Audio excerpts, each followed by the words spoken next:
Are you sure you're up for this? Well, if you insist. Picture your destination.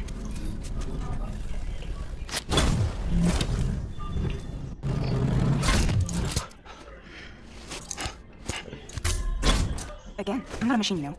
Where do you want to go? Keep that image in your thoughts. Get ready.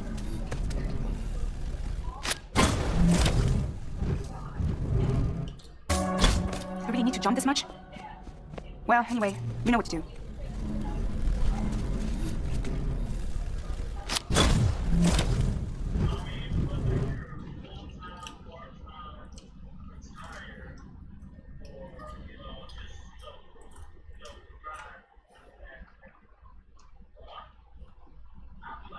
I'm out.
It's not linking it.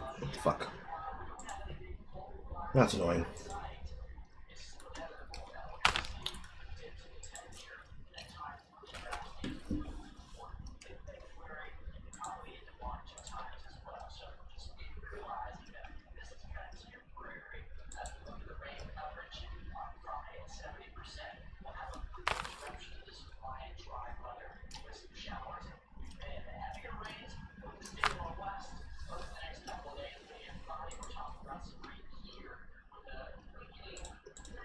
Where's this notice?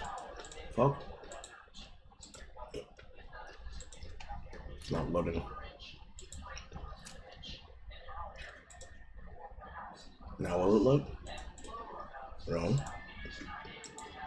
I'm on the main page.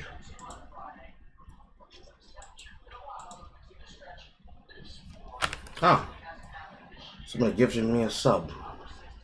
The Hyper. Apparently 13 hours ago.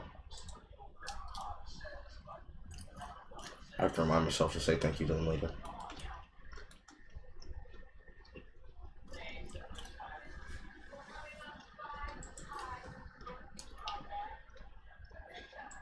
You assume that Hasan is smoking the Destiny pack right now. Truthfully, we'll learn about that later on the broadcast. Right now, pretty much the entire collective internet is smoking the Destiny pack right now. Because yet another fucking missile has hit the Daliban complex. We'll get into it in a second. I'm setting up the other outputs on the back end.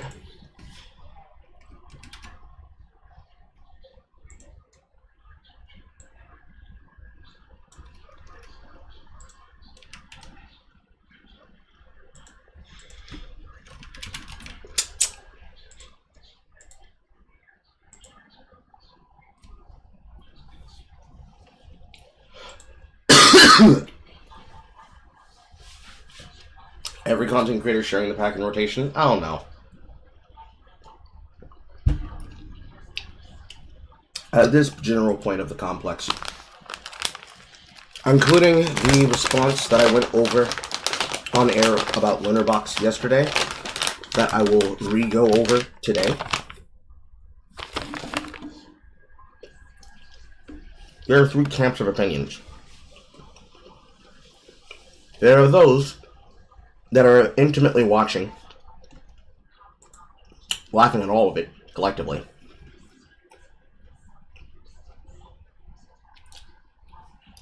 There are those that are specifically, as Lunarbox will repeat on his content sweepers. They're going through all of the Destiny comments and are looking for people who effectively have not taken the publicly agreed side, which is,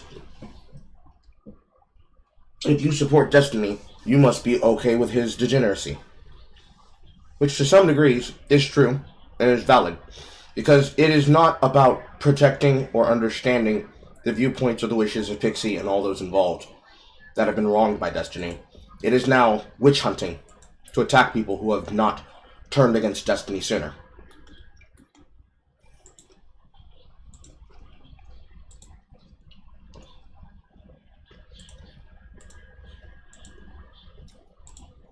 And then lastly, you have the third side, that's repeating their opinions uncritically, isn't looking any deeper, and has only gone as far as, well, they look bad, therefore they're embarrassed, therefore this is not something I should care about, or something I should care about because, whoa, look at my views! And they're just milking it and farming it. No matter what side you fall into, what's more interesting is who is on which position and how quick did it take them to get there. And concerning that, one of the best known Blazers has now left the orbit. Let's cover that, and you finish setting up the back end. Give me a second.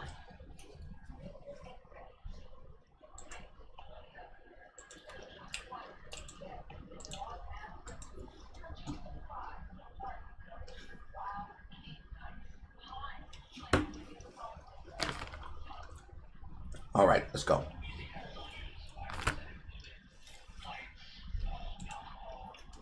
I'm not going to do the music right now. I'm not in the mood for it. My voice can't handle it. I did a lot of editing before going live, so I'm going to try and keep it concerned and conservative. However, another orbiter has in fact left the Destiny compound. And you'll never believe exactly who it is. You should, though, if you're anything aware. It is, in fact, ya boy, Abba Zeba Zoo. Raise your hand if you thought you were surprised by this, because I'm not. Because if anyone remembers, last week, somebody asked me if Jay was vindicated for her Abba and Preach Destiny's Dancing Queens video. I'm not going to replay it here. This broadcast has been brought to you by the Exceptional Negro Foundation, a subsidiary of Carl and Carl Company, a proprietary of the Carl Tune Network. But today's video, I'll drop in the chat. But the summarization of her video is effectively Abba and Preach, less Preach, more Abba, effectively are a part of that contingency network of orbiters that are directly responsible for making Destiny look better. Anytime he does any kind of public event, to the point that it's literally the meme with him dancing with Melina in the background as Destiny's sitting there simping and angry. or annoyed. If Dan is the streamer dad who's annoyed with Destiny, who he sees as a streamer's son, is extremely antisocial, cannot take his time, cannot talk for shit, cannot work for shit, actively knows that Destiny should be working with people, but it doesn't, because he's literally an autist at heart, would rather look up shit about the DOJ while also playing an autism simulator, rather than have a conversation with people while doing that on an autism simulator. That even though he's not going to leave him, he sees a, quote, immense potential for things that you can do with him in the future. Whereas Kayla is the streamer mom, who sees Destiny,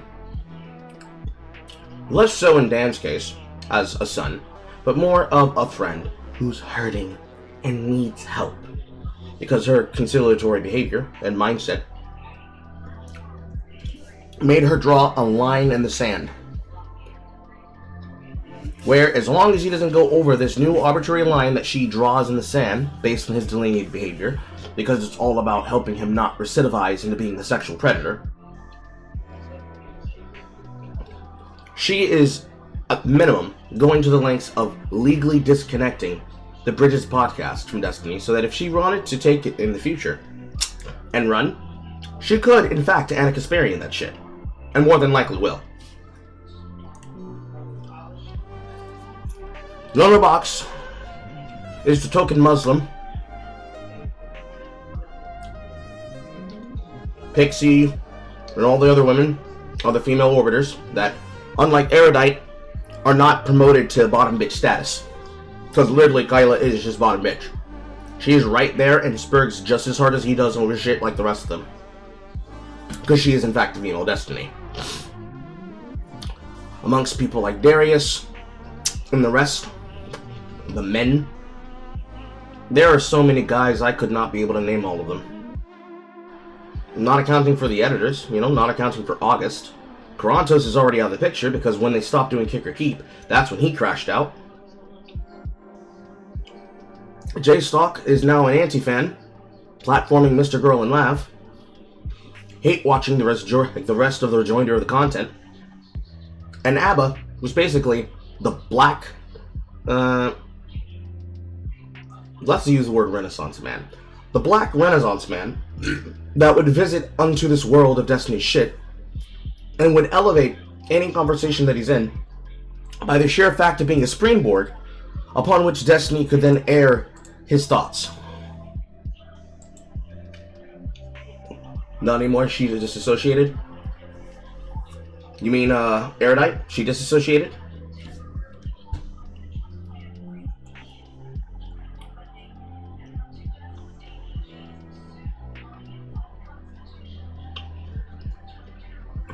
Do you have a post on her having fully disassociated from him? Like, did she announce this?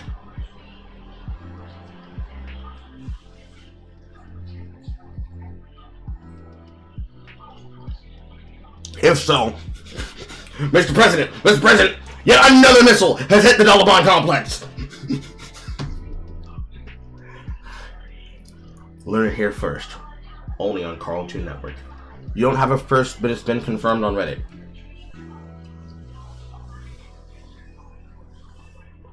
If you can find one if you can find the post or any of the posts that confirm it on Reddit, please show me. I just want to put it on camera. Oh, he's down horrendous. He's already lost his left hand. Now it's just Dan.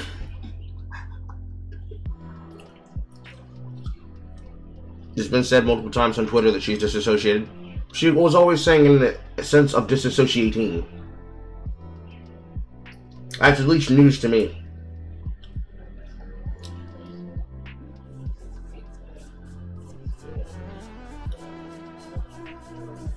Lost my train of thought. Nope, I found it again. She unfolded him.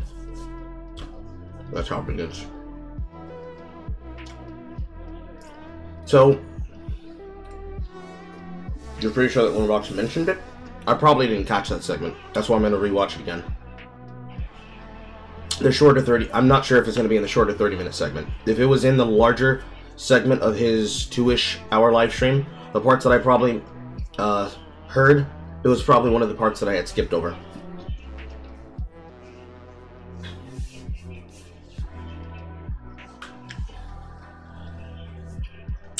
I kind of own my fucking gap. Ah.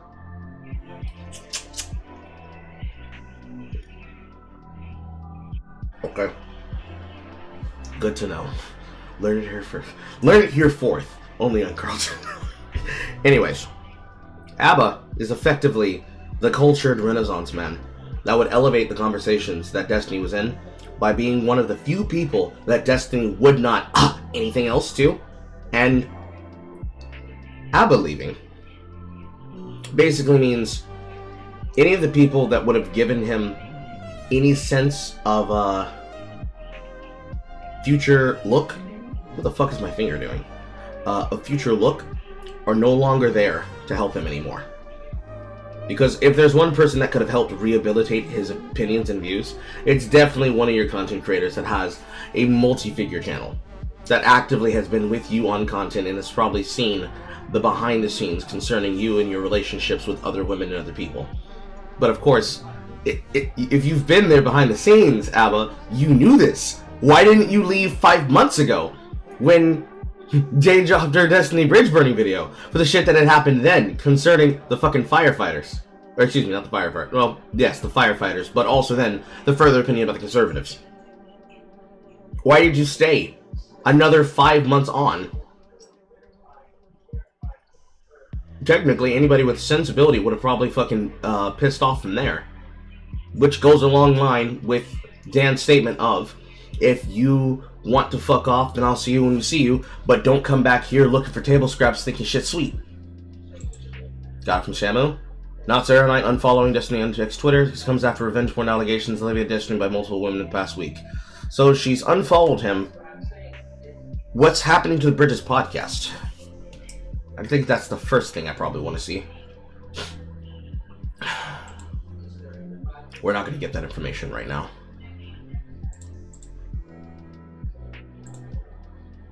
It's gone, probably. I don't know. If he doesn't own the trade rights on that, I think you could just pick it up from there.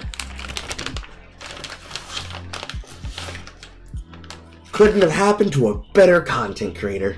Anyways.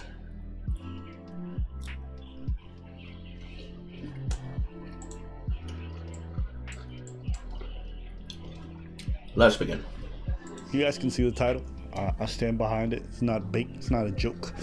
Destiny's getting canceled, all right? And the reason being this time is that he supposedly had intimate relationship with some women, and what he would do is when he would film intimate moments with these ladies, record them, he would share some of these with other women he was approaching. In one case, he shared it with a 19-year-old e-girl who he had never met in his life, and he was flirting with her and shared videos of himself sleeping with another person without their consent. Which continues and remains to me to be the most cornball bullshit I've ever fucking seen or heard. That from a person who's supposed to be out and open with his sexuality and his prowess, somehow still gives me the energy of the loser in the back of the room who sexually embarrasses the shrinking violet that gave him a chance and had sex with him once because he doesn't want to be looked at as a lame who gets no pussy. Eric Preach has never been inside the Destiny orbit. It was more ABBA Atlas, because every single time it's only ever been him standing next to it. It both being ABBA's takes as well as the topic itself. Because to Eric, all of this streamer shit is fucking new. He has no context for any of this shit unless ABBA shows him what the context is. So, concerning his opinion about the conservative shit, he showed him his opinion and he's just like, Hasan, nah! The same way that any fucking French person would. But concerning this shit, he's not in their orbit. He doesn't care. He's got a whole wife to care about. In fact, that's the reason why he's not in this video, the same way he's usually not in some of his shit, because Eric goes places. Whenever they work on shit together, collectively, as they have over the history of their account, there are some times where he's not there, because technically it's more or less Abba's channel that he shares with Preach, that they built together.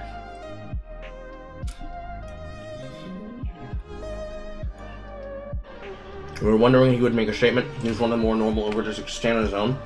Well, he's always been standing on his own. He's like the fun friend that comes by and gives air.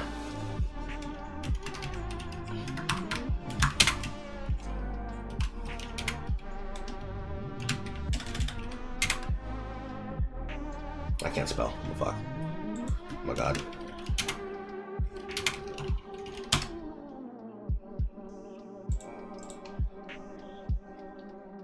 He's one of the contextual friends.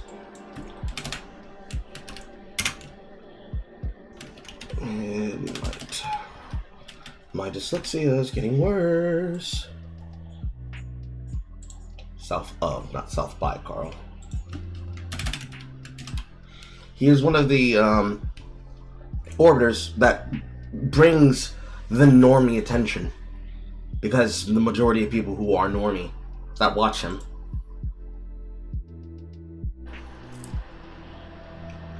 are the ones that would be capable of rehabilitating Destiny's image. But if everyone's leaving, including Abba, that means he has absolutely no standing upon which any of this shit could work. And he's just fucking at mercy.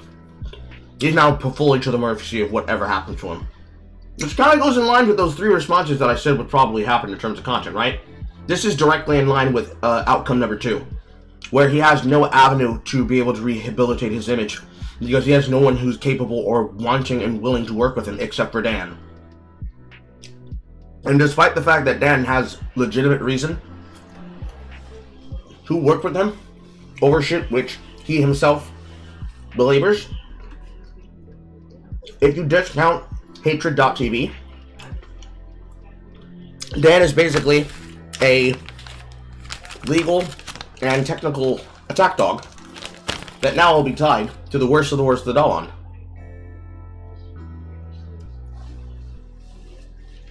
Anyways.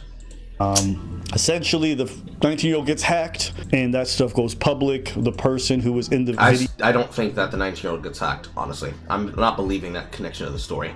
I will think she gave the shit away. Because for this kind of shit, there's no way that it's just because of a simple hack. Because if motherfuckers aren't using two-factor authentication... words are hard! If motherfuckers are not using two-factor authentication on the shit, then I don't know how the fuck you're losing yourselves. Videos, finds out, loses her mind, files a lawsuit asking Destiny for a huge sum of money. And then, it comes out thereafter that Destiny apparently had also recorded a lot of other women while they were in his apartments without their consent. So this has kind of gotten bigger and bigger since. We're back. Me specifically. Where's Preach? Preach busy, you know what I mean? Out there doing gay shit with his wife. Me, I'm here for you guys right now.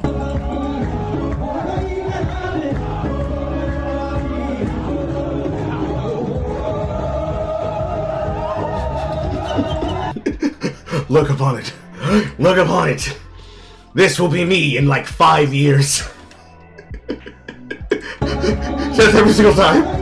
At any social function that I take Star to. At any social function that I take Star to, including Zillian's grandparents. It's just gonna be me in the background, in the clip.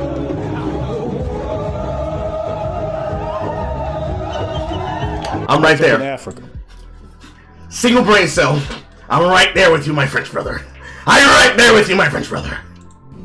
Now, if you think I'm gonna take my time away from my people so I can go spend time on the internet to talk about white-on-white violence, you are bugging. And if you guys are wondering where Preach is,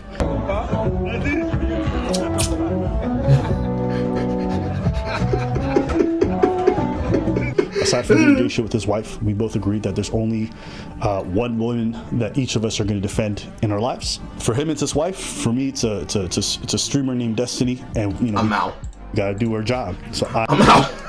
This is my responsibility. I'm handling it. Now, some of you guys know, Destiny is a friend of mine, okay? And you might be confused why I decided to come out dripped out for my friend's cancellation. You know what I'm saying? Looking kind of fresh. And again, you fucking idiots! This is a you are really overusing that clip. Alba, you're really overusing that clip. You gotta find a new one, bro.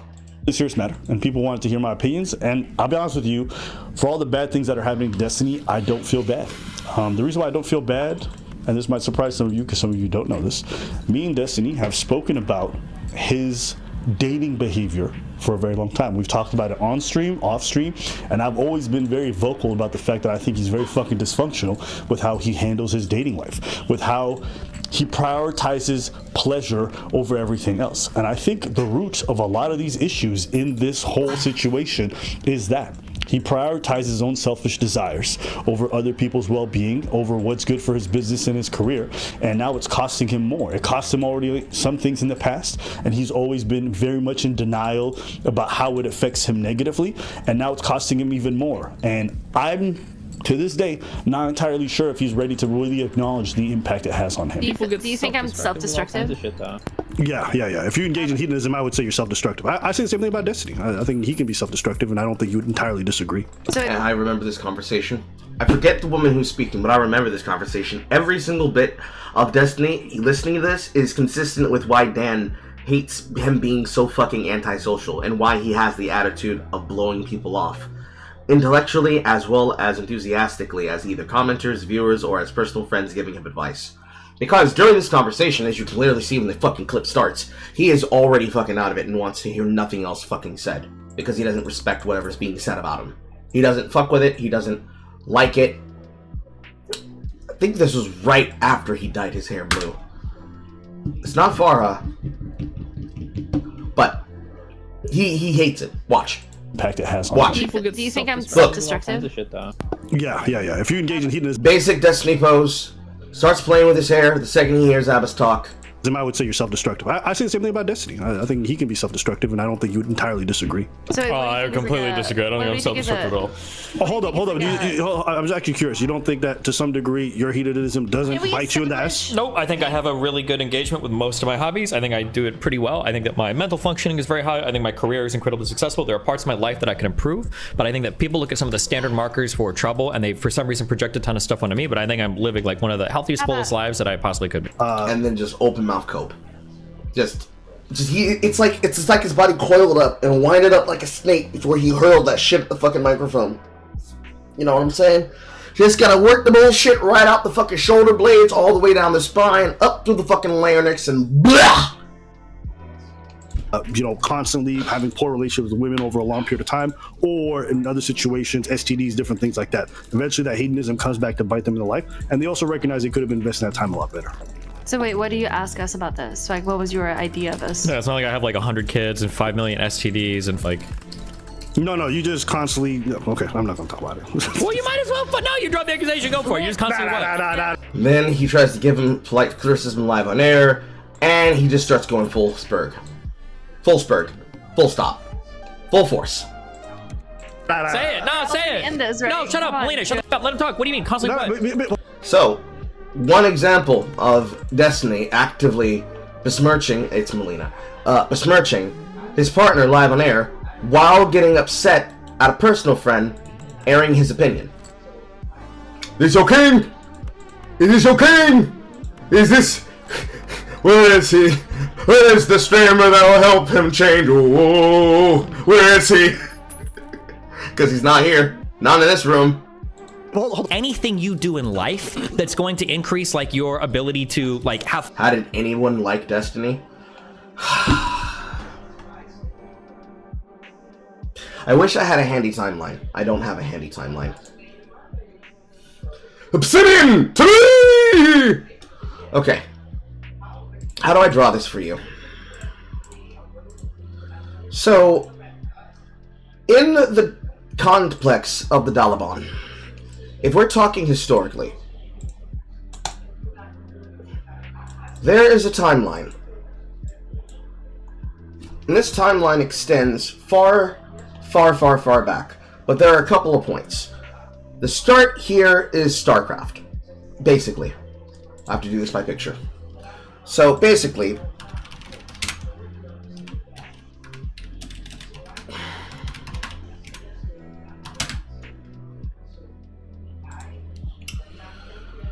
okay, I think that there's an easy way to explain this. I'll need to use pictures. So, there is a timeline, and it starts here. And where we currently are right now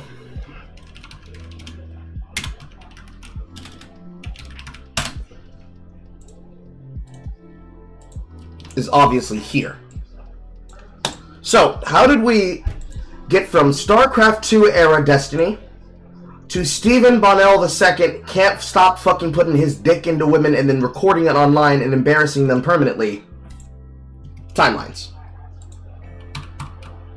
Obviously, between StarCraft 2, you have the first tick, which is his connections with Hasan when he was living with him as a roommate. Let me see if I can find pictures of that.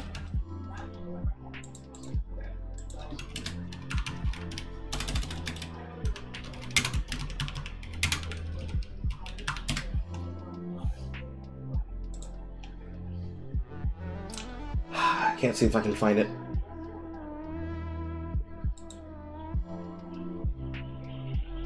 No. You'd have to find a really old historic take. Like really old footage that probably no longer exists. But you have the Destiny and Hasan timeline, and this begins when he was still on Twitch. Then you have the Twitch Interpol, which consisted of the Debate Bros, and all the people who basically went canvassing with him. One of which basically includes the Hippy Dippy Championship, which, if you've never seen the Hippy Dippy Championship,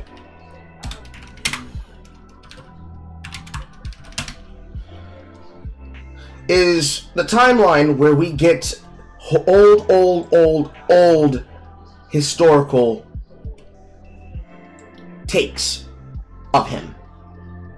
Basically, and it's ironic because it pulls up on the exact same search, which basically includes some of the most historic examples of Destiny in his element.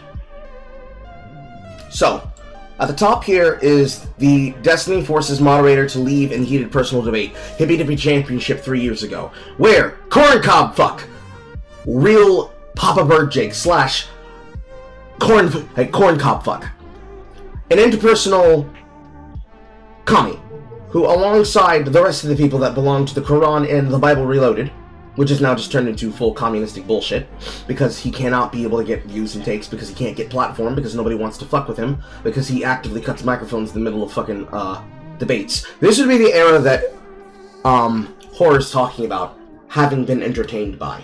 This is the height of the Twitch political debate bro bullshit, for which most people relate Destiny to. More people recently now would probably look at things like forgetting the name of the podcast. Not Pod Awful, that's the other one.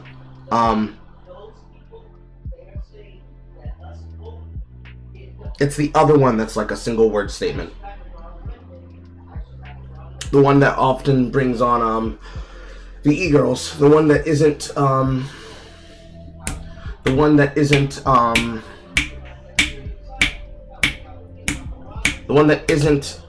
fresh and fit, but brings on influencers as well.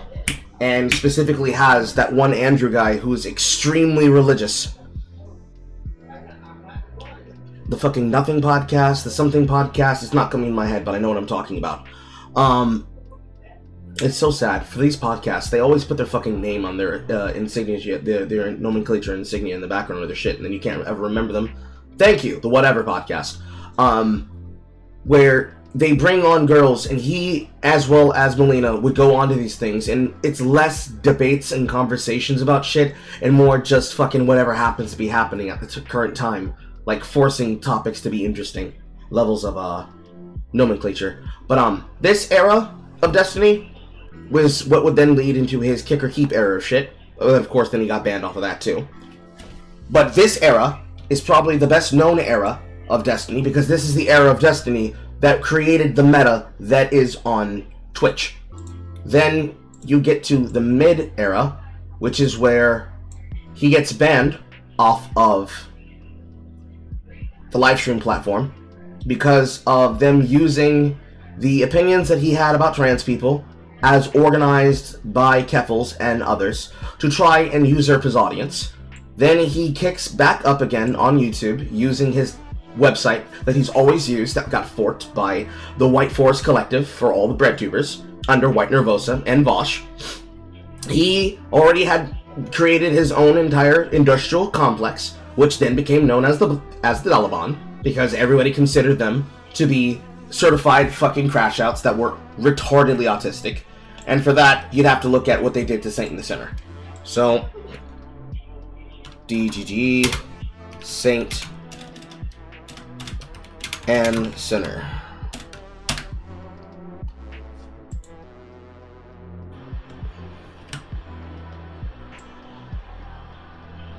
And all of this,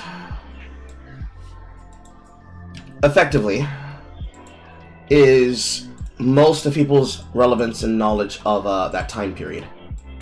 Especially concerning that the Saint in the Center is in fact a absolute fucking clown of a deplatformer and a scam artist. Which is why when Adam22 was against him on the whatever podcast appearance that he was on, hot around when Lena the Plug was going around bragging about the fact that she was going to get her black fuck in with, I forgot the name of the black porn star that she did that recording with, but back when he was fucking going off about that shit, this would be where the public consciousness of Destiny's behavior would always be in contingency. It was less about, hey, who's this guy that you're criticizing? And more about, what did he do? Which then, not accounting for this piece here, which accounts for basically 2 years between here and here, then you get the firefighter comment, which was like within the last 5 months, as well as the constant back and forth drama between other content creators attacking him and him attacking Hasan, and the entire Daliban complex going head in off this shit. Obviously, at some point between here, you have Dan crashing out, constantly exposing everything that we had learned concerning Asmongold and the Twitch politics team, the Twitch safety team, and their internal slacks, to where we're basically past this now. And now, if we treat this as the expose moment, we're now here, where yet another influencer missile has hit the timeline. This is pretty much the timeline to which people liked Destiny.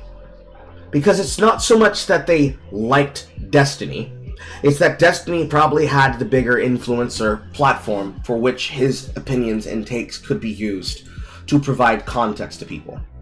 So, no matter how you look at the general problem, most people, maybe they remember Destiny from anywhere on this timeline.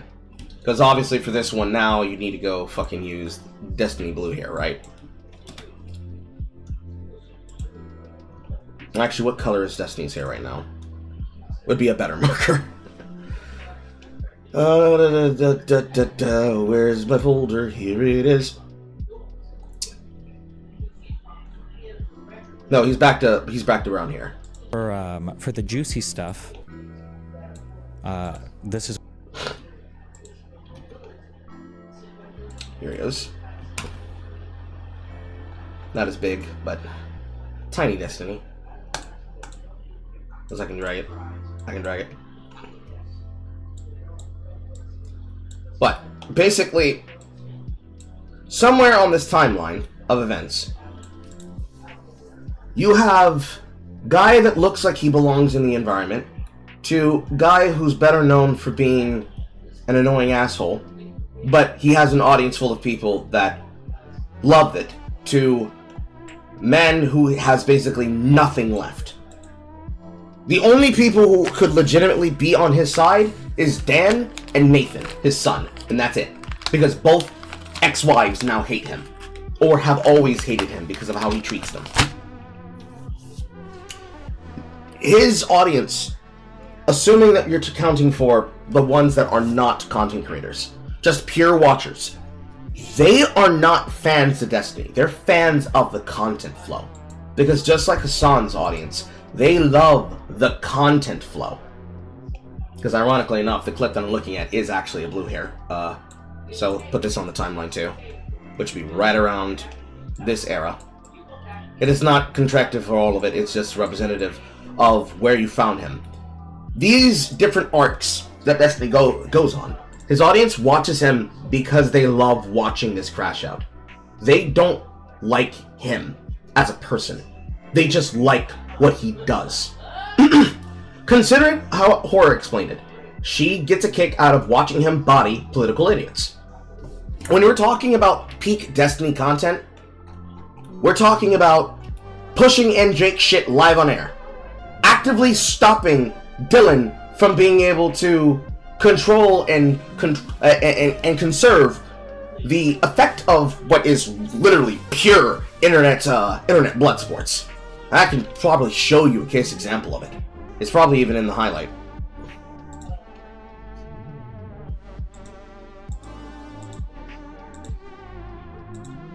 If I can find it. Here it is. You're clear for takeoff. The types of I can show you from the picture. 1 second. So, for most people, the era of Destiny that they like, the era of Destiny that they fuck with, is effectively this era of Destiny. Right here.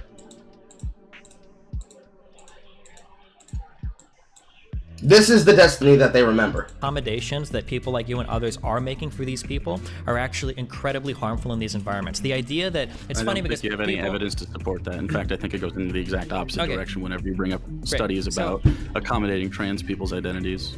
Well, Deer is not a trans person's identity, so that's not linked to this at all, number one. Okay, number two, the idea, as I was saying before, the idea that we should infinitely accommodate people that have severe mental health issues, that are making suicide attempts and posting suicide notes on Twitter, it seems to me that the more empathetic recurring response is like, hey, you probably shouldn't be here right now, rather than continually validating these people as they engage past their own blocks in the most toxic ways possible. And the thing is, you don't even have all the context here. You actually thought that you could bring up Anna to impeach my character, or that you could bring up Bad Bunny and Denims, two people that have been abjectly horrible to me for years, as a way to impeach my character. You don't know because you don't know because you don't know. You have no idea. That's the problem. I'm not trying to dunk on you, dude. Are you serious? Bro, you literally bring up 3 personal examples from my life, one of which is a person that I almost have a restraining order against, and you say you're not trying to dunk on me? What are you talking about? Like counterbullying? I believe the tweet is something like, kids bully your oppressors. Yeah. In response to somebody saying, bro, these are children.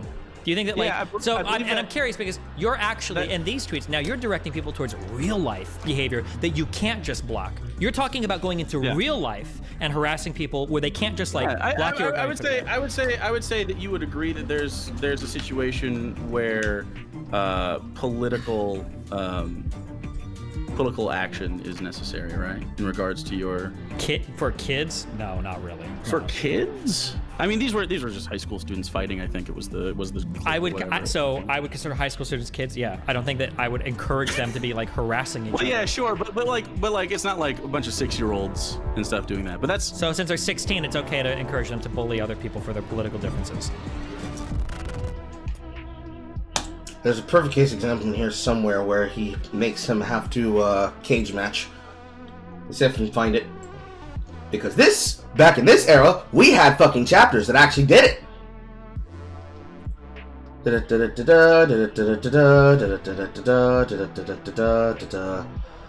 People like actual Jake perpetuate the narrative should probably be the first cage match. I agree it does, but it's because of people like you that perpetuate it. You go around on the internet acting toxic yourself. So if I didn't say that you do bad stuff, bad stuff would stop happening. The thing is, what is the bad stuff? That's what I'm asking. Like, the thing is, like, you don't have a concept, and I'm telling you, since it's been on the internet all year, you don't know what it's like to be target harassed by a community. If you think that my community, you absolutely don't. If you think that my community target harasses someone, you have no idea. I'm telling you how life works, okay? That and I'm sure for the one day that lasted, it was very hard for you. It was like a fucking year, dude. What are you talking about? You're just wrong, okay? Because if that was the case, I have over 1 million followers on my platforms, okay? If I was to target one person, well, that's part of the conversation, isn't it? Right? Am I the side of enemies, right? If I was to target one person, not shitty with your popularity. we're not talking about being not shitty. You don't have more obligation to be not shitty. You just said that earlier. We're not talking about being not mean. That's what now you're making it sound like. Nope, that's not what I said. Okay, well, hey, listen. If we ever do a round 2 on this debate, it sucks you didn't actually bring examples. If you can bring examples of people that are engaged in widespread like harassment in my community that I don't do anything about, I would love to see it. Because by the way, you can go and talk to people, even people like Doe that I fucking hate, and I know they fucking hate me. You can even ask them, has anybody in Destiny's community ever reached out to you, DMs, even well, and said, hey, is somebody from this community harassing you, or give us the names of the people? And you know what? When we get those names, we ban them. Most of the time, we get no fucking response at all because even they realize that like, oh shit, like, well, I guess it was a person like 0 followers on Twitter who just made an account, and all their tweets are like this transphobic horrible shit. And of course, people are gonna jump on every argument. And then where this argument leads to is people like you with these widespread perceptions of my community, like all these people, and you can't bring an example. And then people like Madalys, you specifically speculated openly on stream about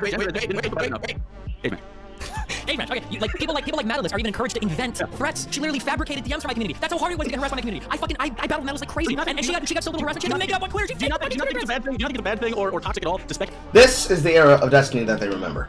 This is the era that they think of when they think Destiny. Oh yeah, that guy that deals with actual communists that will then push for kids to do activism and praxis in the real world. He says high school students, but actually he meant literal children in fucking middle school and elementary school. And then tried to walk it away because when it was brought to his attention by people like myself, he actively settled around and said, oh wait, actually, that was a person we attacked and dunked. But actually what happened is that I demonstrated that from inside of their Discord, they actively cut people's microphones and try to control content and try to air that content for the purposes of trying to antagonize people. That is, of course, from the Carl Floor arc. That's like year 5, year 7, Carl. This is the era of Destiny that they remember. This right here. For anything else, nobody fucking watches. And I do mean nobody. Nobody. And the reason why is because they do not care about the things that Destiny cares about. They don't care about the political activism. They're there for the drama. Now, if it just so happens to be that Destiny does good things... I'm turning into Vito Visconti! If he does good things, if I do the good things, and then I am able to waylay that into the political drama, then people can say, oh my god, Destiny's defending himself after being unjustly deplatformed by, I'm not saying that word. How dare Keffels try to sell and pink pill and egg crack around to our audience? They will get on that, and they will lynch that on, wrong choice of words, Carl, they will hitch that on to the Destiny wagon. And then they will look at all the things that they're latching him onto, but they don't look at the context of how it came from and how it got there. So, Destiny being a good political debater, is he? No, he just spurgs autistically precisely against people. So, when the person that he's doing it against is extremely bad faith and is just fucking significant jackass, a horrible man, a horrible woman, a horrible trans person who's claiming that he's the devil because how dare you not accommodate my personality of being a deer on the internet, then people will like him because comparatively, who do you want? An asshole or turd sandwich. But at any other time, Destiny's is completely dislikable. He's extremely dislikable. And it's only because of this nexus of content creators around him and the fact that if he covers your work, you possibly might blow up. That's the only thing that puts him in any serious relevant complex, to make it appear as though there's something of value to talking to him and being about him. So in that regard, with that is what you guys can see the title. Gives people the ability to associate with his message and his image. Outside of that, Destiny's always been a crash out, but he's always been a bad crash out. Take it from me. I am a crash out, but I crash out because I'm fucking passionate. I don't like people doing dumb shit that they can clearly tell for themselves is not healthy for that is not healthy and conducive for the outcomes that they want. But again, It's the pick up the $100 bill scenario. For Destiny, Destiny would not pick up the $100 bill. He would actively rip it to shit and then antagonize you saying he doesn't need $100 off the ground. That's the kind of ego that he has. He thinks everything and everyone is beneath him. No chance of dying by falling out of a plane unless you go skydiving. And in that sense, when he's ripping apart other people that they disliked, as long as they thought that he would never do that to them, it wasn't a problem. And that's why the conservative shit was such a big body blow to him. Because he basically showed, at least to his conservative audience members, I wouldn't say he's far left, but he's far enough left that radicalism is justified because a lot of his fans are just fucking Redditors. When he showed that he was willing to antagonize and attack his conservative fans, and he said, and I quote, "If you get killed at a Trump rally, I'm gonna laugh at you because I think it's funny." He doesn't like anybody who's not a part of his political camp. So it was pretty much a case of enemy mind. A long-form, 10-plus year history of enemy mind. And then when it was no longer relevant to him, he decided, no, I'm gonna turn and burn.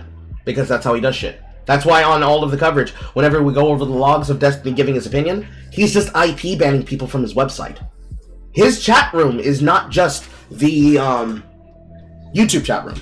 It was, at the time, before he got his Kick ban, it was his Kick chat room, it was his Twitch chat room, it was his YouTube chat room, it was his interpersonal server chat room, and it was also the end from his website. So if he bans you, he's doing the same thing that I do. He's doing cross-platform bans, and he's IP banning them. He's took his flag in radicalizing his audience towards doing what he wants. Because even though he didn't always use them, a good case example of what it looks like when he puts his thumb on the scale is what he did to the Saint in the Center. And for that, just look up make an NFT from the command line and just watch from there. That's not an argument, it's never skydiving. But it is an argument against maybe skydiving 1,000 times if you don't want to die that way. Well, if you want to skydive 1,000 times, then fucking skydive 1,000 times. Like, what's wrong? Damn, what happened to all the self-empowerment shit that you guys were talking about earlier? I mean, it just depends on whether or not you want that outcome. If you're saying, like, oh, I don't want this kind of destructive thing, or I don't want to end up dying by skydiving, then maybe don't skydive every other day. Yeah, but I'm not complaining about that. You guys are.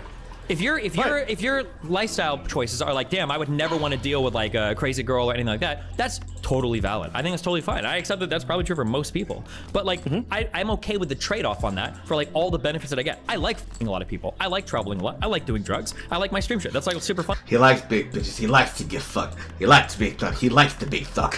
For me to be like, well, doesn't bad stuff happen sometimes so you shouldn't do it? That doesn't compute to me. Like, I feel like I'm living a super amazing life, and I feel like there's a lot of shit that happens all the time. I understand it might be a lot for some people, but it seems weird to be like, oh, well, I think that you're like secretly like hurting or damaged inside because of some negative outcomes. Like, or to others, because I think the main thing with this is you have to think about the activity. The activity involves hurting others. Like, even Destiny, as good as he is at what he does, probably can admit he's broken a lot of hearts, he's disappointed a lot of women, he's made a lot of people upset. It's not just how he feels about it. When you involve other people in this kind of pursuit of pleasure, other people get hurt as well. I'll stand by what I said at the beginning. I don't feel bad for Steven whatsoever because he knew what he was getting into.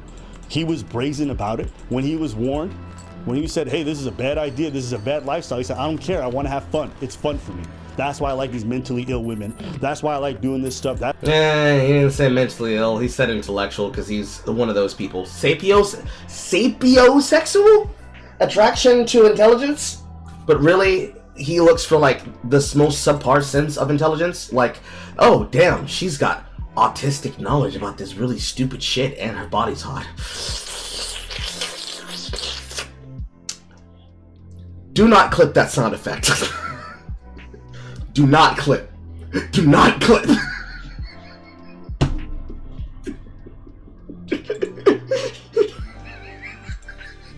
Oh, I'm gonna clip.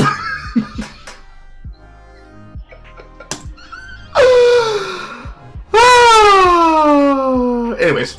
That's why I can't keep my dick in my pants, is because it's fun. Well, I'm like, all right, then. When it fucking inevitably blows up in your face, I'm not gonna have no sympathy for you. You can be my I won't have to do it again. I now have the soundboard. friend, my worst enemy, I don't give a fuck. If you engage in behavior repeatedly after you're warned, fuck around and find out, and that's what Steven's doing. But I don't want to make it just sound like a happenstance of hedonism that, no, some of this stuff is also just morally bad in regards to what he did with recording these women and all this other shit. And if he gets sued for it and he loses money, then it is what it is too. You do the crime, you do the time, right? So no, all these people will be like, oh, Abba, stick by him, he's your friend. I already told y'all. If my friend goes out and murders a bunch of people, I don't give a fuck, send his ass to jail. And if my friend does some shit like what Steven just did and he's gonna lose a bunch of money, I'm not gonna cry. All right? I would tell my friends and I would warn them beforehand, hey, don't do that. Don't do that. You go and do it, then, hey man, that's your problem, bro. Effectively the Carl position. Which is to say, the normal fucking position of anybody in the fucking world. Hey bro, I'm finna go rob a bank for $1 million. Let's go down. Nah. I'm not going. Simple. It's easy. Straight up follow up. Straight up laid up. It's not an opinion that's new for him. He's said this shit thousands of times. Live on air. In fucking debates. At personal events. At meet and greets. This is not new. And it's not a new position anybody would take. If I were to do something fucked up tomorrow, the next day, the next week, the next month, you think I'm not gonna get roasted for it by my fucking audience? You think I'm gonna get roasted for it from Jay alone? From horror alone? For any of the people who give a shit, they're going to be the first in my bumper to say, what the fuck did you do? It's not hard. Like any friend is being used in air quotes here because Destiny doesn't have friends. He has associates that he uses for content. Any friend would do that because that's what friends do. They tell you you're being stupid. Because if they didn't care, then they're not your friend. You didn't listen to me. You're not gonna get my sympathy at this point. Nope. My sympathy is for when a tragedy happens, not when the inevitable does. Yeah, what you're hearing from me right now is disappointment and a bit of anger, but pretty much, I'm angry at myself. What let me say? You know, if there's anything that this situation and that most of the people in these online spaces have taught me, is that these are not serious people. Their problems are not serious. The way they engage with relationships is not serious. It's a lot of juvenile bullshit. You know, while I was on vacation, I was just hearing glimmers about this stuff. I'm just like, yo, turn that shit off. Because I'll be honest with you, if you touch grass and you hear this stuff, you're like, y'all some fucking losers. You realize, like, this is a story about socially retarded people, mentally ill people, all engaging in sexual behaviors and sexual, and they're not ready for it. You know, but I also have to have some humility and admit that I've tethered myself to that world. I entertain, I dip my toes into it, and you know, having spent some time there, was it a bit entertaining? Sure, but it was entertaining like it was when you go to the zoo and you see a bunch of freak animals do a bunch of circus monkey tricks. And that's it. And now that it's gotten to the point where it's kind of spilling over into real life and you're realizing that these people behind closed doors are doing weird shit, it's time to take a step back and being like, okay, we've had our fun at the zoo. It's closing up, time to head home. I'm not interested in being part of the act. I'm not interested in being in the enclosure. I'm not interested in befriending any of the other freak animals that they want to bring in. It's just a weird assortment of people, and it's so different than my real life. Like, why am I wasting time with this? This is not beneficial for my business. This is not beneficial for my personal life. I'm not learning anything about social interaction, so I have nothing to gain by being around this. And despite Destiny being my friend, there's a lot of things that I just don't agree with, that I don't want to be associated with. I don't find myself disagreeing with him. I don't think any would disagree with him, simply off the nature of how it works. It's really hard to give a shit because how many people have told him that he shouldn't be living his life like this. It's hard to criticize, but that's just the fact of the fucking matter. If it weren't so simple, you'd think that it was just sheer blind hatred and people being haters, but it's not. It's just basic shit that shouldn't fucking happen. That has only happened because Destiny invited him into his world and his life. And he didn't take it serious when it was time for him to take it serious at hand. To keep a long story short, for those of you asking, like, all right, well, Abba, what are you going to do going forward? See, I would never pull a Destiny because look at me. Look at me with your white woman eyes. Do you think that I have the mindset to entertain more than 2 women at once? I already got my hands full with the multiple personalities that Star has. You think I'm finna juggle multiple women? And men? And men? Nah. I'd fucking kill myself. I would fucking kill. You see how annoyed I get with online video games with people who cannot fucking cooperate in a team-based setting, in a team-based game. You think that I would not be actively whooping feet?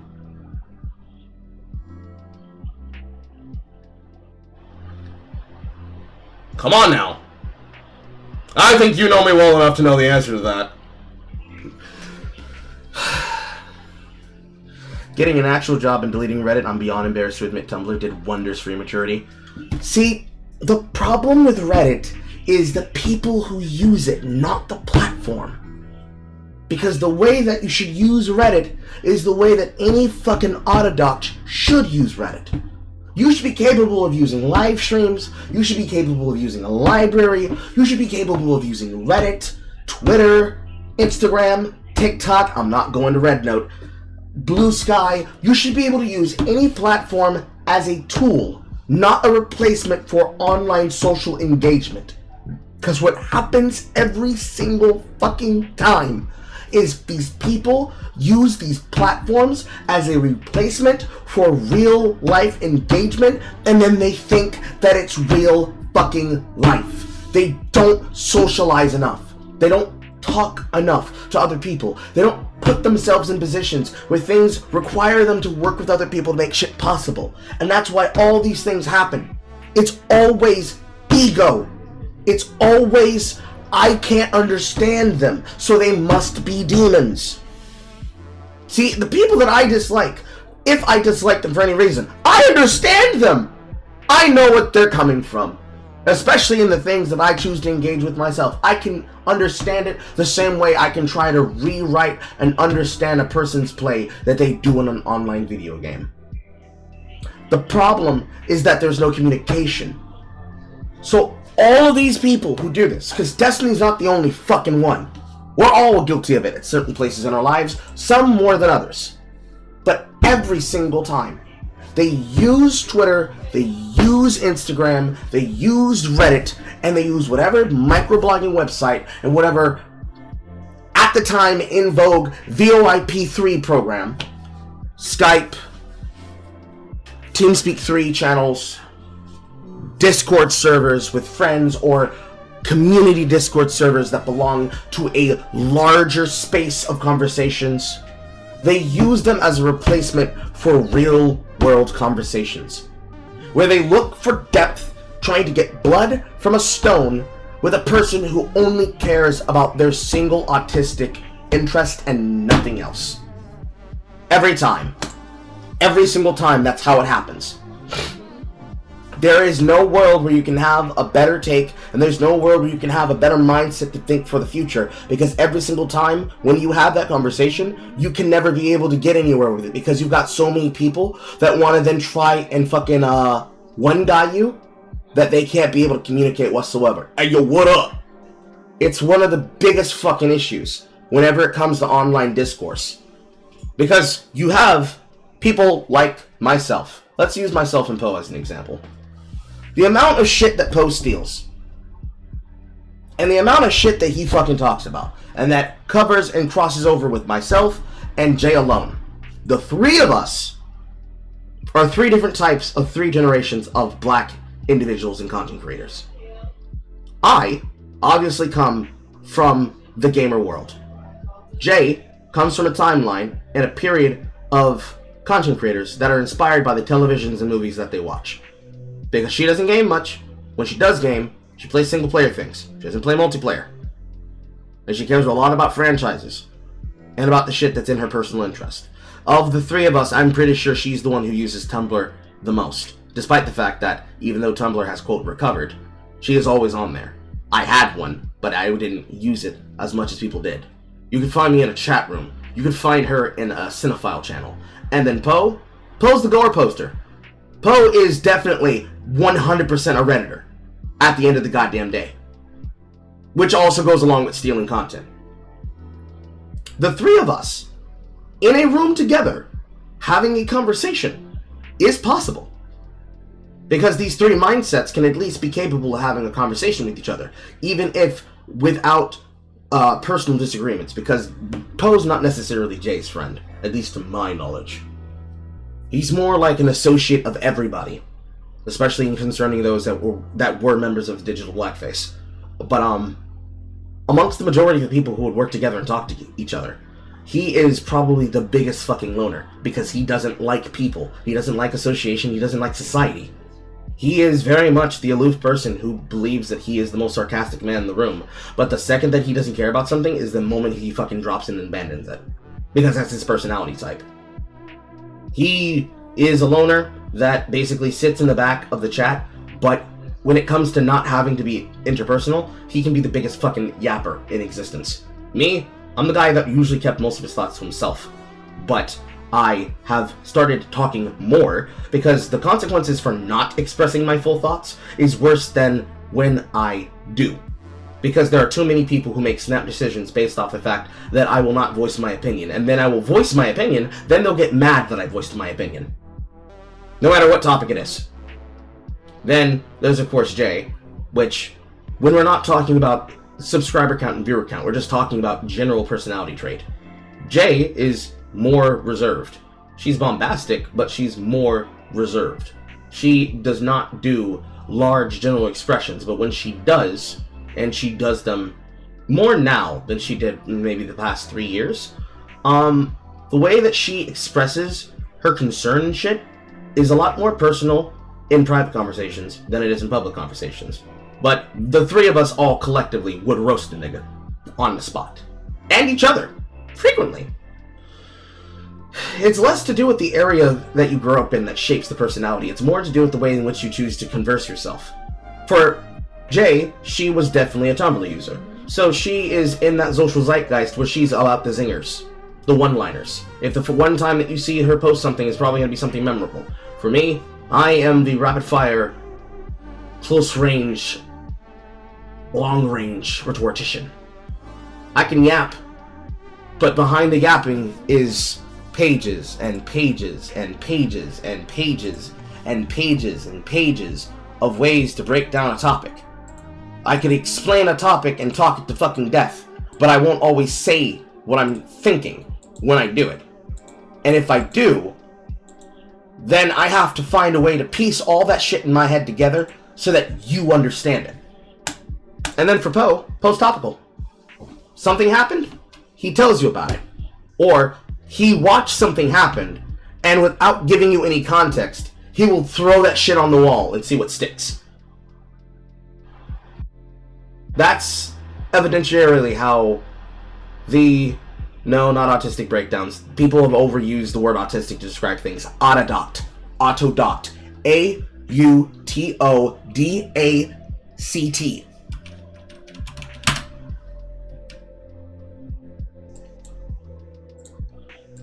People have to learn the difference between autodoct and autism. And hyperfocus.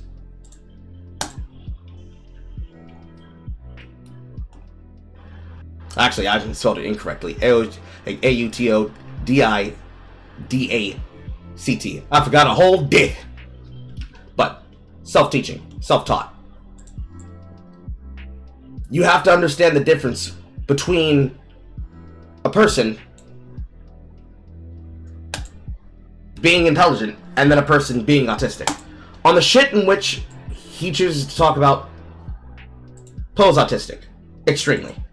Not sure if he's ever been diagnosed, but he definitely fucking is. Especially in the fits that he gets when he does so.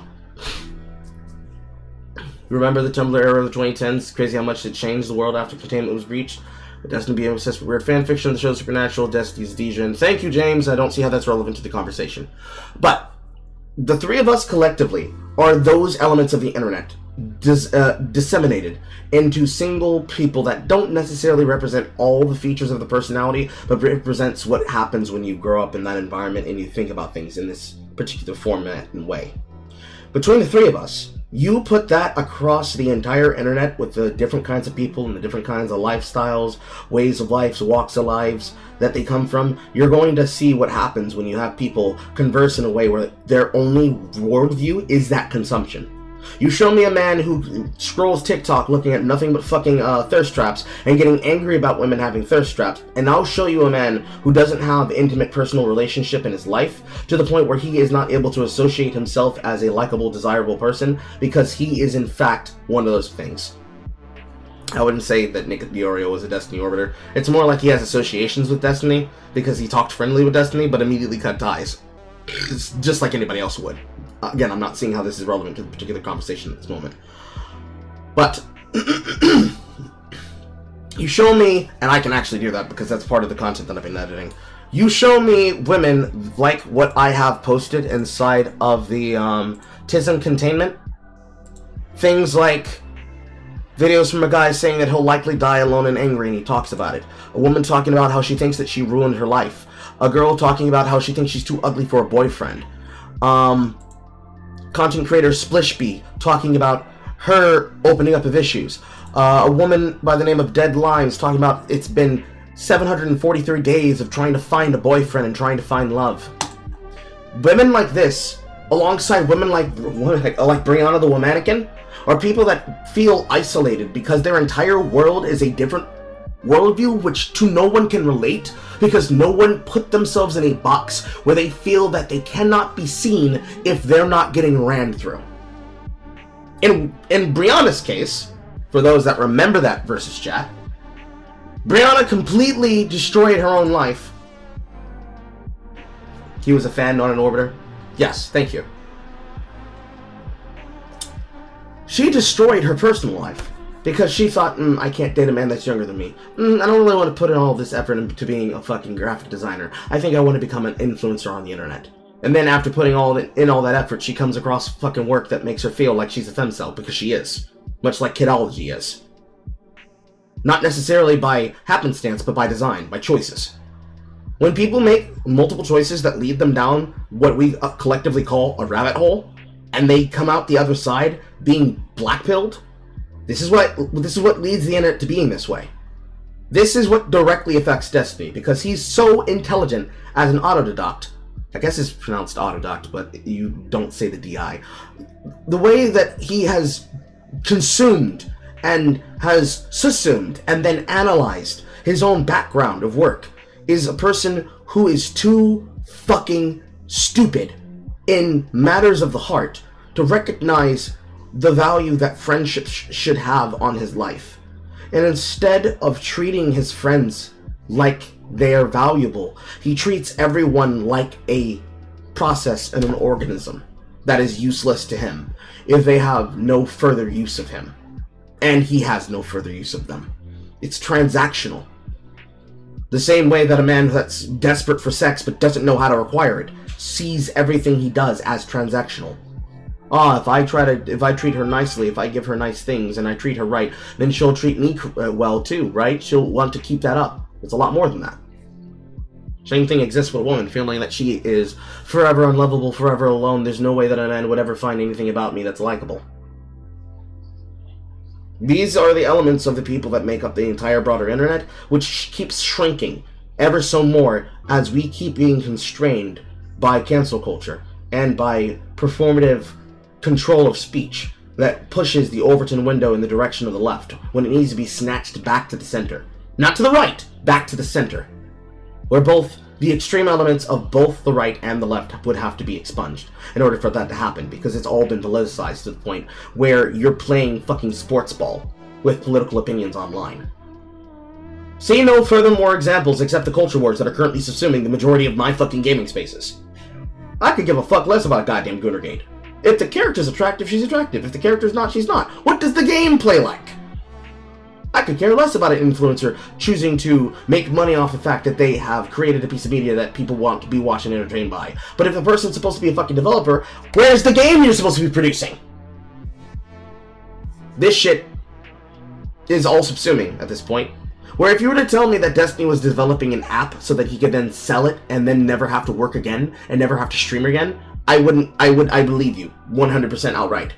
Because Destiny is the type of individual who should have already long since developed something like that for the purposes of even just controlling his own audience and then selling it to a person to then use as a tool, as a service. Which, if you look into what Dan does, Dan is in fact a developer, and that's what he did when he created redact.dev as a way of being able to mass delete and purge your tweets, should you need to. We went on a very long tangent from interjections from the audience. However, summarization. The internet is a big place. Not accounting for the deep web and the dark web, which should not be confused for each other, and certainly not accounting for bully pits, which extends to Kiwi Farms and Docspin and lolcow.org or any other site that would seek to do so, in a pit that is designed for the left wing, the right wing, the data center, or the extremely degen of the universe.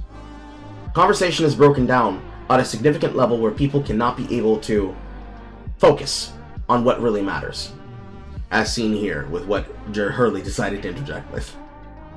While true,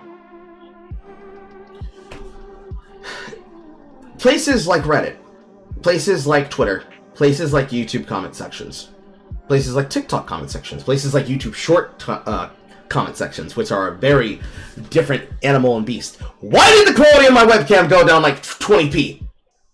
Because the sun went down, didn't it? Yeah, it's 2 o'clock. The nature of conversations online have become more hotboxed and have become more controlled to black pill opinions and repeated opinions amongst spaces where people repeat things that they saw uncritically and don't do any deeper, further research of their own. Not even listening through something before taking their opinion. Where that's a cute opinion that a YouTuber give it to you is such a common occurrence that most of us couldn't not think that's how all people got their opinions. It sucks. Snap decisions are made off of the recognition of absolutely nothing at all, where a person has no idea what the fuck is being discussed. It's bizarre. And for some people, like Destiny, because it's clear if you look at the history of his content, it's just audience capture at the end of the day. The left has definitely taken over Reddit because it's the place where most information is disseminated. So when I see them say something like, I'm gonna ban all links from X amongst the certain subreddits that have, good. I shouldn't be seeing Reddit opinions constantly on the fucking timeline from people who have no idea what other people fucking think. The same thing shouldn't exist for fucking TikTok. I should not be seeing Twitter posts of mine, of horrors, of Jays, of devs, of Pipers, of Trash Queens, of Tinas, of Christinas. I shouldn't keep seeing tweets being taken from the platform, given no credit, and then reposted. Because it's making a lot of people crazy. It's making them really fucking crazy. People just gotta learn to talk to each other. And Destiny's gotta learn how to be better friends. This is a conversation I had with Steven already. I just told him I wouldn't show up on any of his stuff in the future, and I don't think that's that big of a deal because at the end of the day, he's going to be doing mostly political stuff from now on, so it's probably for the best. But I just don't want to be associated with it, and there's a few different reasons, so I'm going to try to go with it, and I'll kind of just break down everything. But there's a couple things I got to get out the way. One, listen, I might be the only person in this orbit who hasn't fucked one of these women, including Destiny herself. First off, but secondly, I don't necessarily believe that. Because, why wouldn't you? While you might be a dedicated man and a sentimental man that likes to have relations with one woman, who's to say that you did not hook up with somebody and you just, in the green room?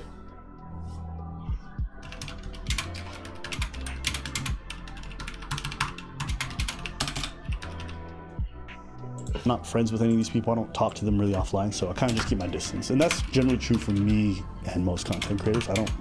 So you don't see us doing too many collaborations. I don't hang out with these people. This whole idea that I wouldn't criticize Destiny, I think that's also nonsense. If you spend any time watching debates between me and him, we argue, we yell, we get very animated, we disagree strongly. And there's dozens of debates. So this idea that I wouldn't take a stand if I saw something I didn't like, I think people can't understand why I'd be friends with him, or they can't understand why I would agree with anything he says, and so the only thing in their head is like, okay, it must be friendship or whatever. I don't operate that way. If I disagree with you, Preach is my brother, and I disagree with him every day. So if you don't think I'm not going to disagree with Destiny, you bugging, okay? And there's a lot of content creators who, you know, they thought we was cool and I disagree with something they said, and now they don't want to talk no more. So the idea that I wouldn't... yeah, I always found that to be bitch made shit. People should be capable of having disagreements. And it shouldn't be so much that having a simple disagreement with somebody brings you such fucking caustic pain. Because if you're not playing up the content, then you should be capable of disagreeing with the person. And it should not be such a big issue that you are then incapable of dealing with that. And them. And come to the position of, well, that's your way of saying it, and this is my way of saying it. If we're not talking about serious shit for which you cannot hear me out, I think the pedophile had a really good take there, then it should never be so big that a disagreement between friends and associates should come to blows, or should come to never-ending content affairs, like what is currently happening to fucking Razor Fist of all people. Upon that, I can understand why there are people who are saying, wow, that guy, the guy who's supposed to be the man who's about the rhetorician of elocution, damn, he's such a bitch made. I can understand exactly why they're saying that shit. There's no way that a person would want to defend Razor and his relationship with his ex. If I remember her name correctly, it was like something like Ashley or something. Because she was a bodybuilder. I kicked him a bucket. Nobody could be able to defend that. Because for Razor Fist, him being involved with her was, Eve, thank you. Him being involved with her was pretty much a blip on a radar. I don't know why Razor Fist would put a porn tape of himself out on the internet, but he did.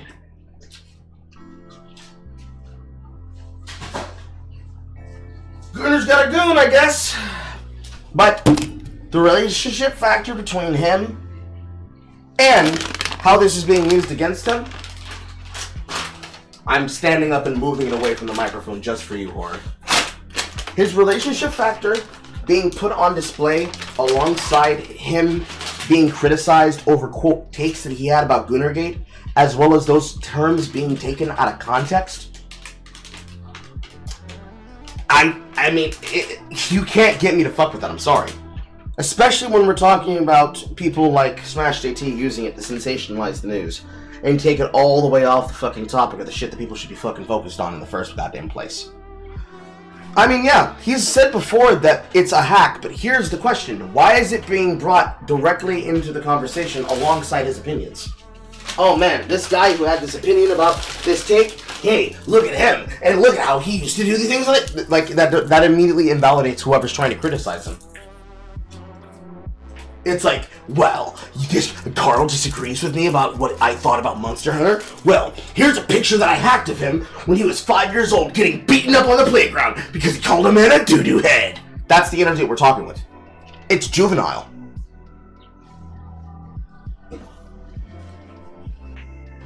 Hurley is correct here. It's 100% muckraking. It's like I said on the timeline. It's low energy, low quality internet blood sports. Who wants to be a part of that? Because the real internet blood sports that you want, the kind that came 3 to 7 years ago, we can't get it back. That's a time period that you can't bring back because the nature of the internet does not allow for it. That does not mean that people would still desire and want to be involved in it. They probably watch it, but they wouldn't want to be in it. And for the people who would have been a part of it, they would have changed the way that they converse, because all of it is extremely noxious to creating a space in which to have conversations. Because it inherently requires you to destroy a person's character through accusations that have nothing to do with anything that should be the focus of the conversation. It's more about life ruination through making a person look like they're a fucking clown, rather than actually beating a person on the topic and then asking them why they're desperately defending something.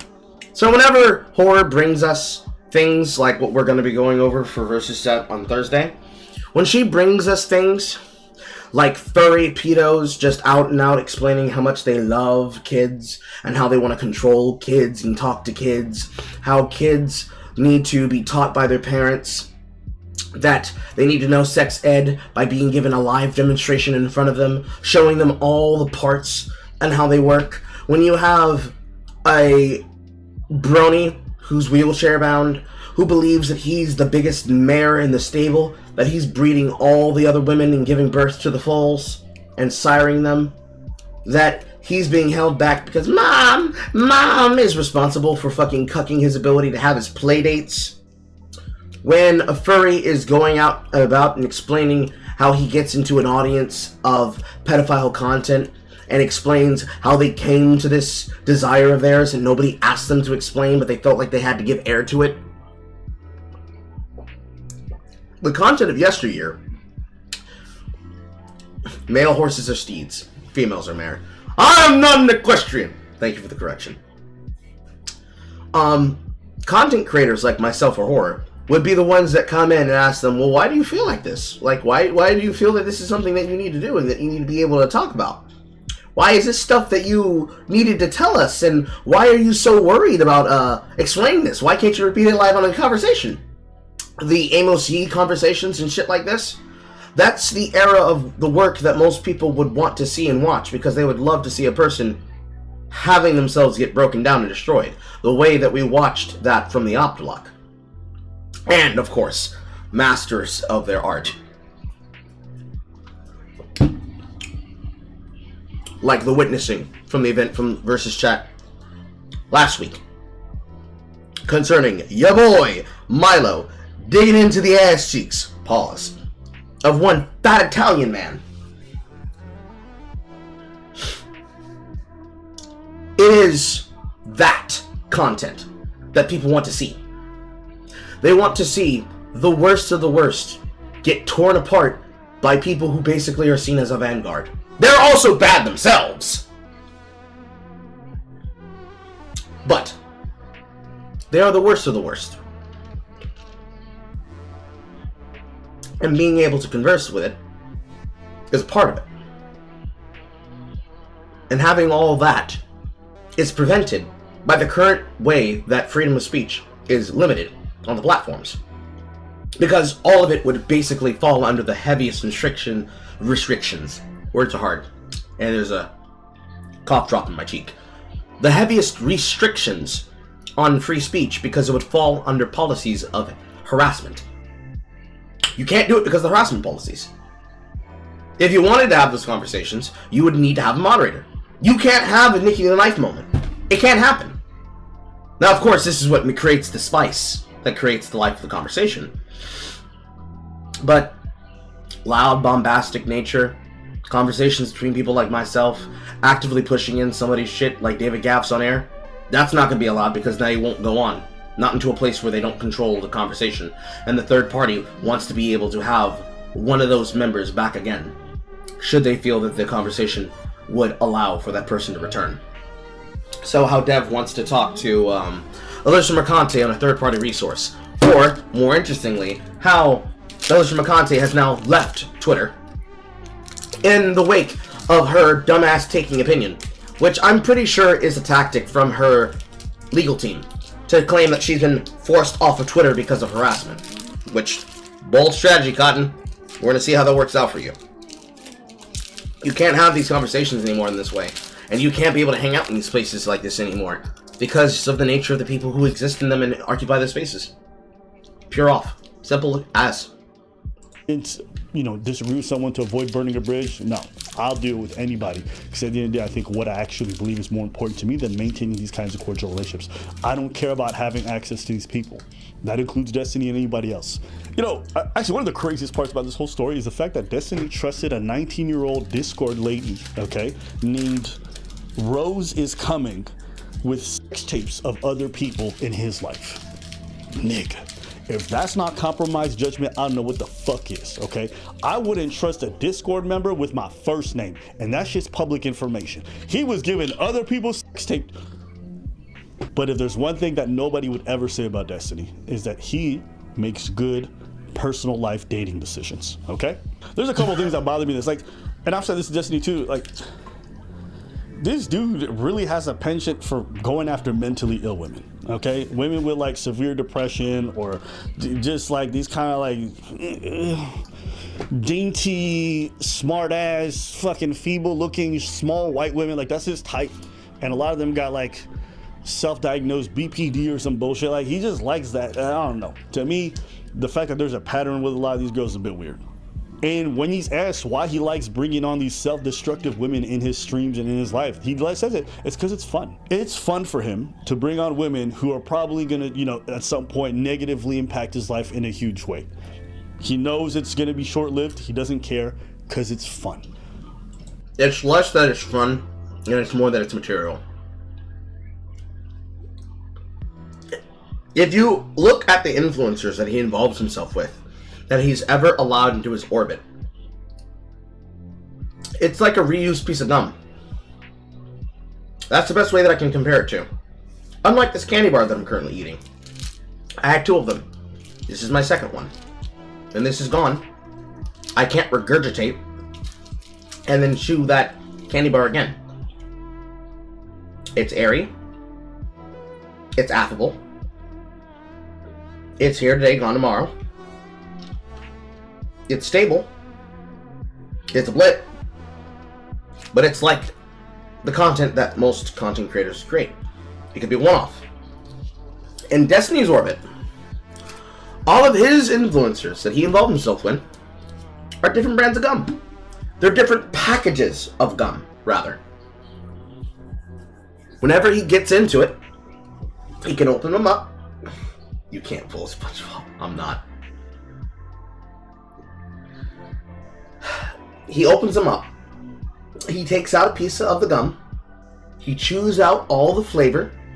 And then he puts the pack away for a while. And then, when he gets bored of the current gum he's chewing, he goes to his gum drawer. I think I'll have a little Pixie today. Maybe I'll have some Brittany Simon. Yes. Let me get some Big 5 red gum. Maybe I would like to have some Anna again. That's how he looks at his women. He likes the chaotic nature against it. You can push it back up. It's not the candy bar push. But that is the nature of how he looks at people. I state my opinion again. If he were not to look at them as a fun bit of chaos that can increase his numbers and bring livelihood, because let's be serious. Do you think people are watching his streams to see him read up the accords about the ICJ so that he can make an opinion about Israel-Palestine? No. He does it so that in the middle of it, randomly, in comes Dan with a couple of other fucking people, like Peaceco and whatnot, to then argue with him vociferously on air on the content. He doesn't just do kick or heat just to have a fun little nice event between content creators like the Raj Royale. No! He's looking for the most mentally delusional, fucked up people to platform them so that if they get bigger, whenever he has a downtime on any research shit he's doing on camera, he can bring them in for content. That's a moral failure. The fact that he fucking puts his dick in the thing that makes his money couldn't be me. In an alternate timeline, where Star would not murder me in my sleep, couldn't be me. Again, I would crash the fuck out. Because I know exactly how much chaos that involves your life. Other people on my shit, possibly capable of getting my shit struck, I ask them, hey yo, can you just watch your tone? And their response is 15 seconds of never-ending slurs. I would crash out. Every time. Physically, IRL, not just screaming and hollering. I would go to where they are, and then I would do things physically to them. It's not tenable. To me, okay? That shows to me that you don't really care about how you affect the other people in your life when these people become atomic bombs who affect everyone in the area. And it tells me that you don't really care that much about your career when you attack, again, who will fuck up things in your area. And this comes down to the thing about like, oh, you know, if everyone consents, it's fine. But it's not. If you know that the people you're going to be involved with are only short-term partners, and you constantly see the after effect of most of your hookups and your interactions leaving a trail of broken hearts and disappointed people, that's a moral failing. Sure, it's not illegal, it's not criminal, but I can still look at that behavior and like, yo, you just spend time dating these women and it's just hurting all of them. You have no intentions of committing to most of them. This is all fun, you know, it's nothing responsible. You're an irresponsible person, and that reflects on your character. You know, with this whole situation, I don't think Steven shared this because he thought it was okay to share. I personally believe, this was my theory, that he shared this because he just didn't care and he didn't think that the other person would ever find out. And that to me is almost worse. Abbott comes to the Carl position. He doesn't care that it got exposed. He cares that they found out and felt like, bro, it wouldn't have mattered if it hadn't been exposed. Truthfully, 2 Negroes in a Brussels sprout pod. Because it shows that you don't care about the people you slept with and who shared that intimate moment with you and recorded it. And it shows to me that if you are going to be able to avoid the consequences of Destiny was not having sex with them and recording them without their knowledge. He took the images. They were aware and cognizant because he was filming it on top. They were aware of the recording and was passing it out without their consent. The thing that you're referring to, Hope Cat, is a different recording that happened on a different piece of content where he was recording someone concerning some fucking interpersonal drama from inside the Daliban because someone had lied about something and people trying to mock and harass him for having done so in his chat room. This was actually revealed on the President Sunday video. I forgot exactly which section it was. It's so long ago that I can't remember the context of what it was about, but it's there in the content. He explains at length that he was recording it because he wanted to have evidence or proof of somebody doing something. Which, I have to defend Destiny slightly.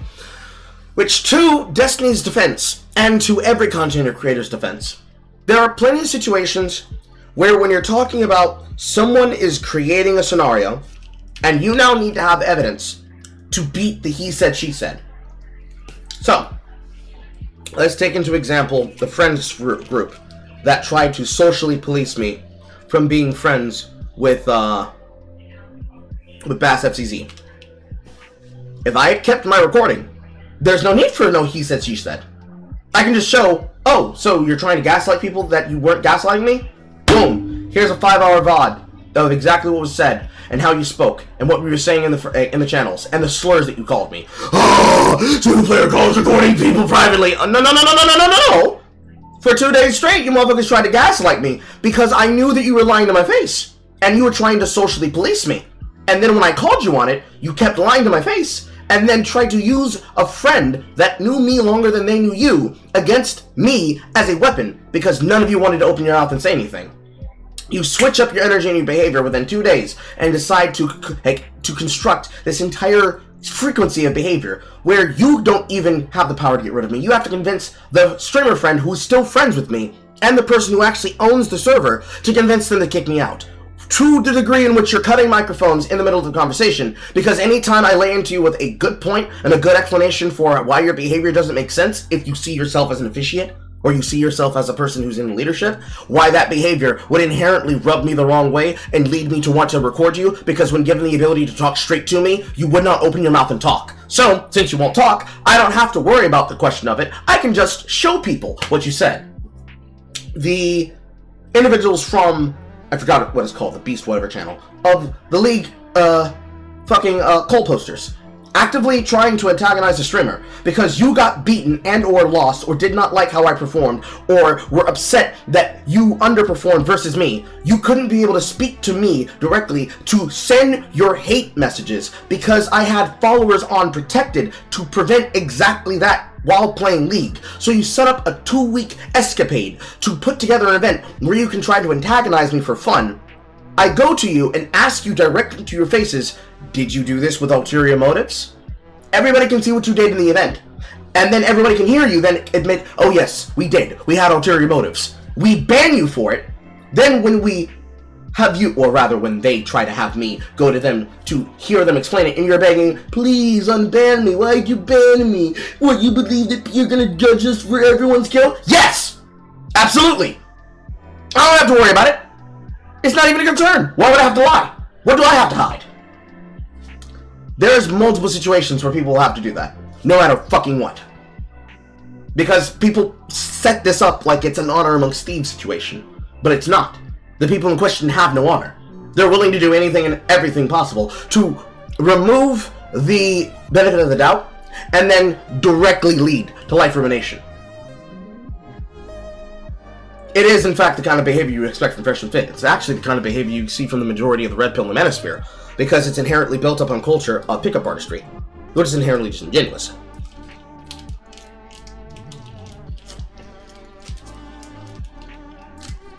It's more of a focus of creating a cult of personality rather than creating an environment for good outcomes and outposts for which to build an audience.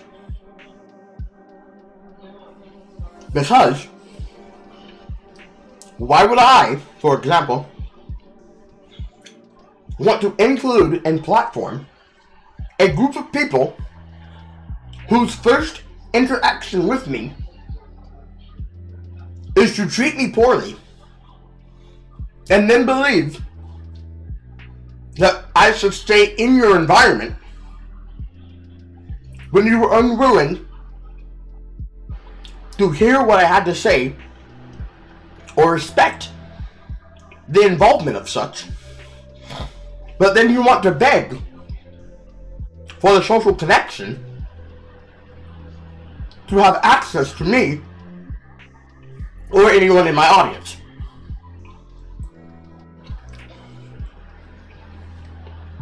Whether for dogpiling or because they realize their mistake and they care more about losing the material utility of having access to that person without really respecting them or what they represent. As Horror just said, the sheer audacity, the sheer fucking hubris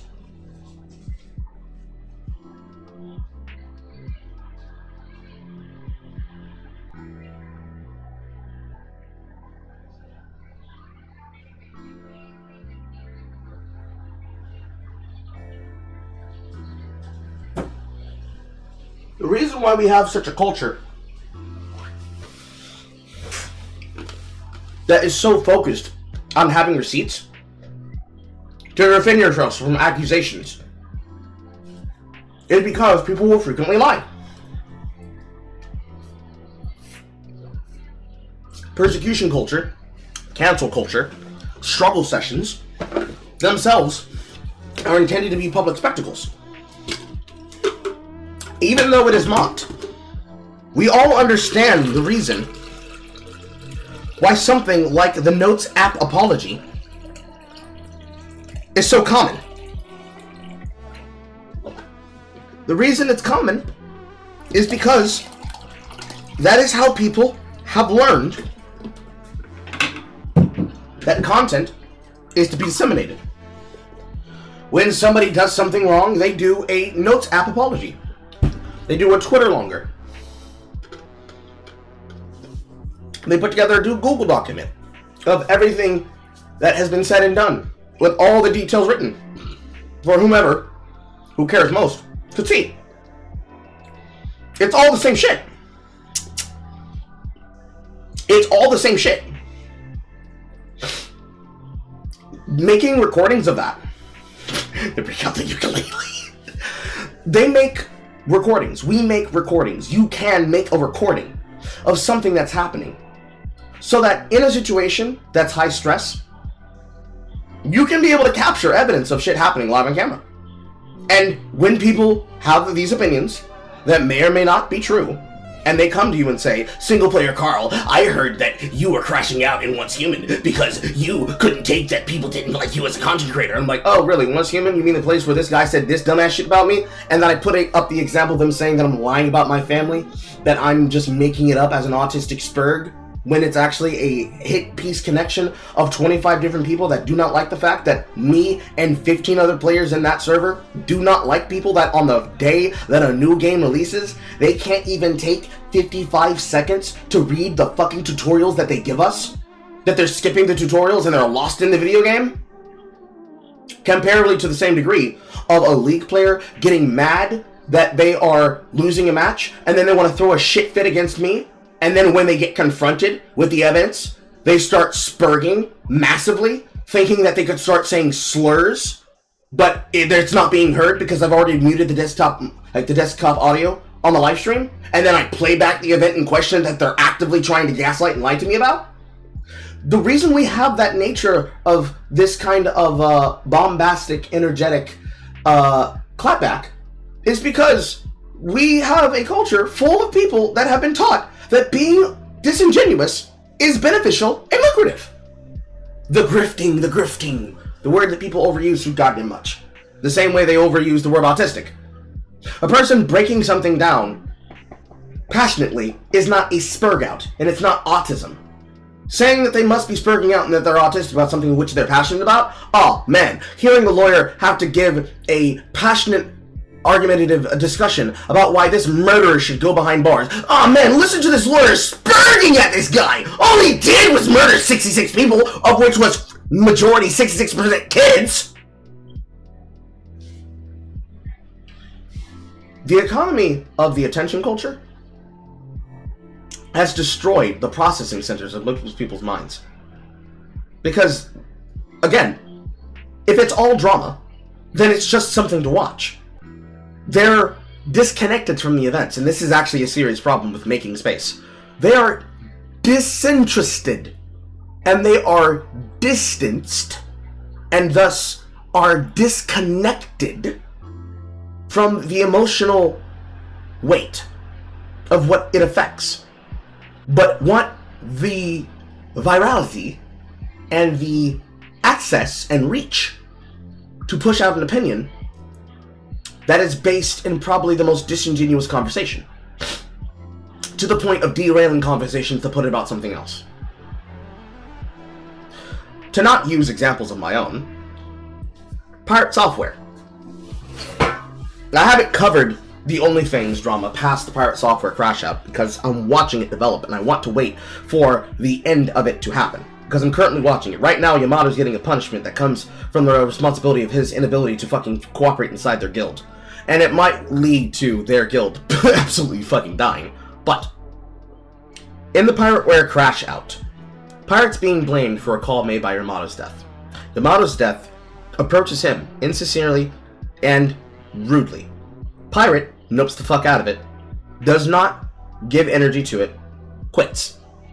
Immediately after, he is back into the shit with another guild member. People are only now turning against it.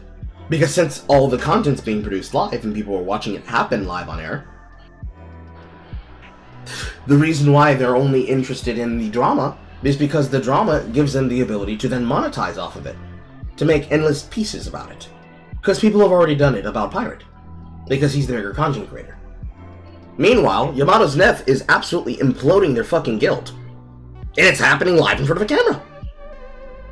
If the news story gets published again when the guild is dead, or when the majority of the content creators that are in it stop playing, are they going to do the same energy of coverage? I can promise you they won't. Just like if there is a person who was following my channel to give an update of what was happening inside of my server world, just like there were people who were giving updates on the subreddit, specifically about the hackers that were ruining their server environment for Manibus, because that environment is just a badly designed map with a badly designed mechanic, which is why both myself and Kazag have not been playing it, because it's just poor. Way of the Winter, better. That one, poor. As well as hard mode just being shit, but that's an entirely separate issue. And the fact that we're playing a lot of games leading up into Monster Hunter launching in February, or at the end of February into March. But you were to cover that concurrently, you could be able to see blow by blow the examples of the shit happening and how the change happened. Because why would that not turn out that way? Why would I not go that route? Why would I not have public conversations with a third-party moderator to control the conversation? Granted, the person at the time who was my friend, who was the moderator for that server, was not very good at it because he was more concerned with the whole nature of conversations being that a person is able to speak uninterrupted. But the problem was that the person in question they were completely unaware of exactly how nasty they were. And until that moment, he didn't get it. And then finally he did. To which he did, of course, apologize to me and said, "Damn, Carl, I apologize, you were right." That entire nature of the internet and how it chooses to hyper-focus on the bombastic nature instead of the actual fucking sincerity of the conversation is pretty much why the majority of the internet is just layered under irony and sarcasm and lose themselves in the further discussions of the shit that they could have. It'll definitely happen with Destiny shit. I can promise you. There will be people who will do the exact same thing with what's happening to Destiny right now, and then they'll have to be reminded under the shit that they're doing. But the news cycles of what people want to focus on. So, what? Trump's in office now? How many news stories do you think recently have all just been Trump derangement syndrome? Good case example. I don't like Trump as a president. I don't necessarily like the man for who he is, but the policies that he does, if they lead to good outcomes, I'm not going to be permanently against him just because of who he is. Versus all the people who are now going to have money because they're going to do the same thing they did in the first one. They care more about the spectacle than they do about the problem. And that's why leftist causes always die in the goddamn dark. Because they care more about fighting against something instead of actually fighting for something. Message.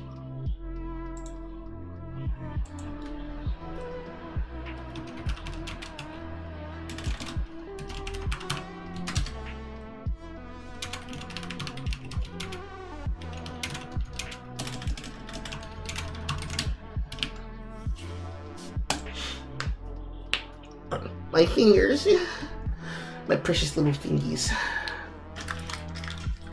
But to staple and period on what Hopecat said, everything is a crash out or a cringe to people. Sincerity, authenticity, and basic human emotions are layered under irony and sarcasm.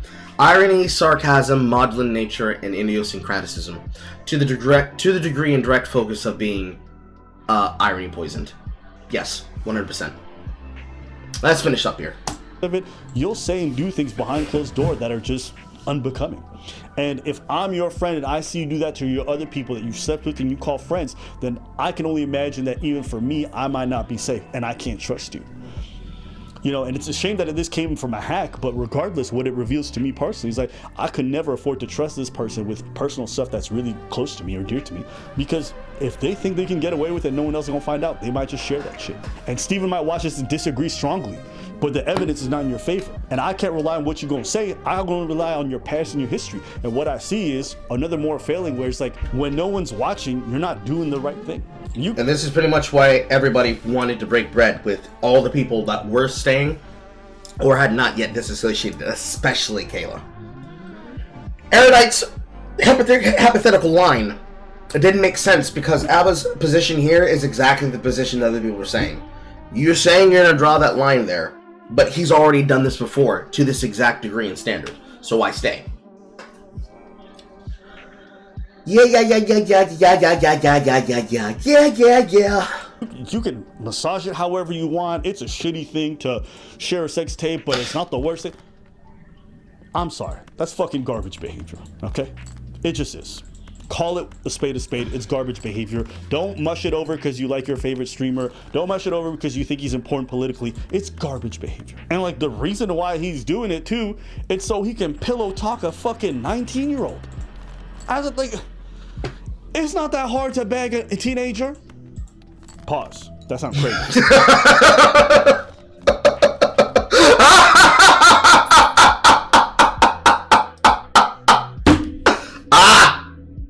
But you know what I mean?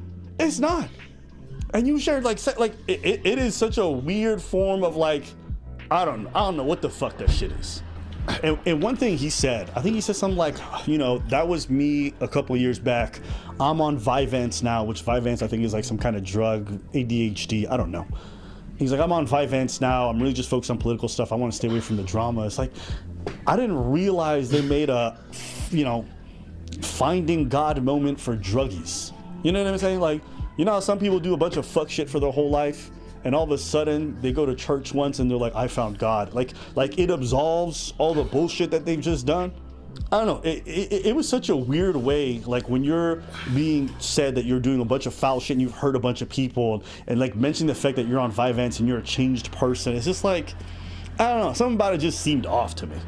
I mean, it's off on the simple nature that doing any amount of drugs about it's not going to change the fact that you keep doing it frequently. That's kind of like the end of it to begin with. Oh man, I'm a changed man. I don't do that no more. I'm not that person. I'm not that person. But you are that person. You're still that person. You're that person right now. He's still doing it. He hasn't changed at all. It continues. And it just didn't seem like someone who was really repenting or felt some type of way about what they did. It just felt like, it made me think of Sneeko. Sneeko's doing all this like goofy ass red pill shit, and all of a sudden he finds Allah and everything's just forgiven. Exactly, 100%. It's the exact same shit. Believing that he could say what would be useful if Destiny were actually a woman. So, Justaminx. Let's use the Justaminx example. Justaminx has drug problems. She had drinking problem. She had rage issues. She would then go on to go do the celebrity boxing shit, and then all of her friends pretty much abandoned her because of her drinking shit. If she were to come out and say, guys, I'm better now, I'm medicated, I'm seeking help, I'm getting a therapist, people would use that and buy that up and say, yes, queen, yes, back into the fold, back into the matrix. They would. Same thing applies to not just a cutie, not Cutie Cinderella. Trisha Paytas. If Trisha Paytas was to come up and say, hey guys, hey besties, I know I used to be fucking crazy and shit like that, but I've changed and I'm on drugs and I'm better now and I'm capable of being a better mom to my child, it would work. It would work. But because we know who Destiny is, and mostly this is the factor of what happens when you're a content creator as a man, because he's a guy, it don't work. They don't believe him. All the bad messaging, all the people he insulted, never apologized for none of that. None of that is just like, I'm moved on. It was just weird to move on to the career stuff. Like, listen, man. How do we say this? If you have political aspirations, you just can't behave like this. One of the weirdest things that Steven had was an anti-misogyny arc, right? He felt like there was too much misogyny in his audience and whatever. So he's like, he was trying to shape them up, and he was banning people and banning certain kind of messaging. All the while, my guy, you were fucking a bunch of the women that you worked with. You would bring women on stream and then fuck them within a short amount of time. It's like you're reinforcing a lot of the stereotypes that a lot of this misogyny comes from. There's a certain level of hypocrisy there that just makes like the whole thing just seems like such a flamboyant joke. And personally, like that's actually one of the big reasons I don't want to be associated with like the platform is I don't like the idea that we're normalizing, someone bringing in a bunch of small content creators that are women, fucking them, right? You don't even have to go there. I'll let him finish, but I have opinions. And then when that fallout inevitably happens, like just cast them away. Like it's a really weird dynamic. You don't even have to go that far. Because the exact dynamic that he's talking about is exactly the Twitch culture that we all criticized for years. You should not have kingmaker content creators bringing in a fold of smaller, medium-sized channels, and when it is no longer beneficial to them, actively throwing them away and acting like they have never been relevant to you. So, for the element of Quackity and Dream, watching people who associated with the Dream SMP because they were watching that multiplayer content over COVID, or comparatively Among Us from content creators over COVID, that entire nature of collaborative concept is already bombastic in of itself. Because obviously streamer games, right? Games that are only relevant because a bunch of streamers played it and they were just having conversations as a backdrop while playing it, or moments of humor while playing it. It poisoned the brain into thinking that the reason it was there was because of the game, but it was actually content creators. And then them throwing them away because their multi-channel network said that they can't get a partnership, so they can't fuck with them because, hey, all of this was riding on you getting that contract to 100 Thieves, but you're not with 100 Thieves, so we can't be able to do content with you anymore. You're not big enough for our relevancy. It's a business practice that should definitely be mocked into the goddamn earth, because it is the content creation cycle for which Dan Clancy wants to be the background of his platform for Twitch. That's what he has. That's what Kai Cenat is encouraged to do. I'm going to bring on a celebrity and I'm going to make content happen. Technically, Aiden Ross did the exact same thing over on Kick with Trump, but Twitch did it first, concerning them getting involved with people like AOC and having them stream with people like Nuke and Pokimane and Valkyrie and etc, etc, etc, etc, etc, etc. The internet should not be controlled through the lens of high-powered celebrities that can control the conversation because the conversation happened on their live streams. Add in the factor that they may or may not be having sex with them, which they live in Texas and California. They're all on party drugs. It is nothing but a recipe for disaster. Shit! You have the exact same thing happening with fucking VTubers and shit! You don't even have to go to this male that brings on women and then fucks them. You don't even have to make it sexual. It can begin and end at this content creator brought on other people for their work, and then, when they were no longer relevant for them, cut them out of their content and treated them like dirt. It'd still be shit. The fact that it's women, and the fact that he's having sex with them, and the fact that he's gassing them up with all this shit after bringing them onto a stream and making them a part of the content is enough to already want to throw it away. But as long as they don't hear about it, they would not remove it. It's not one of those things that should be like a morality clause that exists on Twitch or YouTube or Kick or any of these websites which we broadcast to. You shouldn't be removing them for their online and offline dalliances. If it doesn't happen on the camera and it's not broadcast to the platform, you shouldn't be banning them over it. But that doesn't mean that it wouldn't be something you would look into. It's a little bit of a legal thing. Oh, blow blacks. Anyways.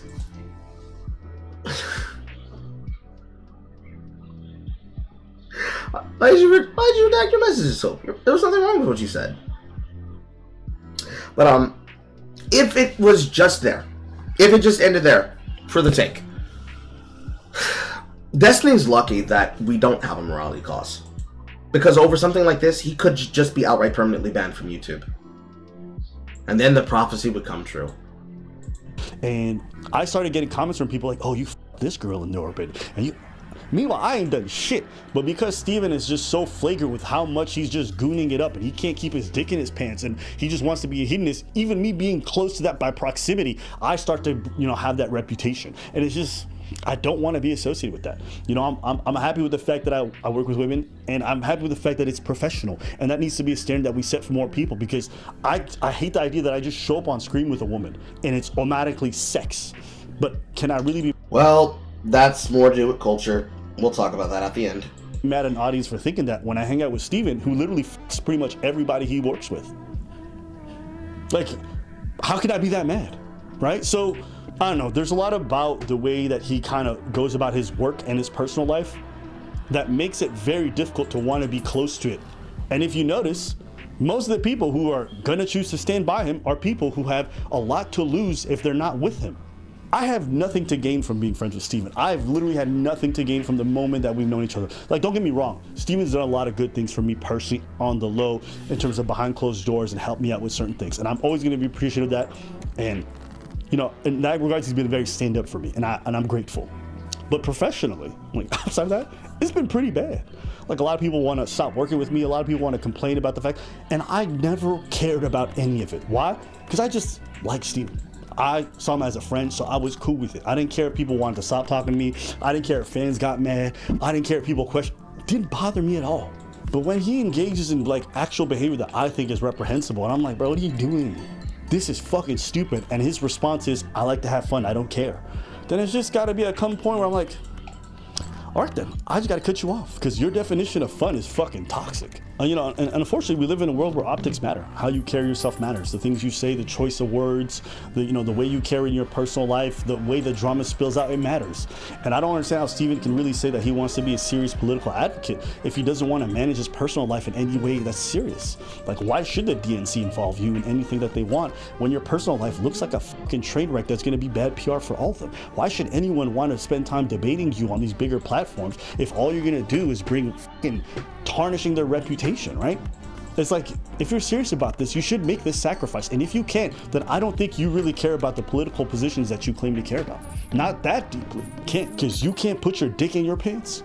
So that's how I feel about this. If y'all wanted to hear my thoughts, there you have it. Yeah, I don't think I got much else to say. Like I said, I won't be appearing on those streams anymore. None of that collaboration stuff. I hope the best for Steven. I hope he fixes his shit, and I hope he does right by the people he hurt. But as far as I'm concerned, yeah, this is incredibly disappointing shit. That's all I got to say.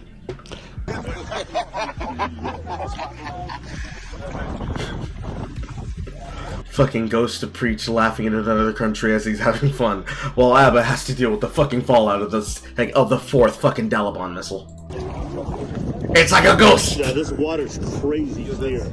I'm telling you, this is definitely the best. But, okay. Let's see if I can rewind to the point a little title. bit. I think it's reprehensible, and I'm like, bro, definition of fun is fucking toxic. Fuck. People want to complain. You know, and we've known each other. Like, don't get me wrong, Steven's done a lot of good things. Steven, who literally have that reputation, and it's just, I don't want to be associated with that. You know, I'm further back. Small content creators that are women, fucking them, right? And then when that fallout inevitably happens, like, just cast them away. Like, it's a really weird dynamic. And I started getting comments from people like, oh, you this girl in the orbit, and you. Meanwhile, I ain't done shit, but because Steven is just so flagrant with how much he's just gooning it up, and he can't keep his dick in his pants, and he just wants to be a hedonist, even me being close to that by proximity, I start to, have that reputation. And it's just, I don't want to be associated with that. That right there is unfortunately just the nature of people doing things. I don't know if anybody's ever seen it before. I don't know how many of us are avid watchers of old world Twitch and old world broadcasts, but I consider old world before 2014 and at the cusp of 2014. Whenever something happens on stream between a content creator and their significant other, the chat starts spamming sex him, sex him, sex him, sex him, sex him, sex him, sex him. That's just the culture. It's literally just the culture. I'm not saying that this is acceptable culture. I'm saying that that's the culture. You got a bunch of people that are watching the broadcast, avid clippers, avid watchers. Something out of the norm or something special happens. They make it into a spectacle that everybody has to see. That's part of the culture. Now, a part of the Twitch culture, the fact that that's a meme that repeats itself in a lot of places, unless you've taught your audience to do differently, it's to be expected. Because in their mindset, you're not a broadcaster if your stream is legible, right? The fact that the chat's moving at the speed that it is here means I'm not a real Twitch streamer. Because if I have so many people in my chat who are commenting their opinions nonstop to the point that the chat is illegible because it's not on slow mode, it's going past a mile a minute, and most of the responses aren't even words, they're memes reacting to the point that they saw on the camera, that is the nature of what we are dealing with for the content creators on the platform and their audience's general intelligence. For Destiny's audience's general intelligence, because it's basically an open secret, not even necessarily secret, just open, that Destiny is having sex with these women.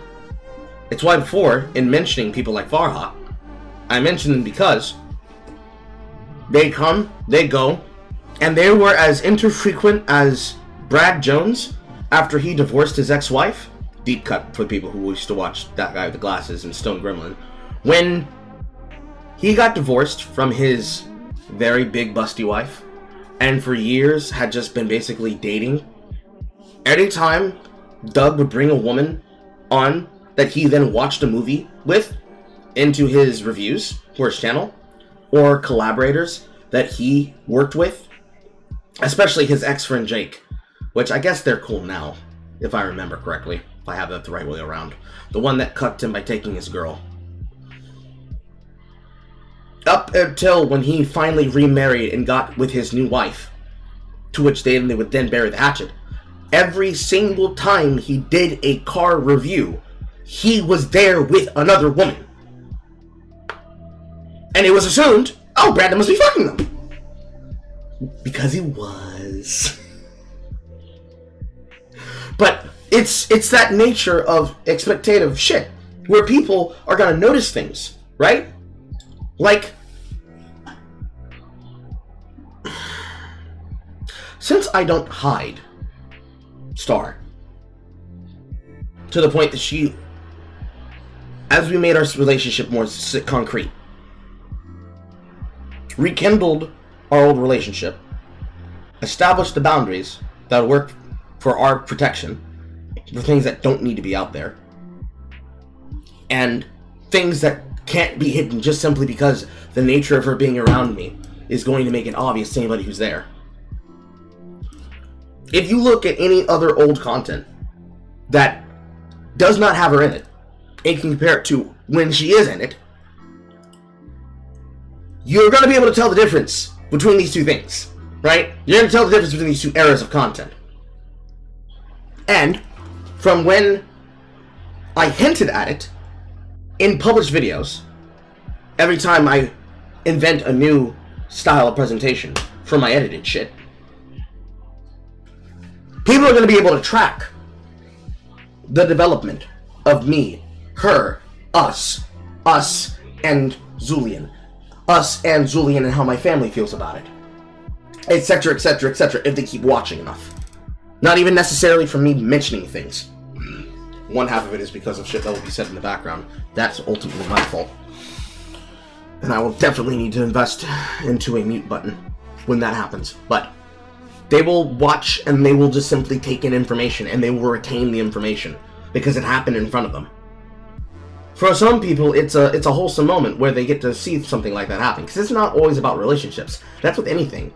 Relationships between personal friends, relationships between exes that are now friends, relationships between groups of friends that splintered and then reconnected again over COVID, groups of connections between other content creators and other crossovers. The way that other content creators describe other content creators inside of a sphere of influence of the same game, or the same environment, or the same network, or the same organization that they are all signed to. You can do this with anything, and audiences will, they will consume it. They will eat it the fuck up. They will make mention of it, they will bring attention to it, and they will treat you about it. But ultimately, at the end of the day, the problem is that these things, as much as they are like a part of the streamer society, there's an element to it where this becomes parasocial. So, for example, you guys don't need to hear everything that's between me and a woman. You don't. You do not. It is actually in my power that I protect her from doing so. But at the same time, that doesn't mean that protecting her from angry people who have it out for me and then turning it on to her and the kid is supposed to be acceptable. But that also doesn't mean that I can hide her. Three things moving in concert with each other, right? I, as the man, need to protect her. I, as the content creator, need to protect her and our privacy. I, as the parental figure, lack thereof, step-parent, whatever the fuck you want to call it, co-guardian, You need to protect the anonymity of this child so that he can develop and be a person and not be connected to whatever fucking bullshit happens on my content. Plus or minus whatever fucking bullshit other people decide to have against me. For any content creator that concerns, you're never going to be able to have to deal with this. So anonymity will be at its highest. For those like Horror that wish to be PNG tubers or VTubers, I don't necessarily... Start that sentence over, Carl. I don't envy them, but I understand their choice. I'm not jealous of them, and I don't look down on them, because I understand their choice. Because this business takes from you. Content creation takes a piece of you and puts it on the internet as a timestamp of your life that can then be traced in a digital archive. It's called a digital doorstep. It's what agencies use to track you and take a history of a timeline of your life from when you became a public figure up until the time of your permanent death, and then maybe any time afterwards and behind that, for as long as you're politically relevant to a situation. It is 100% understandable why the rise of VTubers happened. Who the fuck wants to have somebody personally stalking them because the job that they do as the persona that they choose to be is looked at differently because a homely girl with glasses who VTubes as an extremely hot and attractive woman is looked at as though, well, she must be a sex figure. Look at that. Look at all the curves on that image of your body. I have to have it. What woman wants to fucking deal with that shit? At the same time, a nerdy guy who could do the exact same thing. He uses a VTuber model. And his VTuber model is hot, attractive, is basically set from League of Legends, but he's a hot, fat, slovenly man. Let's say in an alternate timeline, he was me. What person wants to deal with man, this guy's supposed to be all attractive and have a six-pack and ass and muscles. Look at you! You don't even have a stomach. You have a black balloon! Who wants to deal with that? Code Zico, or is it Code Miko? Code Miko, the Asian VTuber, who, even now, she does put herself on camera, just basically to show off the definition of how her rig actually works. All the thread definitions that she's developed over time. I understand why she would want to do that. When Pokemon tried to be a VTuber to do it for content, I understand why she did it. It's a Gundam, and the fact that he does not do on-camera shit, and when he did, he always hit his face. I understand why he does it. There's an element of the job that you want to keep away and keep private to yourself that no other person can have access to except yourself and the person you're with. And unfortunately, the nature of the internet, as we were just talking about, when they get so sycophantic that they decide that they're going to control what the narrative is, they get off the fucking plot.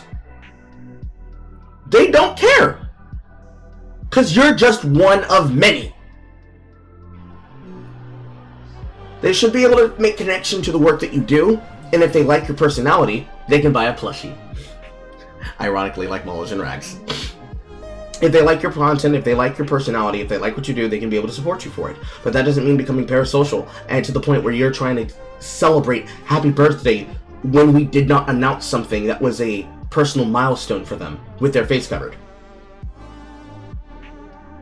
They certainly don't do anything so parasocial like you geolocate where the person lives, and then you stalk them so that you can fucking introduce yourself when you happen to see them out and about in the city, like in the middle of a live stream, whether they are or are not IRL live streaming. The fact that shit happens here in Columbus is wild. The fact that it happens all the time in Atlanta is even worse. If shit happens as close as Warner Robins. Anyways, the missile. It hit. It was big. Moving on to new topics.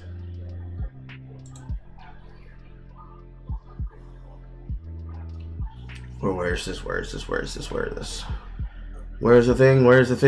thing? I had it lined up. No! It's in here.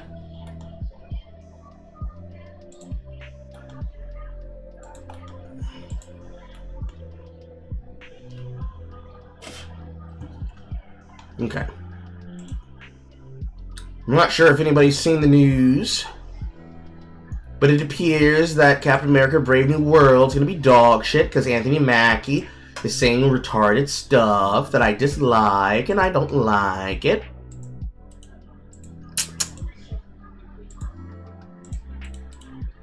Let me pull that up before I pull up anything else.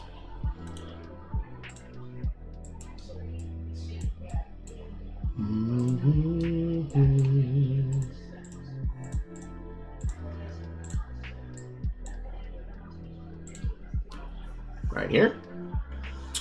Captain America Brave New World star Anthony Mackie explains what Captain America represents for him. Captain America represents a lot of different things, and I don't think America should be one of those representations. Why is this not starting? Ah, it's because it was glitched.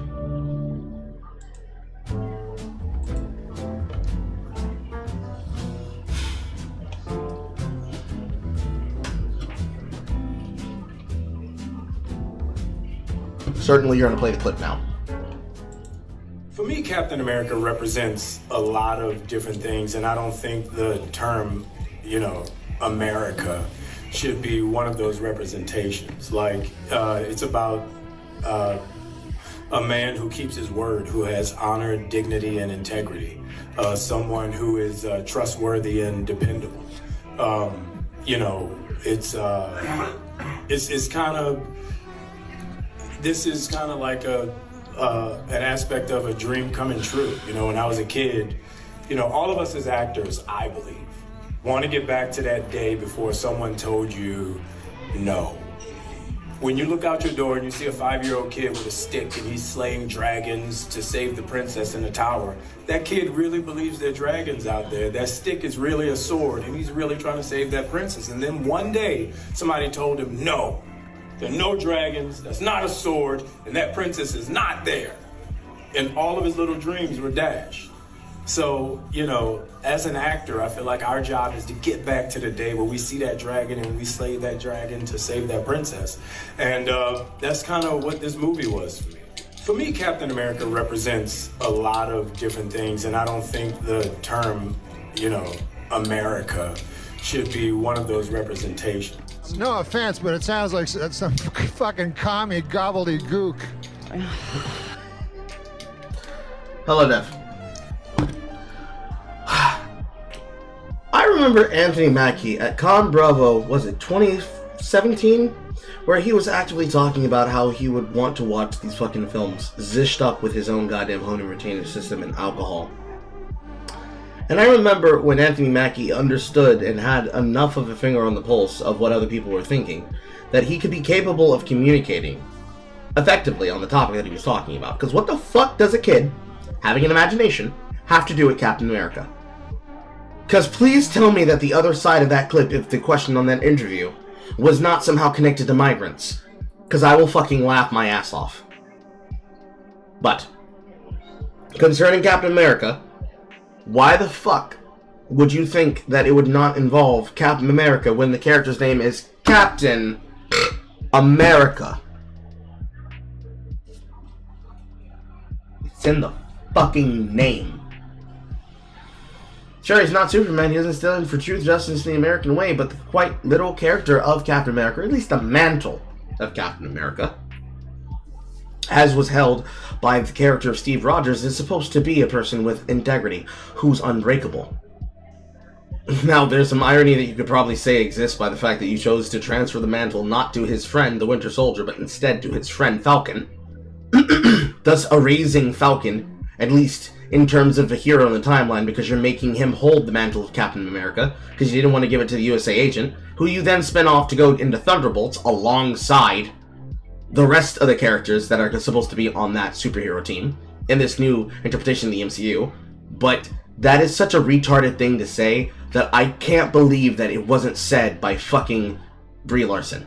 I can't believe that Soft Cheese Larson was not the one that said this, and it was instead, Anthony, I understand what the fans want, let me just with my fucking alcohol and chill and watch my own film type shit saying this. I'm so crazy about that. Again, hello Dev, how are you? Fancy seeing you here in my chat room.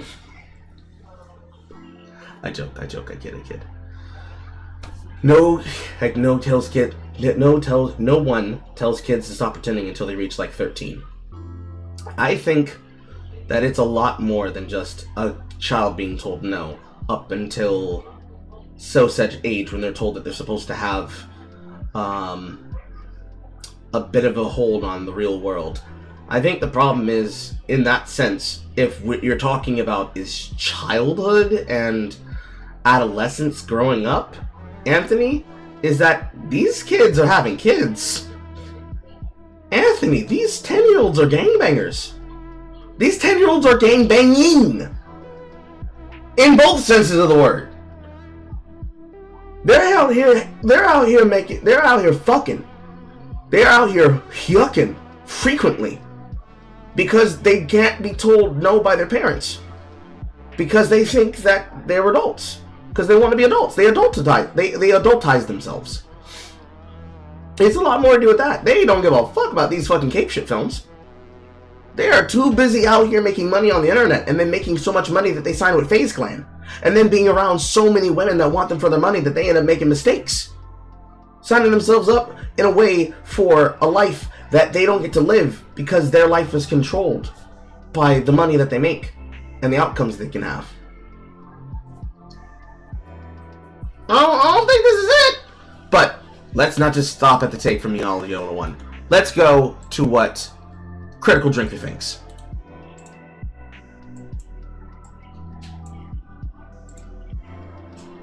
Wow, talk about bad timing, man. I think it's fair to say that Captain America Brave New World has had a rocky ride these past few months, what with all the delays and the reshoots and the spiraling budgets and the growing public apathy towards the film. But hey ho, sometimes you just have to soldier through, right? And with the movie finally in the can and the premiere just a couple of weeks away, maybe the worst was finally behind them now. All they really had to do was stay the course, keep their mouths shut and... For me, Captain America represents a lot of different things, and I don't think the term, America should be one of those representations. Pause. I see it as a poor response to say that Captain America no longer represents America but the whole world, even though his name is Captain America. I don't believe with the globalism of the character of Captain America. Just like I wouldn't agree with the globalism of the character for fucking Superman. Not necessarily to say that you cannot have him say the iconic truth, justice, and the American way. But that has more to do with a take about Elseworld content that features Superman, which more people are in love with because they don't like the American version of him. All the classical versions of him, especially not versions of him since Kingdom Come. But I don't like the globalization of a term for a character that is represented by their trust and their faith in people, which is supposed to be the basis of the American melting pot. Where globalization does not take a course because they throw away all the second identity characteristics of their nationality and instead choose to be Americans. They don't remain a Israeli migrant who lives in America. No, they're an Israeli American.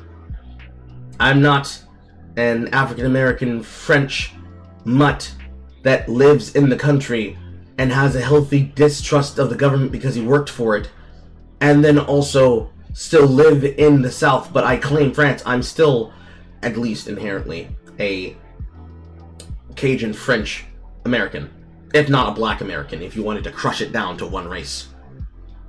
It's so stupid. And that in itself, and the sentiment itself, is inherently anti-American. I would love to know what they had to rewrite for the Israeli superhero that they were originally going to have. The original script probably aging like milk, with the movie having the worst luck with timing. Honestly, there's a lot of things that it has bad luck with. Not just timing on its deliverance and when it was scheduled, but also just on the actors that are not with us anymore, that could not do the role. Like the original General Ross, as well as the character actors in question not wanting to reprise the role because they want to go off and do other shit, which, man, in the trio of the Chris's, Chris what's his face is definitely one of the more politically active ones, alongside fucking the Hulk actor, I'm forgetting his name, Mark Ruffalo. He says stupid shit alongside Mark Ruffalo too. In fact, a lot of the MCU actors, Chris Asmans, thank you. A lot of the MCU actors have really stupid political takes. I wouldn't say that they're salient. I'm not the political guy. Hell, Dev's in the chat. Dev could probably speak up on that. But they have some really stupid fucking opinions. A lot of them have some really stupid, non-salient opinions. And not just Brie Larson. I need to go get that fucking body clip that existed of all of them in a Zoom call just talking about politics and just being ineffably fucking ivory tower.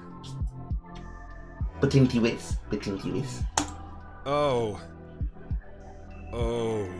The comments in question come from a press event in Rome a couple of weeks ago where Anthony Mackie shared his thoughts on what Captain America means to him and others. And wow, talk about a bad choice of words. Hell yeah, she's the loudest. It's kind of... This is kind of like a... Are you dumb or something? It's funny, you know, because you can tell by the way he's stumbling and hesitating after he said it, that he knew he'd fucked up and was desperately scrambling for a way to recover, only to make the whole thing even worse. It's about a man who keeps his word, who has honor, dignity, and integrity. Someone who is trustworthy and dependable. See, when you base your premise on excluding America from the character's identity, even though he's called Captain America, and then go on to list all of his virtues like keeping his word and doing the right thing, you're implicitly suggesting that those very traits no longer represent what America is as a country. And well, that's not exactly a popular sentiment right now, both from a character and a cultural point of view. Patriotism's always been at the core of who Captain America is as a character. It's the very reason he joined the army and risked his life to be part of the Super Soldier program in the first place, because he wanted to fight and defend not just America, but American values of freedom, justice, and equality. He represents the ideals and aspirations of the greatest generation, the men who fought and sacrificed to make the world we live in today, men who loved their country and in return were loved by it. To take that away from him is to hollow out the core of who he is, and it demonstrates a real lack of understanding of what makes him such a timeless hero in the first place.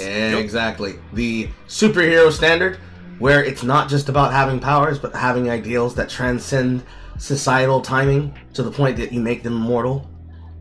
The reason is cultural. American national pride seems to be going through a bit of a comeback these days. Can't imagine what that feels like. And our tolerance for... Ah, there it is! There it is! Hollywood. That's the exact one I'm talking about! Yes! Thank you! Yeah! Oh my god! Reason is cultural. American national pride seems to be going through a bit of a comeback these days. Can't imagine what that feels like. And our This panel here, right here, Scarlett, Mark, Downey, Dawn, I forget the name of that woman. I forget the name of this woman. I don't remember who Danai is. I forget who Paul is. And Chris. Oh my fucking god, the shit that they said on this goddamn panel. I need to get the fucking clip. If somebody can produce me the clip before I find it myself, that would be nice so we can watch it live. But oh my god, the shit that they said on this fucking panel was even worse than the goddamn singing they did during COVID.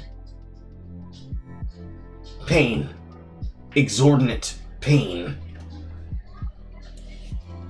Tolerance for rich, opinionated Hollywood celebrities is at an all-time low. I can definitely imagine what that feels like. Combine these two factors together and you've got a powder keg just waiting to explode, and it seems like Anthony Mackie might just be the match. The thing is, I actually like Mackie as an actor, and until now he's generally been pretty solid when it comes to interviews like this. I take my kids to the movies to see... He's referencing Con Bravo right now. This is the 2017 Con Bravo conversation. Avengers. It was $150. I'm like, I don't even want to see myself that much. So I really want to give the guy the benefit of the doubt. It might be that because he was in Europe instead of America, he was trying to find common ground with his audience and emphasize the character's universal heroic appeal. Shit man, he might even have been fed talking like this by some dumbass PR advisor from Marvel. The backlash though has gotten so bad that he even had to come out and clarify his position with an official statement. Let me be clear about this. I'm a proud American, and taking on the shield of a hero like Cap is the honor of a lifetime. I've got the utmost respect for those who serve and have served our country. Cap has universal characteristics that people all over the world can relate to. Pause. But that's not what you said when you said that in the interview. You were inherently shitting on American nationalism and implying that American nationalism is something that should not be strived for because American nationalism has nothing inherently good about it, despite the fact that that nationalism is what births the best tenements of the character that can then be emblematic across other characters as a prime motivation. It would be the exact same as saying that a person shouldn't be proud of their European country because their country has things about them that are negative historically that they should be ashamed of, permanently, forever. Hello from my Austrian and German friends! Like, oh, if your country's ever done anything bad as a colonizer, and they've ever done anything bad with terrorism, and they ever did anything bad with genocides, you know, holodomors, slaughterings, struggle sections, tyranny, I guess you just don't get to be proud. Oh, what's that? Everybody in the world did it? Damn, I guess everybody should be ashamed. Nobody can be proud. Throw that shit right the fuck in the goddamn garbage. Out, down the fucking slippery slope from the bottom Melee Hill that it came the fuck out on and all the way the fuck out of our fucking conversations. Because then no one can be able to be proud of anything. Because everybody did it at some point. It would be a shorter list to find one group that didn't do something to someone poorly that then should not be something to be proud of. Pride is not supposed to be being proud of just the positive things, but also being proud of what brought you to where you are. Example, being a black American is not just being prideful of the fucking Black Panthers, but also being prideful of all the people who affected the culture and also affected your livelihood to give the ability for somebody like me to be able to sit here in a chair and not be inside of a breeding den somewhere, making more slaves. Message. Being a black American doesn't mean hating my fucking country while at the same time demanding my country give me reparations. Because they own me. Message. Again, I don't pretend to know the guy, so I'd prefer to believe that he's telling the truth here, and this has all been a big misunderstanding caused by a poor choice of words. Either way though, it all contributes to a generally negative atmosphere that seems to be building around this movie and Mackie's version of the Captain America character. Let's not forget that the last time we saw Sam Wilson with the shield, it was in the racially and politically charged Falcon and the Winter Soldier, a show that saw racism around literally every corner, that tried to frame violent terrorists who murder innocent people because they want free stuff as sympathetic anti-heroes. The terrorists only set us back a bit. You have to stop calling them terrorists.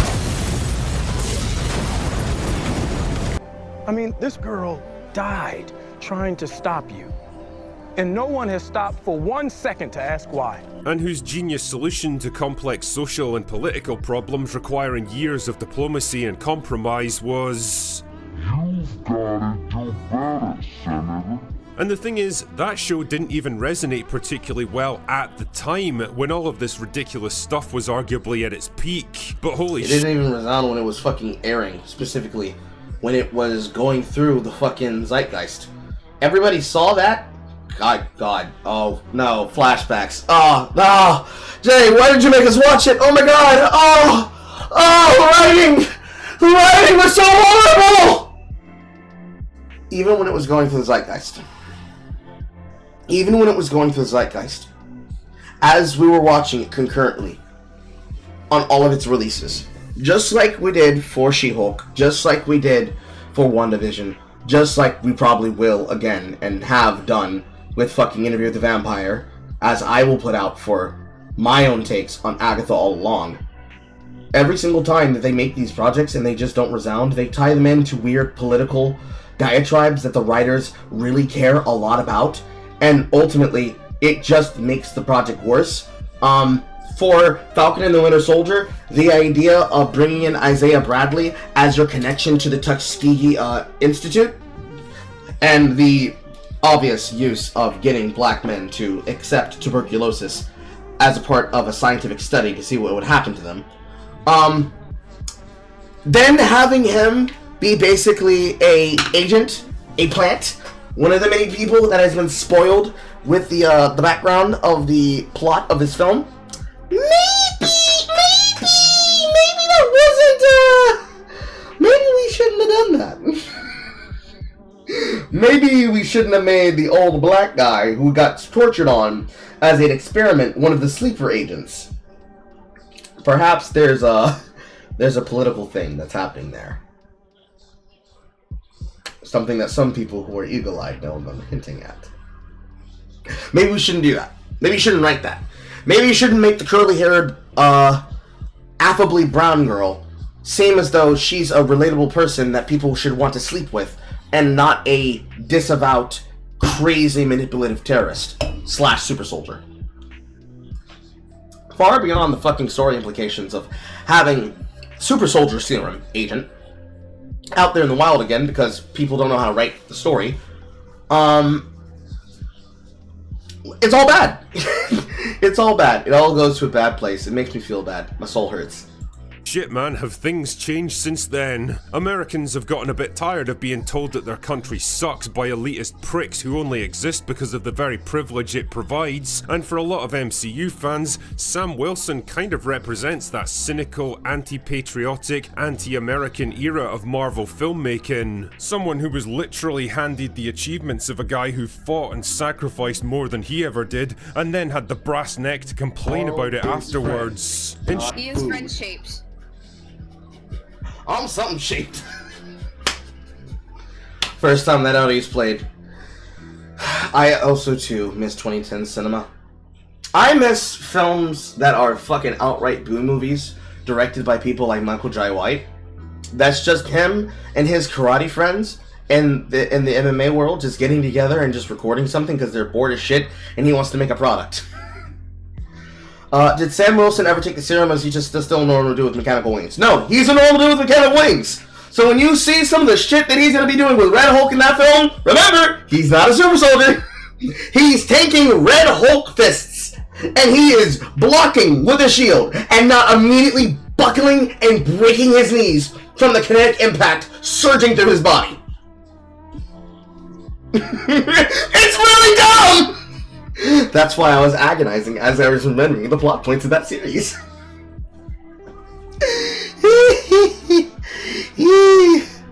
Welcome, Boston. Sure, I think a lot of people were just looking for reasons to hate this film, and whether he meant to or not, Anthony Mackie might just have given them exactly what they were looking for. The only question now is whether Captain America can hope to survive the firestorm.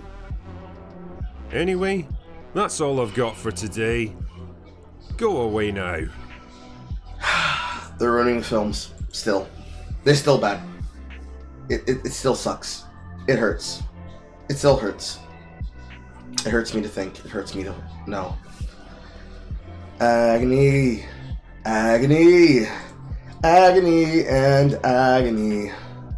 And agony. Now. Something completely different. Remember the Mia channel that we watched and that we consumed content from concerning Lewis McClung from the Versus chat? It appears that Tom Dark actually reacted to her channel as a bit of content that he was using to review something. Quote.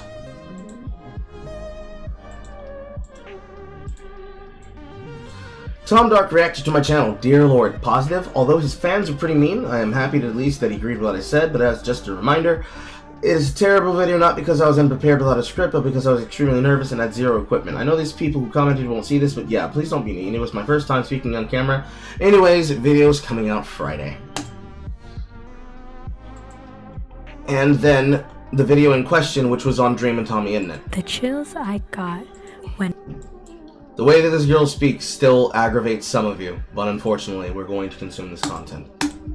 Let us please bless ourselves for the divine Gadelic Assassin, just to get a grip on it, so we can understand it from the point of view of one of those people that was, in fact, watching the SMP when it was happening.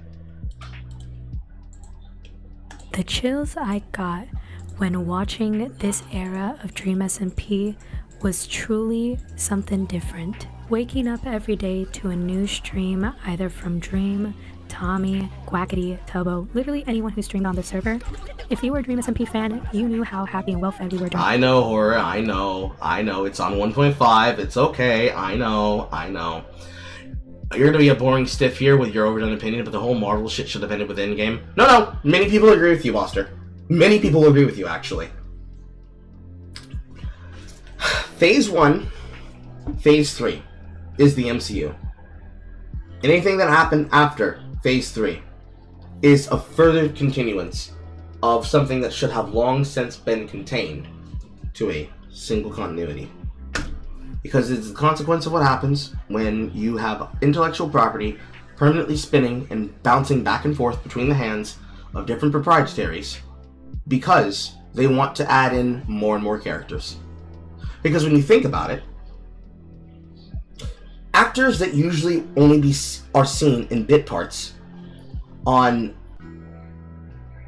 things like the I'm forgetting the name of the team, Dum Dum Hogan and the Howling Commandos, that actor was doing bit shit in Desperate Housewives and doing bit shit in the Left Behind series, which is now at like direct-to-DVD levels of quality alongside Kevin Sorbo.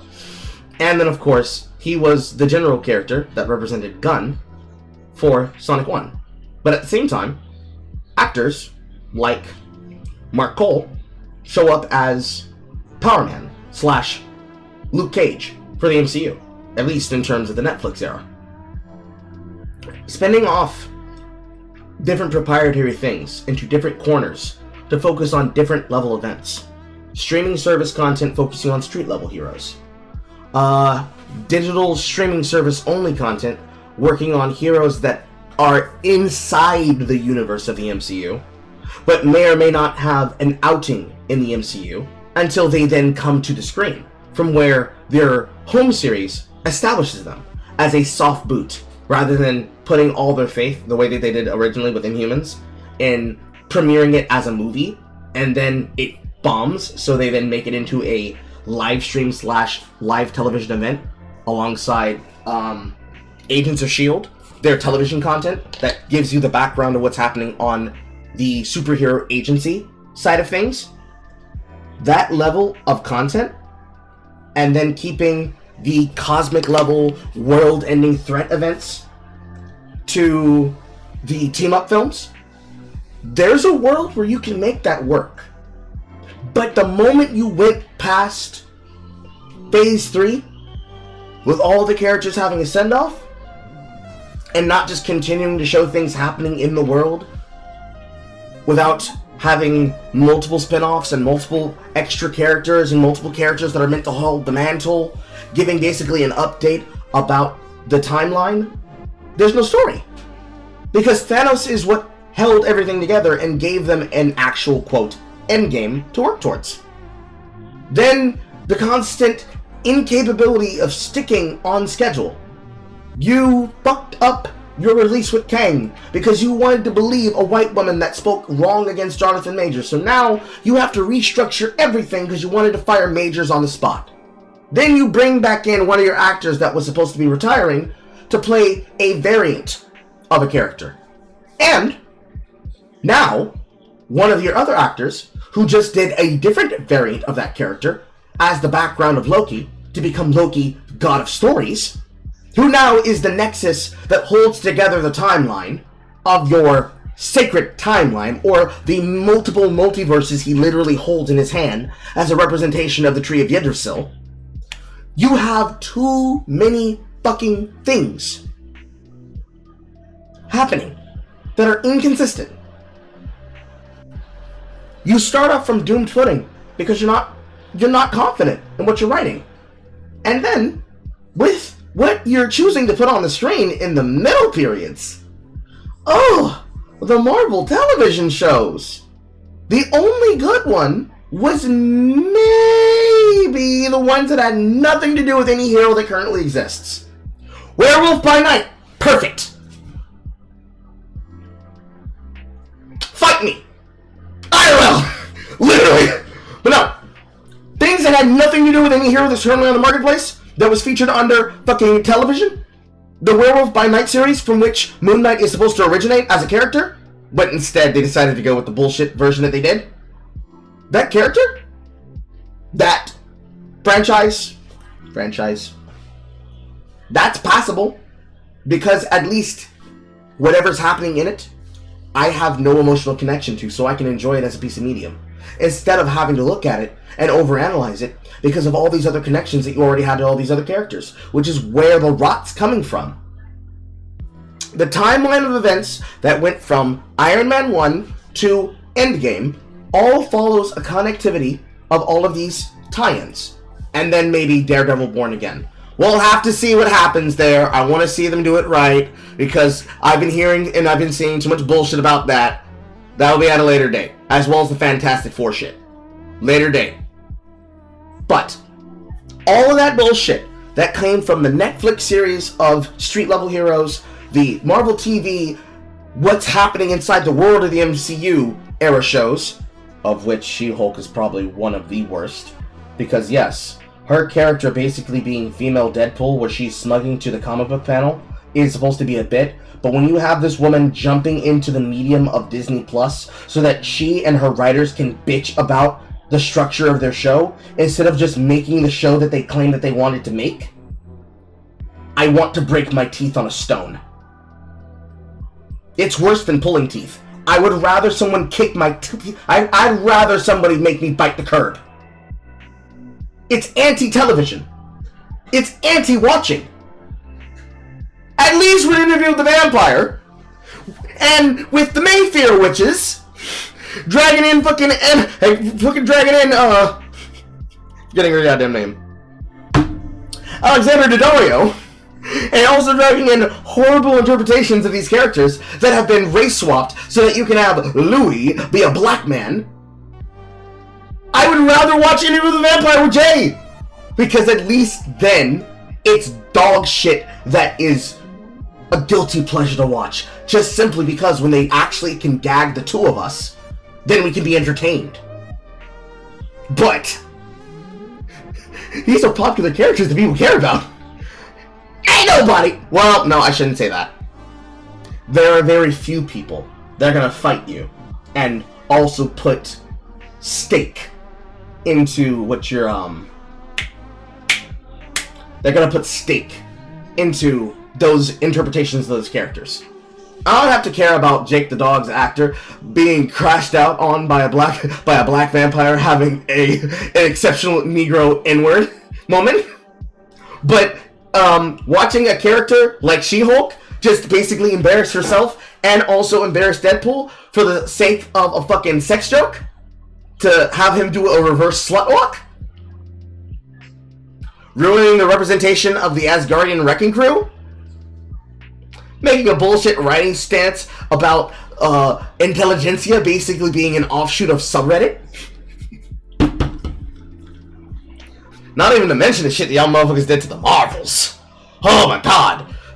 Making television shows so that you can have a backwards compatibility to involve new characters that nobody knows about by the time that they watch them on the movie. Making people have to pay. Har FDD.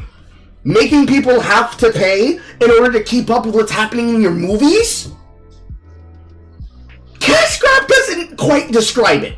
Money laundering and outright fallacious use of my time. The Boys is a different level of bad for a different reason, James. Highway robbery, yeah, because you're scamming people. You're making them pay for a subscription service so they can keep up with what's happening in your movies instead of just making them aware of what's happening in your movies inside the movie. You're making them pay to watch a Netflix series, several Netflix series, which the plots of what is happening in the shows are supposed to be relevant for the universe that they're developing and are inside of. It's just dead. It's just fucking dead. Or agrees with me. I said that before. I was thinking that before you said it. It's just fucking dead. Because what really pisses me off, personally, is that while I'm watching the show, You're putting in fucking subliminal goddamn QR codes to try and sell people on Marvel's on the fucking Marvel Limited digital comic book storefront. It's all a fucking marketing scam. You're raping the characters literally live on air, and in some cases literally raping them live on air. And you're doing it for money, and you can't even make it entertaining.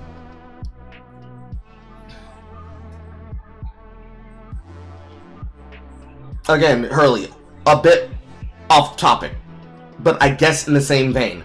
But to have a conversation about The Boys and a show that chooses to make content that mocks a political reality that they literally treat like it's SNL, that's an entirely different conversation for an entirely different place.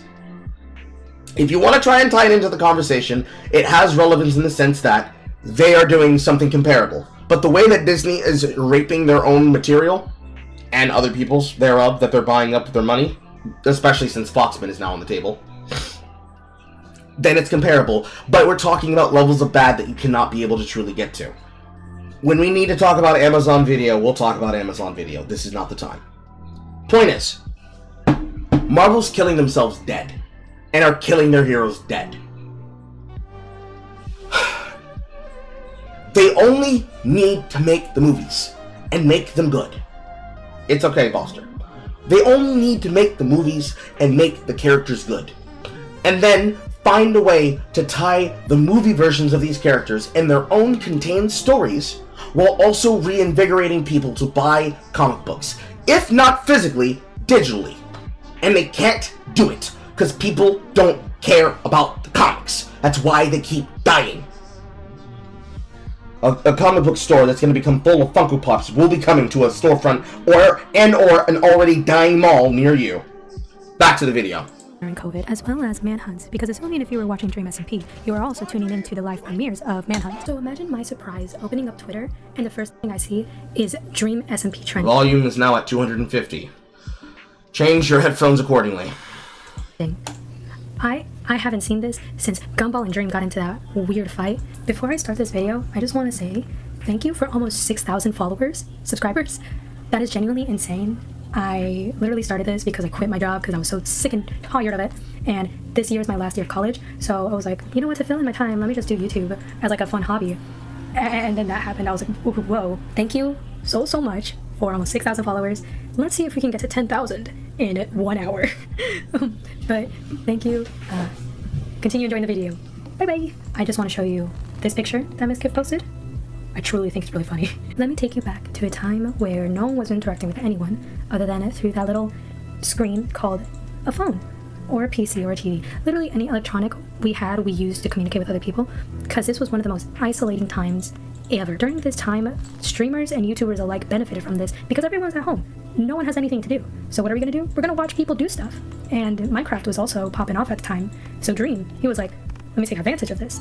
Let me start making this unique series called Manhunt, where him and his friends would basically speedrun Minecraft, and Dream's friends would try and stop him. Many clips of these activities became very popular. One that I can name off the top of my head, and the one that I used for the intro, is the boat clutch. Like that, I remember seeing that live and losing my 13-year-old head. I think I was 13, but it was one of the best moments of my life. And I can still proudly look back on that like, oh, that's so cute. If only she knew what was gonna come. April 24, 2020 was when the Dream SMP started, and at first it wasn't how we knew it was. Back then, it was just Dream, Sapnap, George Not Found, Callahan, and someone else that I don't quite remember. If I remember her name, I'll put her on screen. But it was not the role-playing Fiat. Went by quick. George Not Found, Callahan, and someone else that I don't quite remember. If I remember her name, I'll put her name was Alyssa. She left pretty early due to IP changes. Rip. Her on screen. But it was not the role-playing fiasco that us Extreme SMP fans know and love, and other people don't quite love. But as these role plays started popping off more and more animations, artists, clips arise from these videos, more people started to know, oh, Dream SMP, let me go watch it, or oh, Dream SMP, that's cringe. For me, I found out about Dream SMP through a friend, and she introduced me to Dream. However, this was during time, I believe, Tommy had just started, so I wasn't watching Dream as much, I was watching Tommy. And this leads me to my segue. This video is not to be biased towards Dream or Tommy. I see a lot of YouTubers say, oh, I hate Dream, or oh, I hate Tommy in it. I think these two guys are stupid. But that's not what I'm here about. I'm here to deliver you the information, the news, what happened, with a little bit of my opinion, but without bullying or demeaning anyone, because I just don't feel like that's productive. Also, note, no hate will be allowed in the comments. If you have constructive criticism and valid opinions, that is totally fine. However, I don't want to be seeing any Dream kill yourself, Tommy kill yourself comments. If I see that, you're getting banned. No, I'm kidding. I'm deleting your comment. Now that that disclaimer is over with, let's start with the fun. January 11 is when this all starts. However, it wasn't Dream that started it.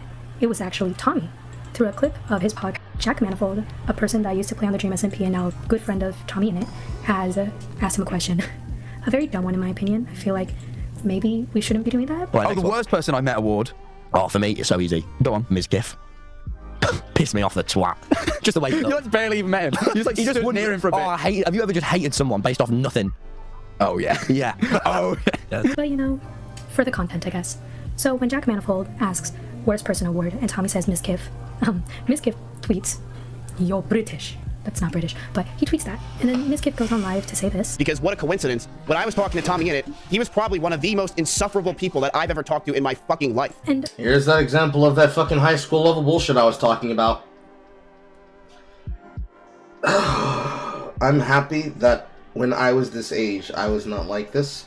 Although a person could probably claim that my interconnected knowledge about streaming shit when it comes to Twitch is this, but I have never been so disinterested in the fucking shit that goes on between content creators when they do this back and forth clapback shit like this, because it is so fucking irritating and annoying as a watcher, honestly. It's no hate against this woman. It's just this is the level of the fucking influencer shit that I don't want to be in part of, and that I don't like. I personally hate it. Miss Giff is a very unserious person. I mean, like, have you seen him? No hate to him. I actually used to watch him a lot in quarantine as well, so no hate. Soon after this clip gets posted, XQC joins in to say, well, me personally, I think everyone's cringe. And I mean, look at yourself, buddy. And I mean, that's what Tommy said. He said, call me cringe. No, XQC, you know, fires back saying, you know, I was live streaming in my basement and now I'm making a live stream with Donald J. Trump. What have you done? And then Dream, out of left field, just post this. Now, I'm not going to be over dramatic and say you can't say that word, because, like, if you're autistic, who can tell you what not to say? I'm not autistic, so I can't say it. But with the fandom that Dream has, and he has cultivated, obviously this isn't going to go over well, because everyone hated Dream SMP fans for being overtly sensitive. Everyone knew this. Every single content creator was getting canceled when Dream SMP was active. You guys remember when Quackity got canceled for speaking Spanish? Yeah, it was that bad. It was that bad. So, of course... I mean, a bunch of people getting annoyed by content creators doing things doesn't sound completely out of the norm for the internet that we're aware of. But, you know, let's be fair. Some people can produce some really retarded shit. First, if you tweet out that, with a fandom that is very sensitive, you're gonna get hate. You're gonna get hate. Now, to kind of change the setup, we're going to... Chat, boys. I love Comcast. Comcast is such a great company. Mediacom is such a great company too. Both these companies have such great internet chat. Can't you just feel the great internet? When it disconnected, I was literally saying F's in chat so much that I eventually started saying Epstein chat.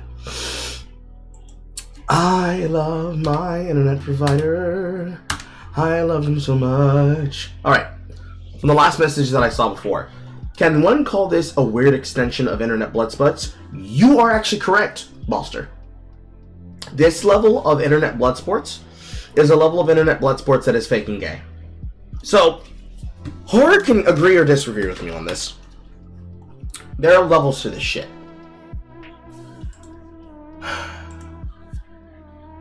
Am I even properly still connected to YouTube? Let's answer that question first. Yes, I am. Okay. All you can hear me if you hear my shit. There are levels to this shit. When you are talking about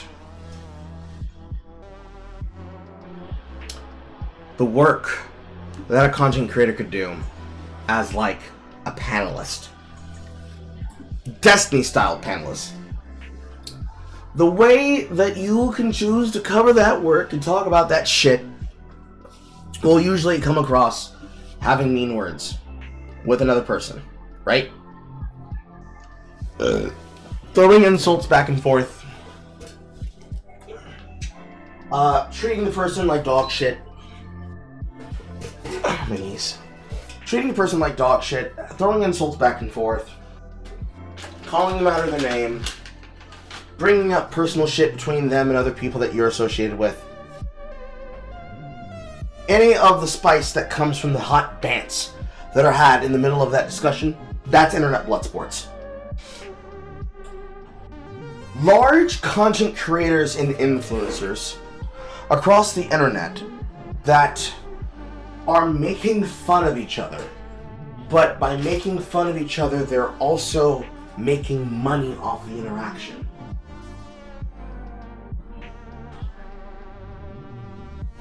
So, for example, where's my fan? So, for example,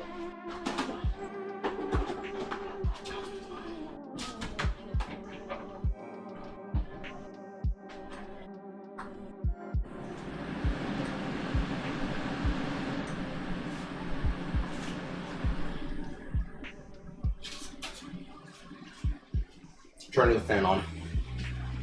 It got a bit too hot in here.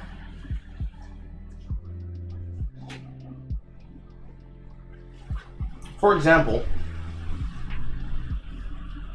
a content creator like myself having a back and forth with one of the usual suspects on Twitter. That's normal, right? But me having a back and forth with Elon fucking Musk, on some level, that back and forth drama actually directly benefits his platform and may or may not assist mine, right? For most of this drama that we consider internet blood sports, it wasn't so much about trying to build a career, but simply being able to be in a place, in a space, where you can communicate like it was a lobby in Call of Duty. Whereas what currently happens now is the appreciative and safe and performative way in which to have those discussions. Right? And that's like the problem. Welcome back. I've been talking the entire time about the thing you asked me. But the nature of internet blood sports was supposed to be about simply doing this shit for the love of the game. So, back in the Google Hangouts era of internet blood sports, the first thing that probably popped off Medicare's channel before he again got involved with, I'm pretty sure, the Asian woman that became his wife. That wasn't about getting attention and being seen as performatively doing the right thing. It was for the love of the game. Getting in that ass, no pause, no lube, for the love of the game. Making fun of somebody that was a fucking idiot, for the love of the game. There's no money, there's no altruistic business interest. It is literally, why are you, like when Horror criticizes me about why even waste your time explaining to league retards about the plays that are making them lose the match and why you choose to get passionate about it. It's for the love of the game. I get no benefit, technically. Technically I can get money off of it. But removing the material influencer benefit. There's no interest. There's no monetary benefit. There's no content cycle. There's no pipelines for congruent adjustment and for monetization. It is just because I hate these niggas. It is just because I hate these niggas. That itself alone is reason enough. Pure spite, evil, interest, insult, disrespect. Hatred is reason enough. It's honest. It's honest. It's truthful. It comes from the heart. You can't fake that shit and be performative. But this shit with people like Tommy in it, the performative shit that happened on the part of Lewis McClung in Cataclysms, as noticed by the content creator whom we are now consuming the content of. All of that's performative. They're doing it to stand up and say, I'm a good person. Yes, I am. I'm a good person. I'm gonna shit on this fucking Egyptian Muslim. That's not for the love of the game. That's for the interested benefit of making money off of doing so. And that's gay! That's gay! That's gay! If you do it for money, that is gay. And by gay, I mean lame. Because the reason why internet blood sports was so good was because it came from real passion. Yes, gay with a GH. That's what we're going to use as the official spelling of gay. I'm ruling it! It is in the call records. It is done. It was gay. Because the performative nature of it was for the benefit of somebody who wasn't in the conversation. Because out there in them blood sport streets, it was not about what you were doing to say for the victims, It was for you and the people in that chat room. So when somebody insults Nicky the Knife to the point he pulls out a fucking knife and threatens him with a fucking knife, that's hilarious. This man's making death threats over the internet because he's insulted about being a fucking cuck and being gay. But somebody performatively going onto his doorstep to try and put him all over the fucking internet, and then because they dox his public address, because I'm a good person, I'm fighting against Nazis, you potentially lead to him and other people and their animals being killed as a substitute for him when Nick obviously doesn't open the fucking door and that gunman gets slaughtered. The people who are responsible for that should be tried with a fucking crime, in my opinion. Because ultimately it was supposed to be for the love of the game. It was supposed to be fun. Where's the fun in death? Where's the fun in life ruination? Where's the content? Content, air quote, but actual content. Where's the content in life ruination? There's no content in it. How can you create content? You destroyed them. They're no longer relevant. They no longer exist. In many cases for those people, they're dead.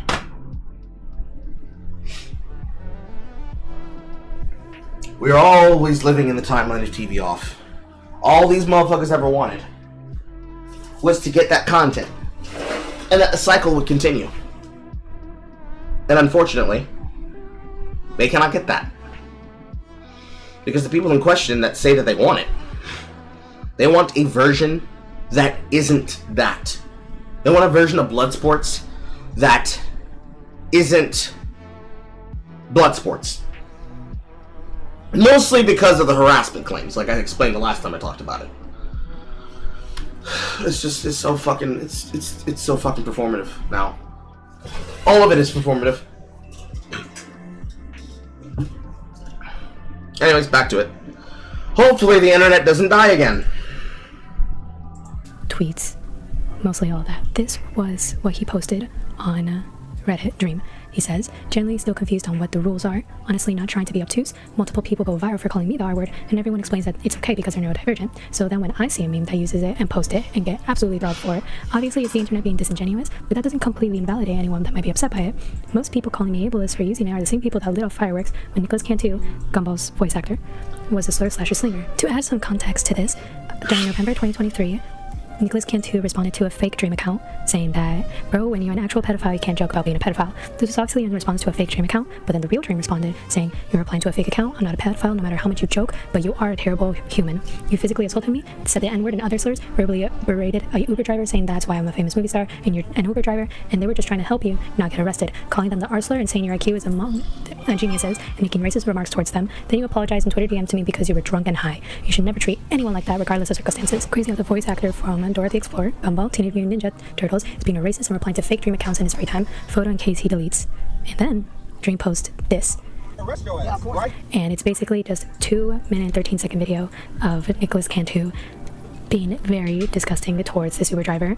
It's a really upsetting watch. You can search it up. I don't feel comfortable putting it in this video, but just be warned that it is very uncomfortable. But at the time, since everyone thought Dream was a pedophile, everyone's like, yeah, no, Gumball is right. And then a couple days later, Dream did what started trending, where it was proven that Dream sent very inappropriate messages to a minor right here, and everyone's like, you know what, what Gumball did was valid. But what we learned was that it wasn't a minor. So, this is completely moot, unfortunately.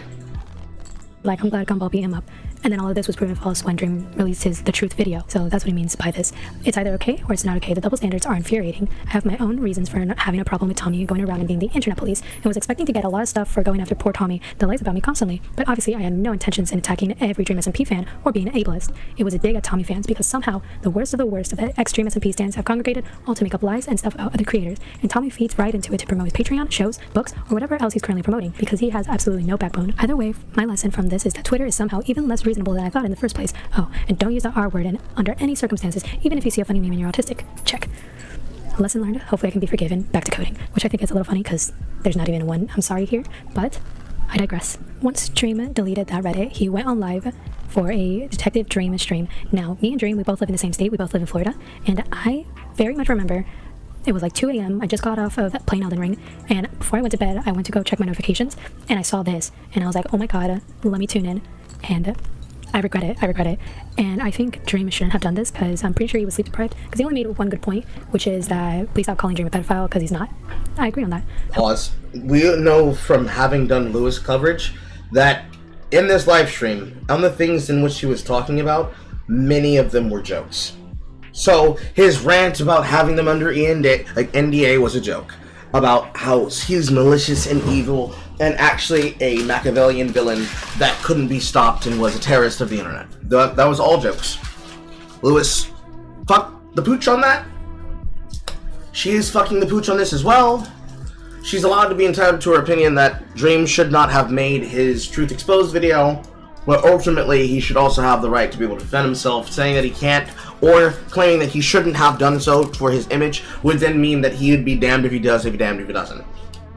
One of the things that was often repeated in the fucking David Jaff Sawfield for Alyssa Mercanti was her constant desire to frame the narrative against her as people don't want me to speak, they want me to be silenced, they want me to take the shit and never say anything back, because Dream's sentiment there repeats the actual same sentiment that Alyssa did in that interview. When she wasn't destroying her lawsuit, of course. Which is that you are expected to take shit as a content creator, as a public figure, and be criticized, but then be judged for whom you choose to then repeat your criticism to. So, let's say, in the alternate universe where I'm a movie star, and I'm worth billions, gagillions, trillions of dollars. If I'm in the DMs, or publicly saying, hey yo, fuck Big Dick Noodle from 567. You said my dick was little, this shit's gigantic as fuck. And I'm wiggling my dick in the goddamn breeze. Obviously, I probably shouldn't do that. Pick my arguments, right? Why am I spurring out against this person on fucking Twitter? But then also, when an allegation, which then immediately gets disproven, comes out, but it then gets sensationalized by a bunch of admins, and then they bring up the example of the wiggling dick scenario, but actually that was a person who was using a deepfake AI of me, and I didn't actually respond. I'm just sitting there live watching it happen, literally in this same context, and like, hey yo, you see this shit happen all the time? I'm like, motherfucker, this is so weird. It would be remiss if I were to respond in that state of mind, because it's then expected that I shouldn't say anything, despite the fact that I should be allowed to. Because you cannot tell me that I can't say nothing. That's not fair. If I'm going to be able to defend myself as a public content creator, or as a public figure, I should be allowed to do so from whatever venue I choose to do. Doesn't mean it's going to be good for me. You know, this is why you have PR agents.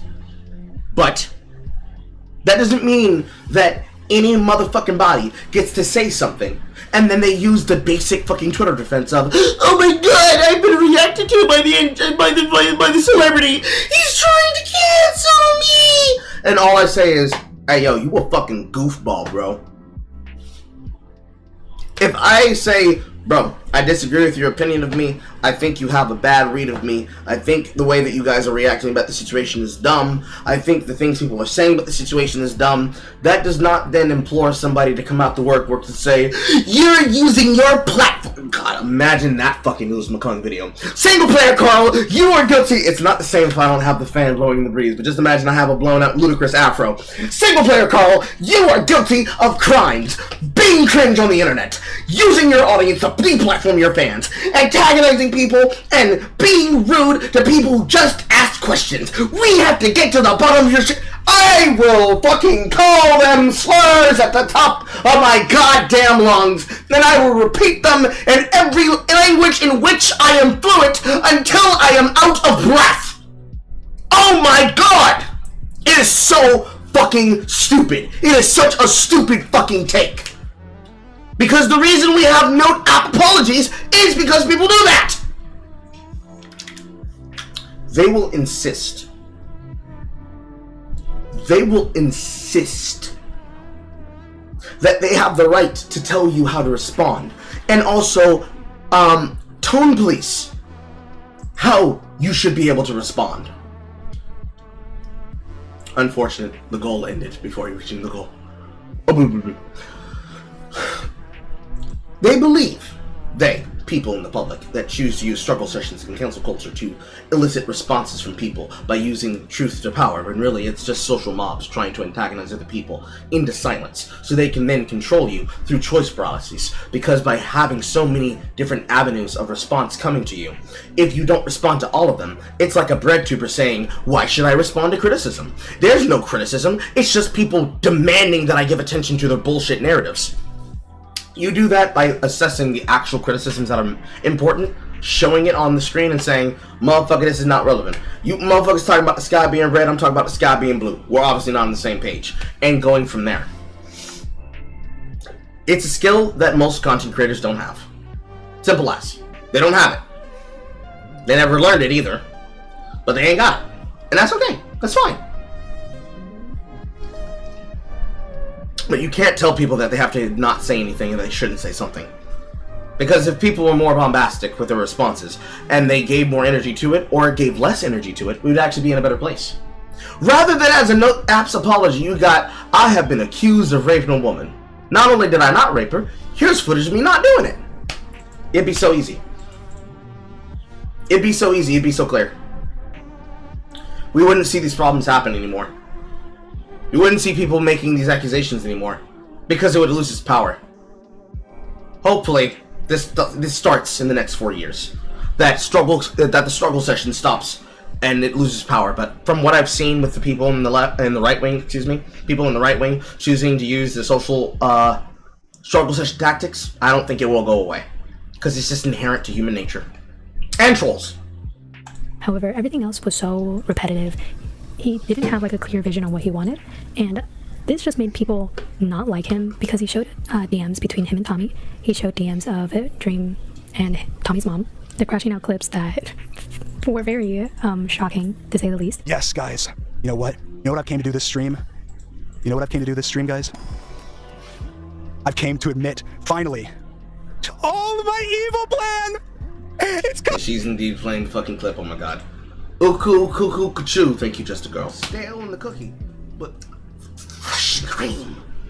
But yes, it's why they do have that strict rule on the PR teams. We don't have more of this on the American side. Honestly, our PR teams is based on our American politics, and our American politics are weirder because of that. Come together! I definitely had to take a deep breath when I saw that. So when Dream texted Tommy this, "Are we even friends, dude?" Definitely does give me flashbacks to being a high schooler. But basically this message is just saying, Tommy, can you please stop being mean to me?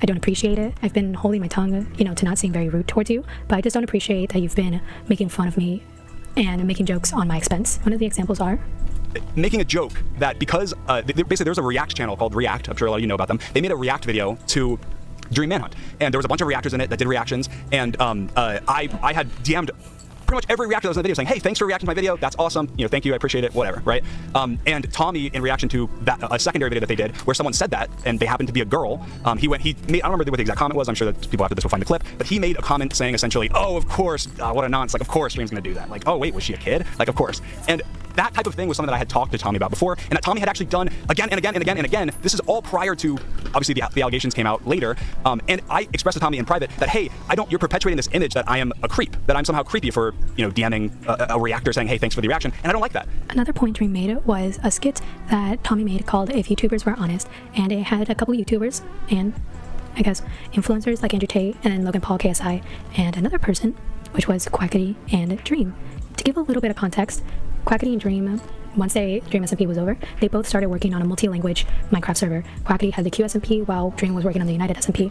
And these two announcements were made very close together, so people were like, oh, well, who copied who? It was probably Dream that copied Quackity.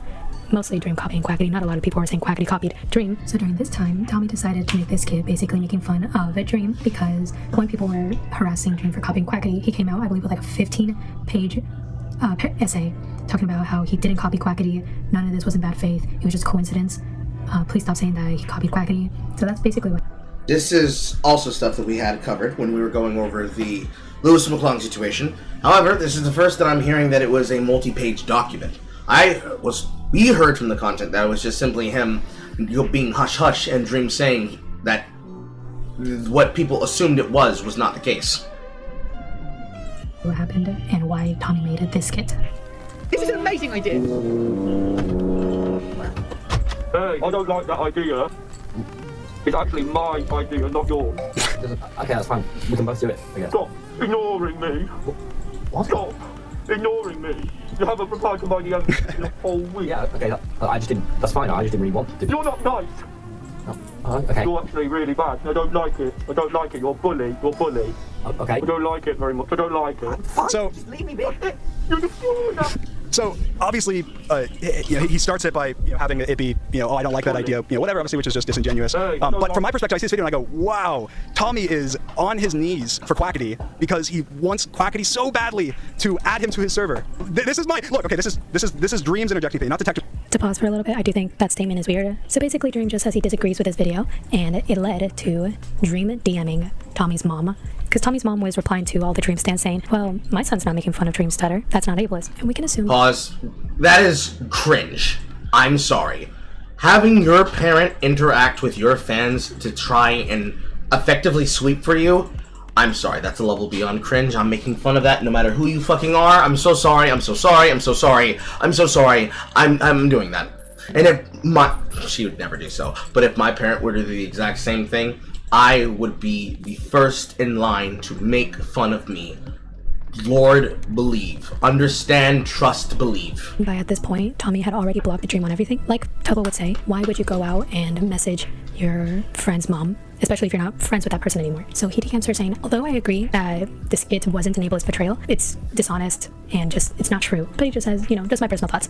And although this is weird, I don't think it's that bad, because if Tommy isn't gonna unblock you, you might as well tell someone, hey, stop saying lies about me. And obviously Dream has been going through a lot where a lot of people were lying on his name. I do understand that it gets to a point where it's like, dude, please just stop saying I'm a weirdo, I'm a creep, I'm dramatic, I'm this, I'm that. So to move on from Dream's stream to Tobo reacting to Dream's stream, he does bring up good points, such as this one. Yeah, and also 25-year-old men should not be messaging the mothers of their friends because they've upset each other. Like, that's not something that should be happening. Admittedly, that is okay. It was just a video. All of this just over a video is a bit odd. Which I do agree about. I know I just said Dream kind of has a valid point to say like, hey, Tommy's mom, please tell your son to stop, And not even to say like, tell your son to stop, but just express how you feel. Because she was fighting Dream stance. You can see here that she is talking to Dream stance and all that. But I also do agree that all for a video, really, you could have just done log off. Log off. In a world full of content creators, they are never, ever, ever going to take the position of, bro, just log off. That's never gonna happen. It's never gonna happen. Logging off would be the death of content. If I log off, I don't get to monetize them for everything they're worth. If I log off, I'm not able to make money off of them while I do so. If I log off, I won't be there when the shit hits the fan and I can continue monetizing them for all they're worth. Why would I log off? I gotta stay in the mix. I got the spikes, I got the salt here. The content is worth it. That's all I could have done. Protect your peace. Hashtag protect your peace. This clip here is Tubbo telling his point of view, where everyone was celebrating Nicholas Cantu for saying a bunch of slurs and attacking Dream. And I also do agree with this point. Like I said, this was during the height of everyone hating on Dream because he was alleged pedophile, groomer, abuser. Like, he had some serious allegations, and no one's going to defend a pedophile. And although it doesn't excuse what Nicholas Cantu did, I do understand why the internet was so happy about it, because when you see a pedophile fail, that's like the best thing ever. Except in this case, Dream isn't a pedophile. Literally a year ago, less than a year ago, all of Twitter was up in arms, retweeting, celebrating, lighting off fireworks when Nicholas Cantu. Oh, it's just such bullshit, man. That's just not what happened. Duh. Dream, over the course of that year, did so many things that made so many people dislike him. He made so many people, even outside of his massive community, dislike him, that basically knew nothing about him but the things that people disliked about him. And on the internet, in different communities, different levels of language is prolific. So, for example, in FPS and in like year 9 British boys dialect, the R slur is used very, very regularly to mean idiots. Okay, and because over that year the hatred for you and the things you've done that people dislike outgrew just you. People from outside of communities, where in those communities it's more appropriate to use such language, are also insulting you, which makes you feel like, oh my gosh, the only people who hate me are people who were in my community now don't watch me because of all the bad things I do and now only watch Tom, when in fact the bad things you've done have outgrown you. Which I do agree. If you were on Twitter during this time, you know that a lot of K-pop profiles, a lot of no, don't remind me of the K-poopers. No, the way you do it. Ancient Greece men profile pictures were also, you know, having the time of their life during this era. So yeah, the hate did outgrow Dream. It wasn't just his community. It was also a lot of other communities that are not so sensitive when it comes to the R slur, or just saying slurs in general, which is why Nicholas Cantu was celebrated, because it went on to other fandoms. It didn't just stay in the Dream SMP. Now, to take a break from the streams, we're now getting into the 2 videos that Tommy and Dream posted. I do think this was really unnecessary. I know that getting into fights with friends is very common. However, just don't post a YouTube video. Either unblock him and talk about it privately, because mind you, this whole entire situation could have been over with if it was solved privately, or just ignore it. Just ignore it. But anyways, in this video, Tommy accuses Dream of misogyny, harassing his mom, putting things over his head like, oh, I created you, I can hang this over your head, and just mistreating Tommy in general. Although he doesn't put proofs in this video, it was a very highly regarded video. The comments are a lot more positive compared to Dreams, but we're not there yet. I cannot believe the response to it online. It's disgusting. It's sexist, man. And you and your friends' references and the way you talk about women behind the scenes has been so sexist too. Shame on you guys. 4 years ago, you were awful to me. When I was 16, you gave me YouTube advice, and you held that over my head for years. You didn't treat me like an equal, and you made me feel small. You harassed my mum as she was going through a divorce, the worst time of her life. You tried to harm the relationship between me and my mum. And if we weren't best friends, with the shit that you were saying, you probably could have really harmed that, mate. Then, a day later, Dream posted his video. Surprisingly, it didn't take him forever to post this one. It was very immediate. And in this video, he clears up the accusations, such as him not harassing Tommy's mom and not bullying him. Although he says that at the time Tommy was 16 and Dream himself was like 20 to 22. And I would like to preface this by saying, brother, that is still a big age gap. And I'm not saying that in a, oh, Dream's creepy. It's more like, when you're 16 and when you're either 20, 21, or 22, you've gone through a lot of changes. You are not the same person. Pause. I disagree with that. Sometimes there are people that remain the exact same mentality and the exact same maturity for the rest of their life because they are stuck on that setting. And people that come from this particular era, I've met more people that are stuck in the immaturity than people who are mature. Again, League player.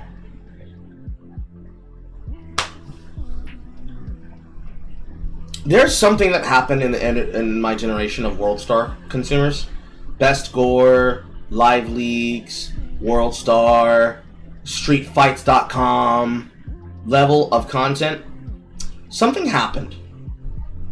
Something happened to those people that just locked them into that setting, and they never changed. And never learned to change either.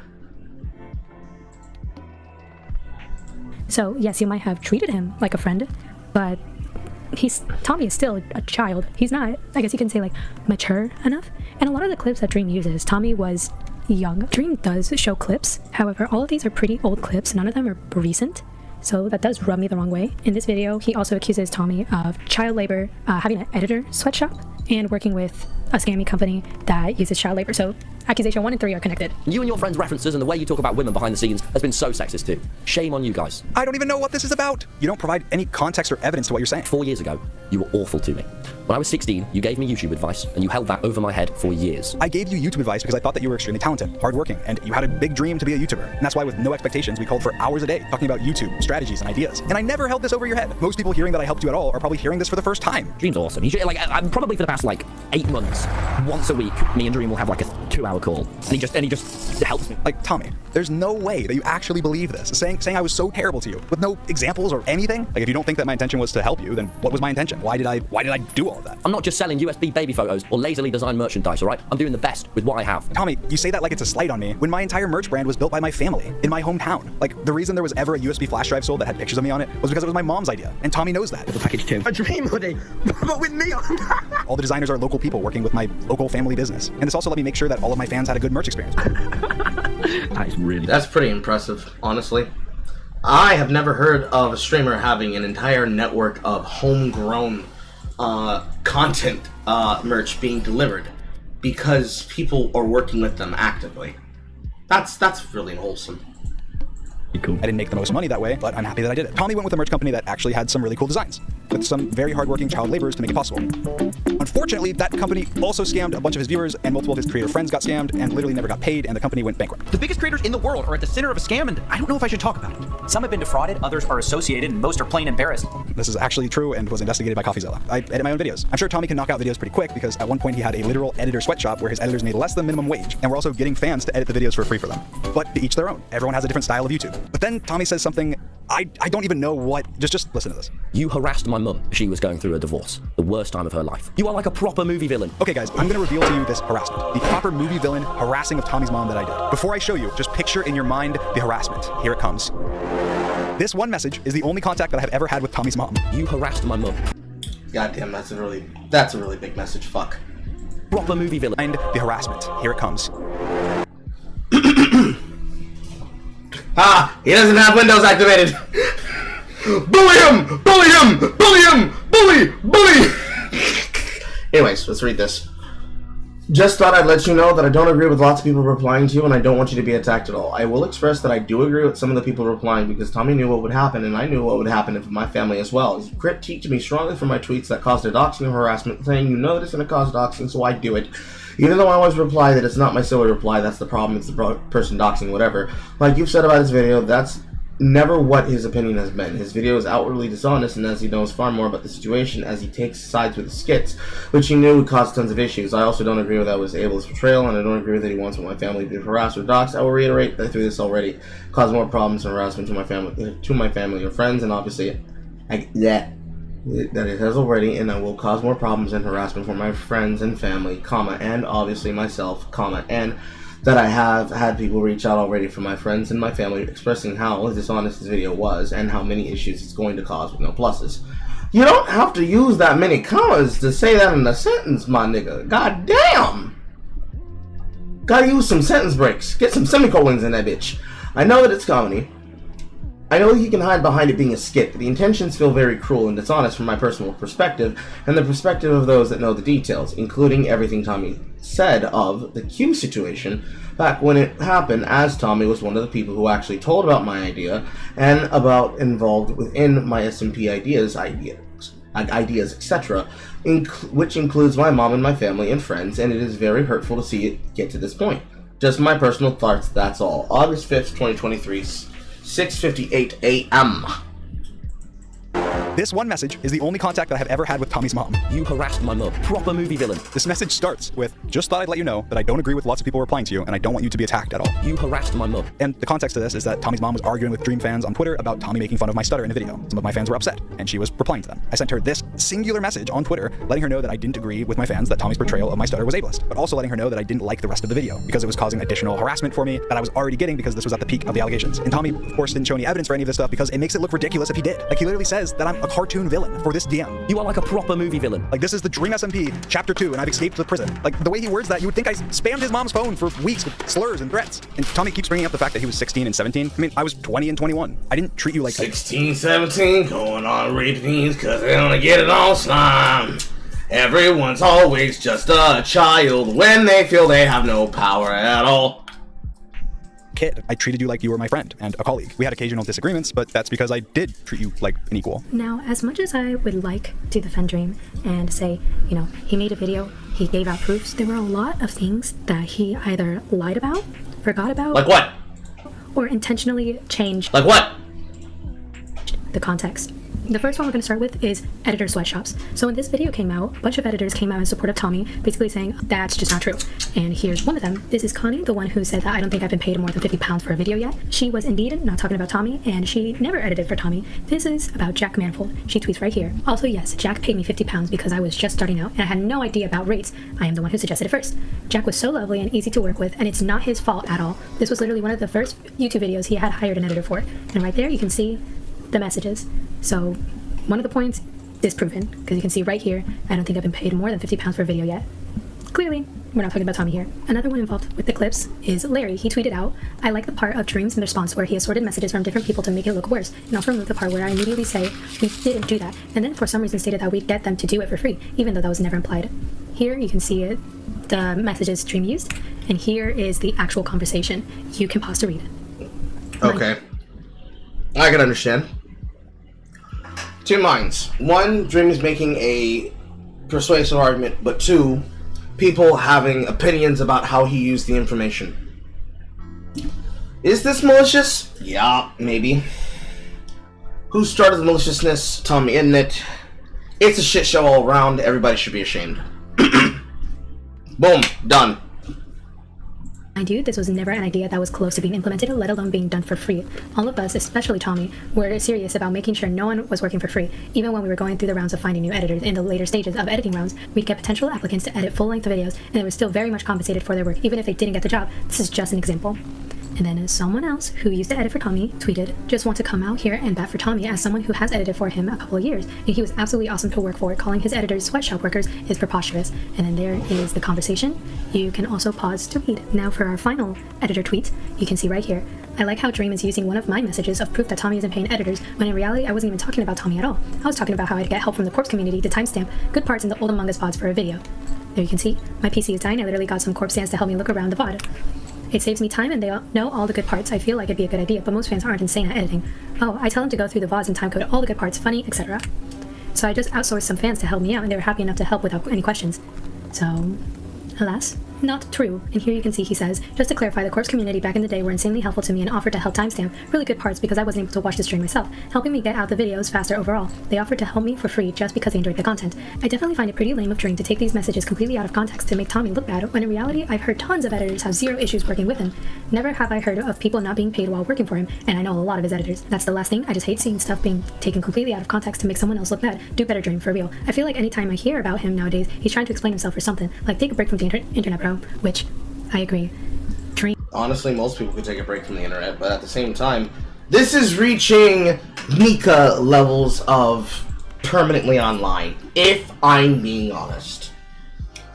Should you, as a fan of a content creator who remembers things happening, and you are yourself a content creator or making videos on a platform, should you be capable of breaking down and making clear what is clear examples of people being disingenuous about shit of which you have knowledge of? Maybe. Should it be to the degree in which you then will do all of this? I don't know.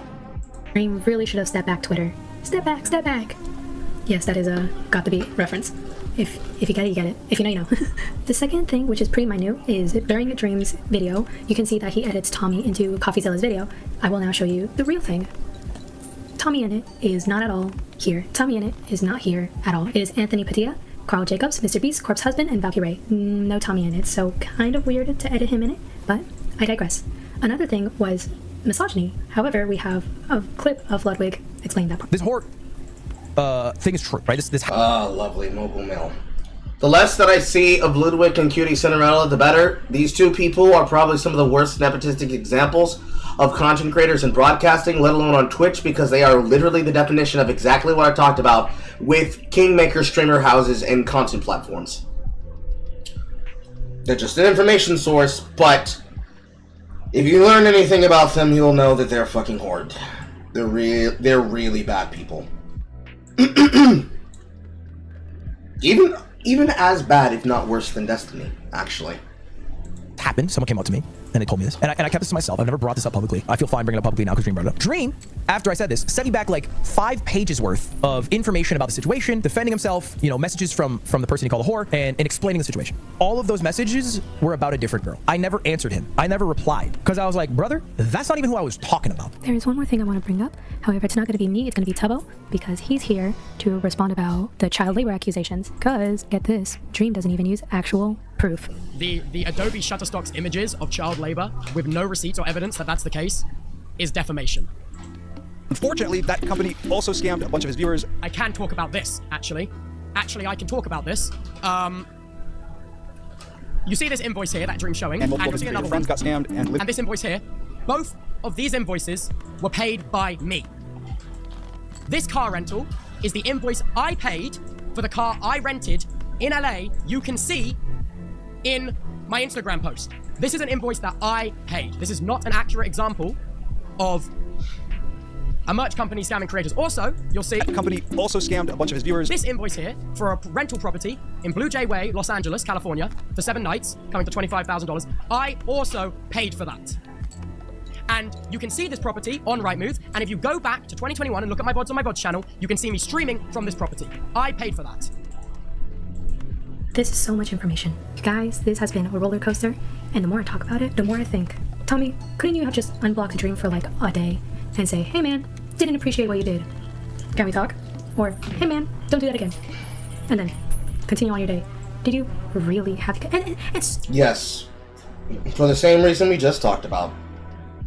Performative.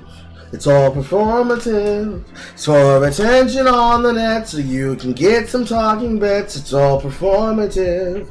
It's all performative. It's gay and lame and fake and I hated them. You guys suck dick. It's related to nothing at all. The shit beats up nothing at all. YouTube Dream. You should know better. How many times has Dream gotten in trouble for being on Twitter? But I just... Okay, whatever. So now we are at our final stretch. Tubbo and Dream call. And I want to preface this by saying the only reason why Tubbo is in this whole thing anyways is because he came up and defended his friend, which I respect him for. And he was basically the reason why this whole thing ended. Because I swear, it probably wouldn't have ended if Tubbo didn't call Dream and say, hey man, let's talk. You see how easy that is? You see how easy that is? I understand why they didn't do it in private, because like Tubbo isn't Tommy, so obviously there's nothing to go on there. But you know what? At least it's over. At least it's over. But the stream was a mess. I mean, could you expect anything from Minecraft streamers? These men are chismosos. They are chismosos. Tubbo and Dream get on a call. They're like, alright, let's talk about everything he said. There were many times that Dream called a Tubbo Tommy. To then choose to do a space, choose to make a Reddit post, and become involved. But, I mean, Tubbo. What do you mean you have no idea if this happened? I have no idea if this happened. What do you mean? Okay, Tommy, I mean, fucking... What the hell, man? That's not, it's 100% factual. I can't say that company name. If I would say it right now. That company used Then where's the proof? Because... Tommy, it's about the designs and about the merch company. It's the same thing. It's a critique of his critique, Tommy. Yeah, but it's... Tubbo. Oh my god. Oh, come on, man. Oh, come on. I left that call. Okay, Tommy, what the difference is... Which did rub people the wrong way. Tubbo, how... It's like a person who's nervous in a call with another person being more nervous that they're in front of the live studio audience doing the shit they're doing. I don't look at it any particular way that leans me to believe like anything being done there is explicitly malicious.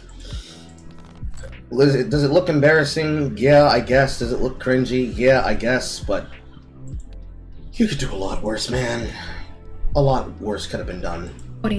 Dream, which also rubs people the wrong way. On stream the other day, I said, you've made a lot of money off Pride merch while keeping your sexuality ambiguous.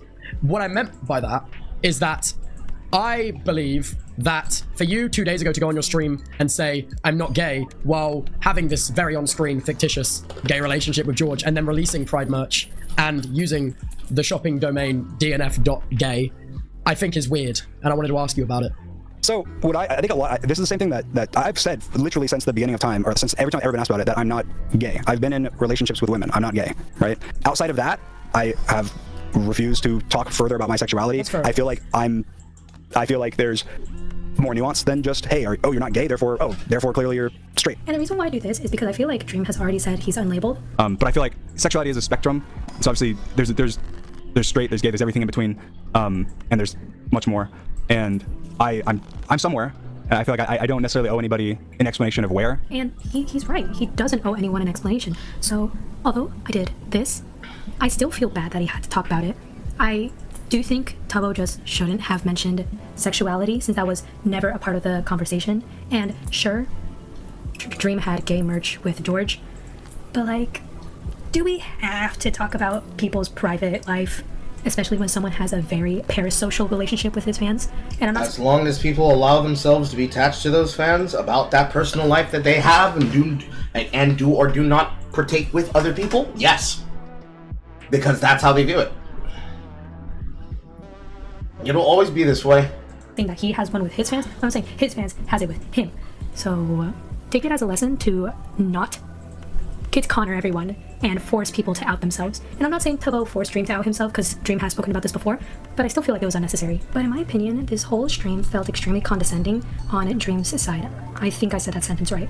Because the way he kind of talks to Tubbo... Been interactions 100% where I've made jokes that I shouldn't have, or whatever, with anybody, not guys, girls. Yeah, so you acknowledge that you've made jokes that you shouldn't have, and you said things you shouldn't have, so you can understand from that why I have this opinion, right?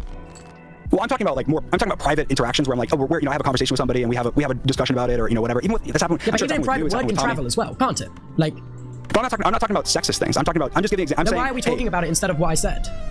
You know what I mean? I'm saying, Tubbo, I'm saying, give me an example. 100% fact that you know this, that the merch was produced using child labor, and there is no evidence of that. And to say that Tom's company... I think we'll have a disconnect here, Tubbo, because this is just... we'll have a disconnect here because of my experiences right in front of me right this second, the receipts from this company. You're also asking me not to say the company's name. Yeah, you can still say the company's name. But Tubbo, this is a common practice that is only avoided if you actively avoid it. Pays the viewer to think. Tubbo, were you scammed by this company?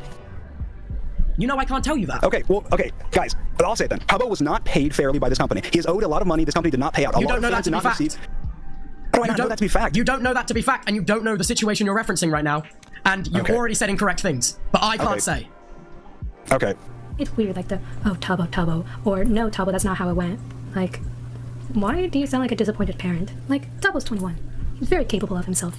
He's no longer that sweet boy that Dream SMP Twitter saw him as. He is a grown man. I mean, 21's young, but here in the United States it's the legal age, so he is technically a grown man. And although Tubbo makes good points, and Dream also is able to defend himself very well and kind of explain his thought process, I feel like this stream was unsuccessful because they both had ended on a standstill.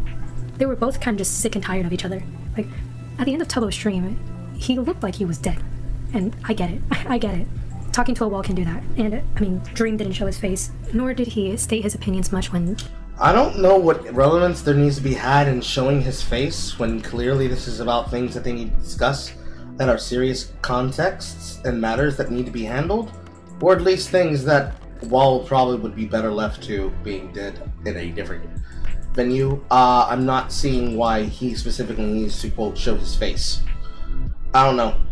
The conversation ended, so even though Tubbo looked like he was tired, Dream sounded like he was tired as well. Alright, bye guys. Thanks for tuning in. Hopefully that was enlightening, or at least, I don't know. Thank you guys. Love you guys. Bye. See you soon. But I have no clue how he felt because he didn't express it. Like I said, I feel like this stream was on a standstill because yes, they agreed on a few things. They disagreed on a lot of things. And one of the things they agreed on was just avoiding each other. So, Dream SMP comeback not coming up. And that is finally the end of this entire freaking drama. Look at me in my eyes. For the first time, I'm going to actually look at the camera instead of my phone looking at myself. I'm going to look at you. And I'm going to tell you, if you have a problem with a friend, text them. Don't put it on your Instagram close friends. Because I did that once. I got mad at a friend and I posted on a close story. And one of my other friends sent that story to the girl. And obviously we're not friends anymore. So take it from me. Don't shit talk your friends. I tried to do it and it went bad for me. I'm not allowed back inside that. Yes, true. So true. So true, bestie. Bestie, so true. take it from Tommy Tubbo Dream. If you have an issue, solve it privately. And this goes for influencers too, because I agree. Y'all niggas need to stop doing this shit out in public and you need to start going fucking DMs instead of doing the shit that you guys do. This shit's so fucking ridiculous and boring and it's so goddamn annoying and I hate watching it. I don't want to see it no goddamn more. I don't want to see y'all niggas talking no more. Take your shit to your DMs, bitch. I don't want to see you coming in for sure. You need to shut the fuck up and do your damn job. so much of this drama could have been avoided if, like I said, Tommy unblocked Dream for like a day and said, hey man, didn't like what she said. Or if Dream, instead of text... See, it would never have gone down like that, because by merely unblocking him, it allows the opportunity for the shit to go on. It would have kept going. I'm sorry, no. It would have kept going. Because the drama then becomes, Quackity unblocks person. Tommy Idiot unblocks person. They had a back-to-back export. It becomes a blow-by-blow, play-by-play exchange. Every single channel becomes Sports Center. You would never hear the end of it. It's better for them to avoid them and talk about it in DMs and then keep it to the DMs, and whoever blows up first is the one who looks like a bitch. Because if they can't keep it to the DMs, then we know who the problem is. If it's a bit of reverse psychology of internet blood sports. If instead of being something that happened in front of a live studio audience, it was instead like the deep web. It was closed rooms where you're invited into a secret Discord channel with high-level permissions, and it's like, alright mate, your first debate's gonna be against Destiny on whether or not you can legally fuck a dog. And the rule is Fight Club rules, which is you don't talk about what you did in the debate. The person who goes public about what happened. So, right after going into a debate where you have to vociferously argue that it is legal to fuck dogs, someone then went live and said, I was a single player Carl was involved in this chicken cabal where he debates people about how they want to fuck kids and dogs. Whoever leaked is the gay one, and thus will be excluded. It's basically a pseudo ruling on not sharing DMs or not leaking DMs with people who you did not expressly get confirmation and clearance from. Because ultimately, no one comes out clean. I agree with Bolster. Nobody comes out clean from the situation. Everybody looks like dog shit. And everybody looks like dog shit because nobody handled this like mature adults. Mature adults who built content brands off their names. No one behaves like an adult. Everyone acts like a child. Texting Tommy's mom, texted Tubbo and said, hey, can you tell Tommy I said this? Just solve it in private. Because yes, this was actually a little bit fun to tune in because I was on a nostalgia wave. But at the same time, it's like, this is mentally exhausting for you guys. And by you guys, I mean the creators involved, as in Tommy, Tubbo, Dream. You can just hear how exhausted they are about this. Like, there was no need to fight. So, in conclusion, if you have an issue, talk about it to the person and don't post a meme on Twitter. And if you have a sensitive fandom, don't say anything wrong. So, I hope you guys like this video. I'm feeling a little shy because we just hit 6,000. Oh my god. I am so over the moon. Thank you guys so much. I appreciate every single one of you that watched my videos, and I really hope you guys enjoyed this one because I know I did. I hope to see you soon. Have a wonderful day or night. Goodbye. It's not the worst opinion that a bedroom feminist could have, although I don't see her as a feminist. But, you know, it's not the worst opinion you could have, but this is the viewpoint that I fortunately have matured away from. I no longer look at situations like she does. War changes a man. War changes a man in lots of fucking ways. This got covered by Tom Dark, and I'm not gonna read the comments that they had about it, but you know, they didn't treat it too fucking bad, but they weren't very nice. And now, Asmongold. Asmongold wants to team up with Tom Holman in person for in-person team reportation. Said he will dress up as Ash Ketchum.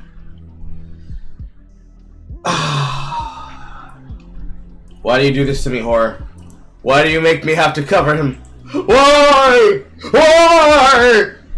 in the distance for the content. It's like having an evil genie in my ear that does shit to hurt me.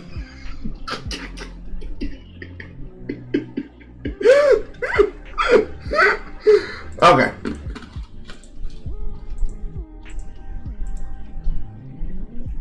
No, you haven't. You're like a genie that grants wishes, but every single time you punch me directly in the dick. Hey, here's $5 million.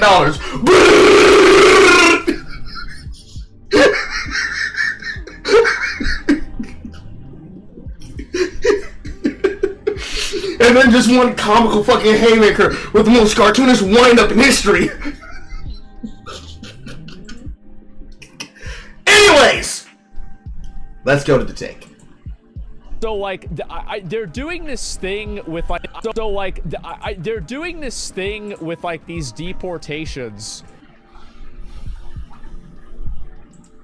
Doing this thing with like these deportations where they bring in like celebrities to deport people.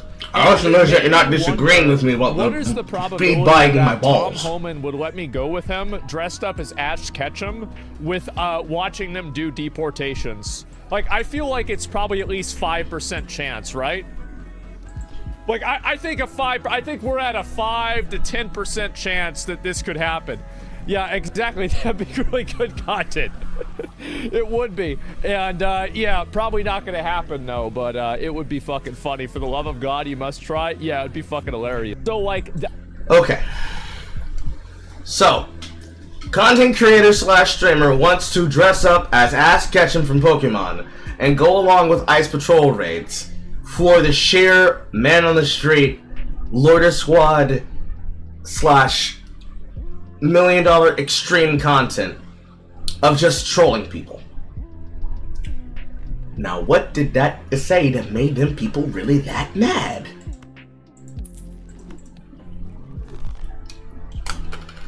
Let's find out.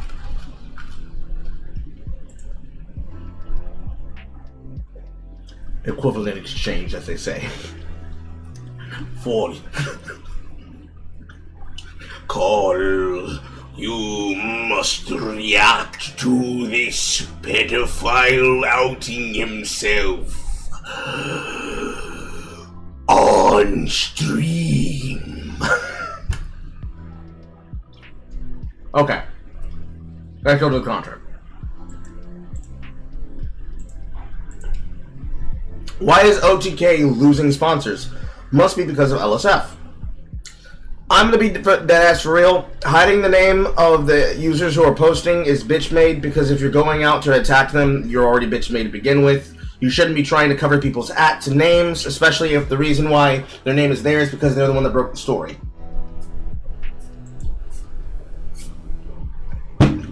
Hasan Gold is actually evil now, what the fuck? 10 years ago, he had an inaugural name, Anders Nordic, the same name Anders Breivik used in his WoW character. Has always been evil. Anders Breivik is a Nazi mass-killing terrorist that loves crusades and whatnot. This is for anyone that thinks this change of his recent one is I more liked him when he was gaming. Redditors being Redditors, because the people who watch him are Redditors. These are just more left-wing Redditors disliking other Redditors. Exploiting some of the worst games in people's lives for content. Classy. He doesn't see them as people. He sees them as other. What the fuck happened to Asmon's content? Holy shit. It's been far right for 2 years now. I stopped watching it after he started equating Trump and Andrew Tate as the same as MLK.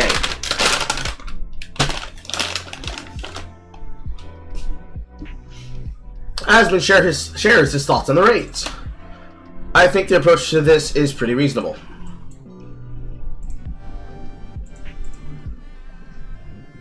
At least I haven't given you one of those in a while. You're still not disagreeing that you're not speed bagging my balls. True! Notice how ICE has only gone after criminals. People want to endanger everybody else for their own perceived virtue. It really is. It's a crazy, crazy amount of people that are doing this.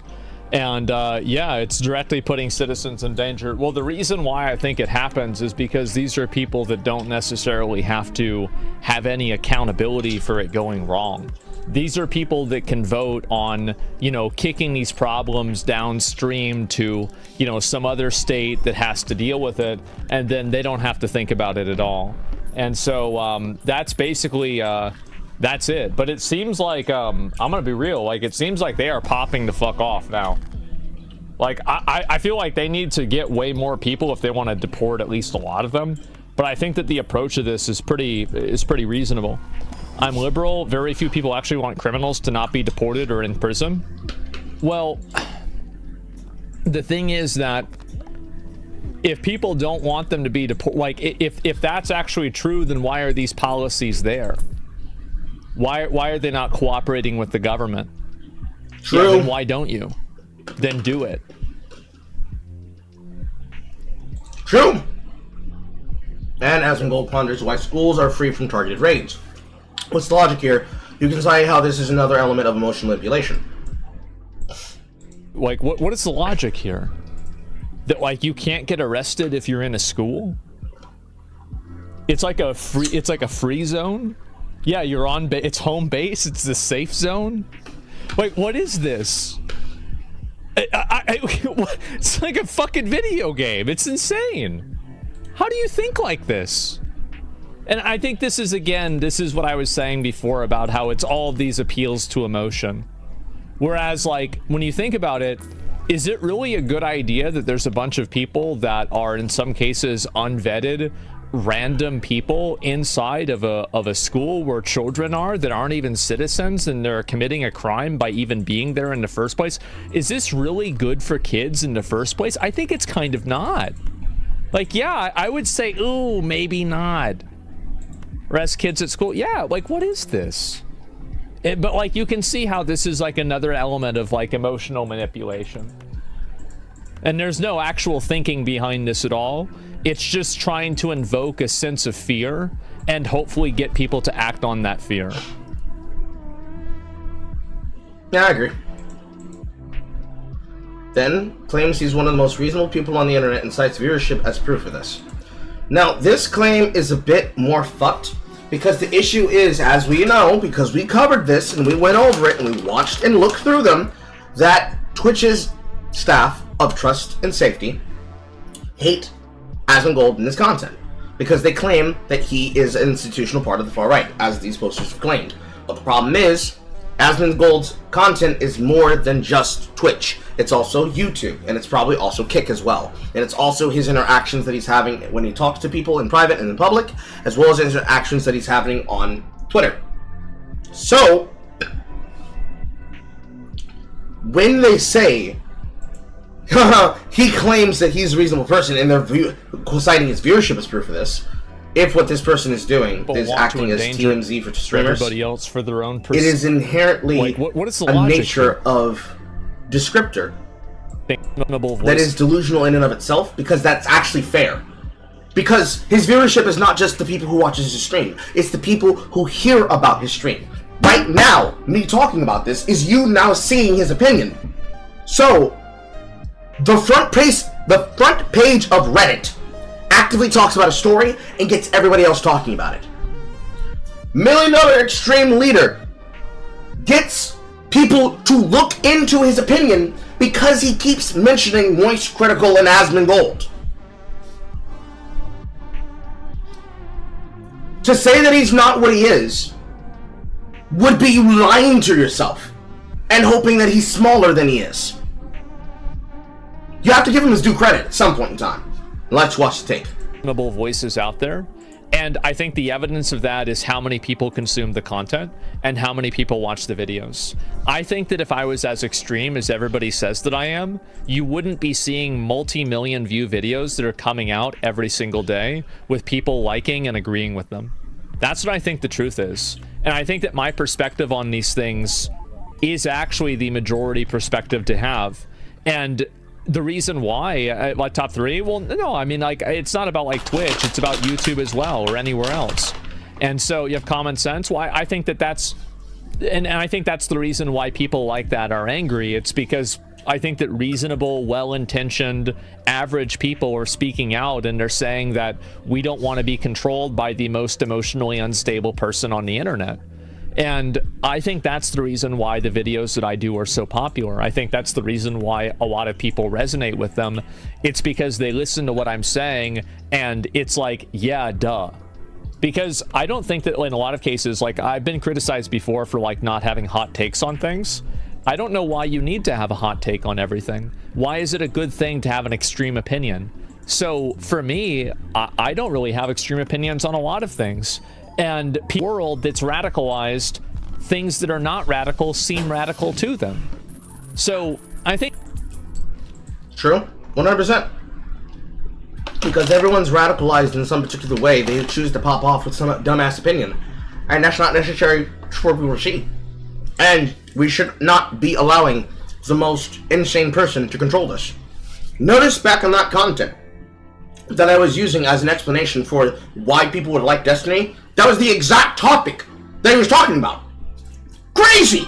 That topic is so relevant now! Maybe no, we shouldn't let society be controlled by people who are clearly off the goddamn reservation, making character judgments about the rest of other people, while they themselves being horrible individuals.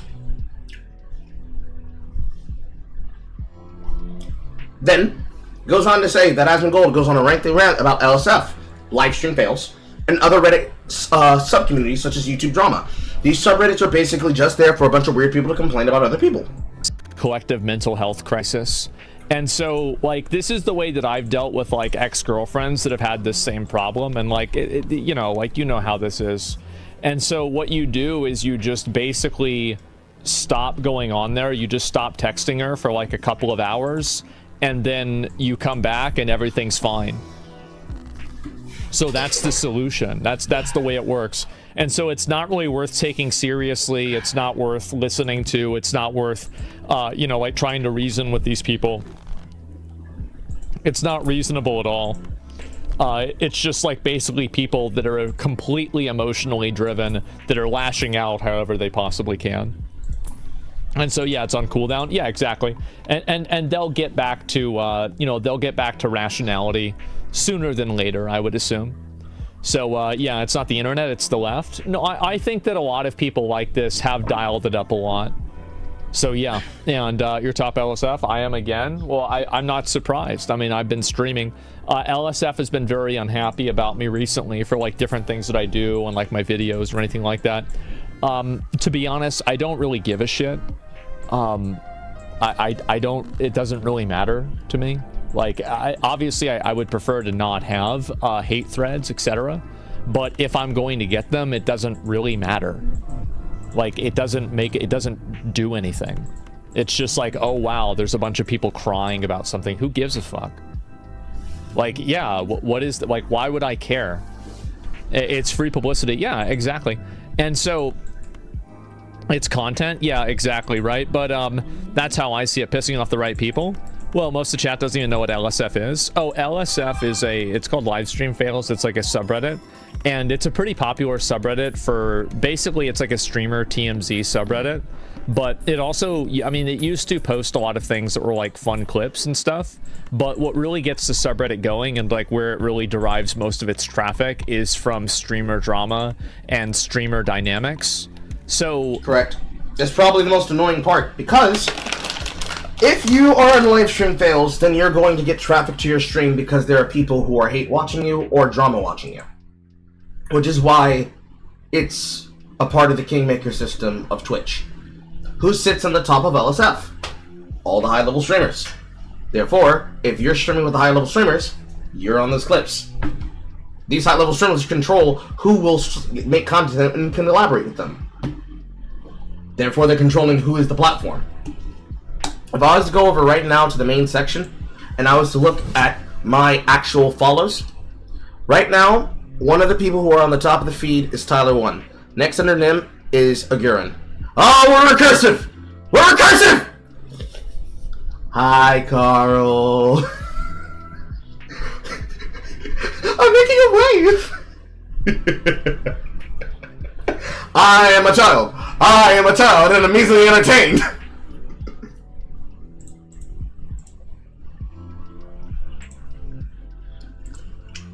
Okay, enough recursion. If I go over to my follows, and I look at my follows right now, based on high to low standard, ironically enough, my mutual Christina is live right now, playing Life is Strange. Local girl feels empathy. Above her, Whitwix, who used to be one of the bigger streamers before he was deplatformed with sexual misconduct allegations, which he was able to prove were false, and has just decided to be who he is and just stream and make whatever. Super Monkey Ball. The other Frost, who is now on his game journalist arc, where he is doing so by himself. 40 viewers. When he was a Smite viewer, he would get maybe 300 or so every so often when he played. Enders, doing his FPS shooter shit. Above him, Trick 2G, playing Breachathon with Udyr, Nasus, and Volibear. Above him, Smite OK, doing a day 4 of a subathon. 4 minutes. Every sub adds 4 minutes to his stream. 703 viewers. Above him, Mathel, making a new crossbow Deadeye build. Above him, Agurin at 3.4k. Dong Dynasty official day versus Untrack, which is a League of Legends team of other streamers playing against other streamers, so content creators collaborating with other content creators for fun. Because the League is not good right now.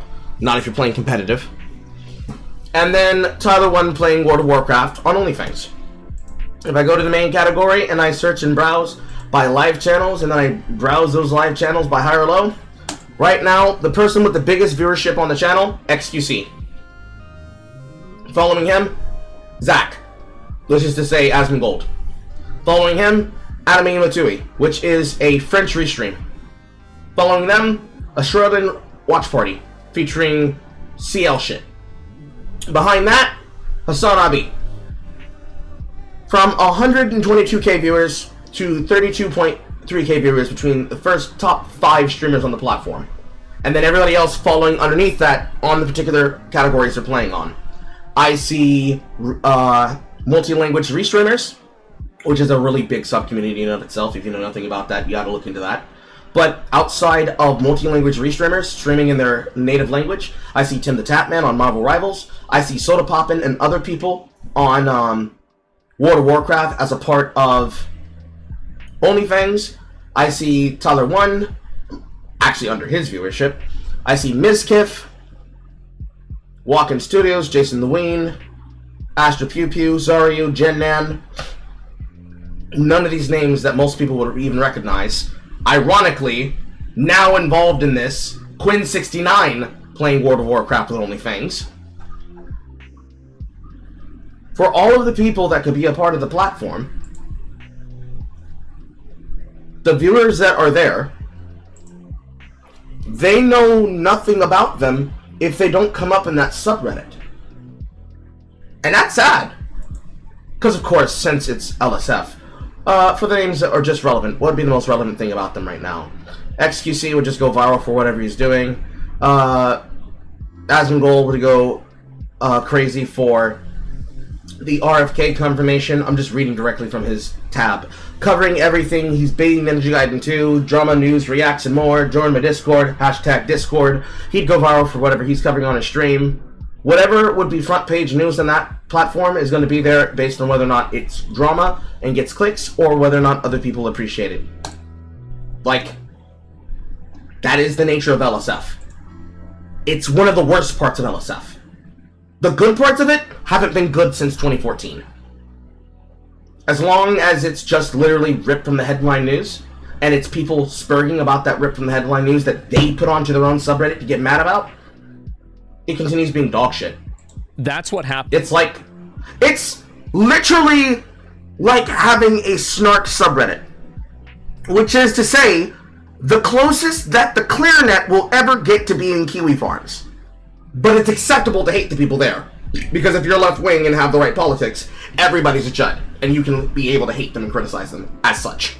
happens in a lot of cases, and also people get banned and they get alienated from communities.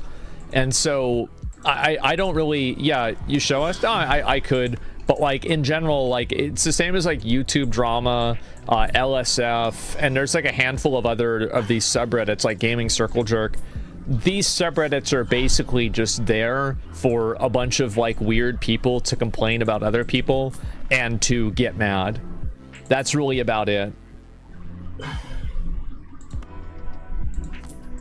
And then Ludwig shows up in his chat and asks, "So would you would change what you're doing if your views went down?" The tweet says asking if he would change what he's doing if his views went down. It literally says, "So you would change what you're doing if your views went down." And then some of Emiru's chatters getting timed out for asking her to comment on Asmongold's shit. Headmon implies that Asmon is joking. Timed out 300 seconds, timed out basically for a day, timed out basically for a day, timed out for 30 for 300 seconds. I'm pretty sure that's 5 minutes. Take me. Fuck Asmongold. Are you gonna denounce what Asmon said? Are you gonna denounce what Asmon said? This level of content is anti-content at the end of the day, and basically exists so that other people can use their chat room the way that certain people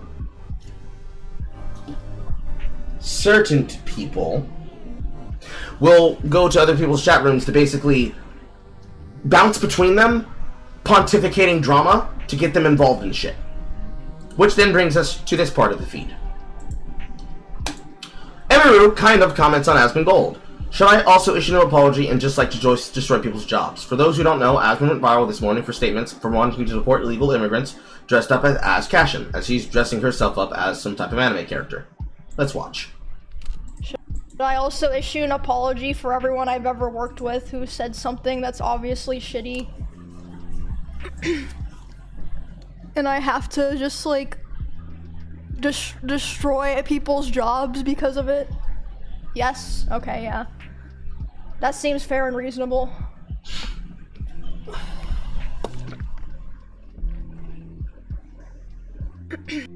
Should I also issue an apology for everyone I've ever worked with who said something? I'm trying to pay attention to what she's putting in on her head. I know that she's trying to stylize her wig based on the character she's trying to get the design of in the corner. I'm trying to figure out how she's attaching this to the headpiece. Thing that's obviously shitty. Ah! Hair clips. Okay.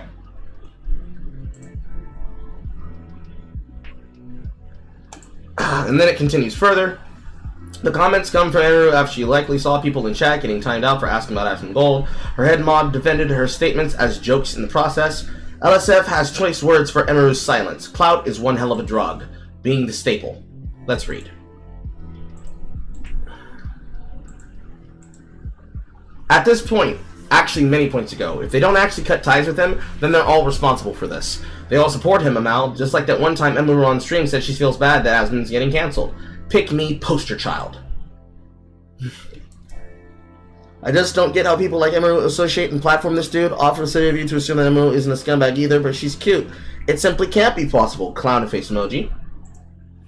Emiru went from defending trans rights on Twitter to being an Asmongold orbiter and staying silent on an alt-right podcast for 2 years. Cloud is one hell of a drug! Emiru is so disappointing. I used to think that she was so cool, but then has been platforming and tolerating this dude for way too long. It's hard to deny that she doesn't just give a shit.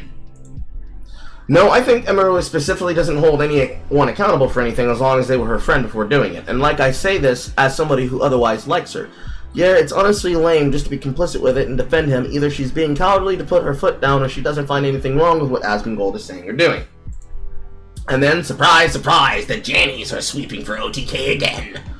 Emiru's thoughts on the apologies on behalf of people. Spam. Off topic. Content posted on LSF must be in clip form, not entire bullets. See our rules here. And some of the comments from the now deleted LSF thread. She has a podcast with a Nazi that hates trans people while having a trans sister. It's pretty clear where she stands. This was before OTK. She used to have morals.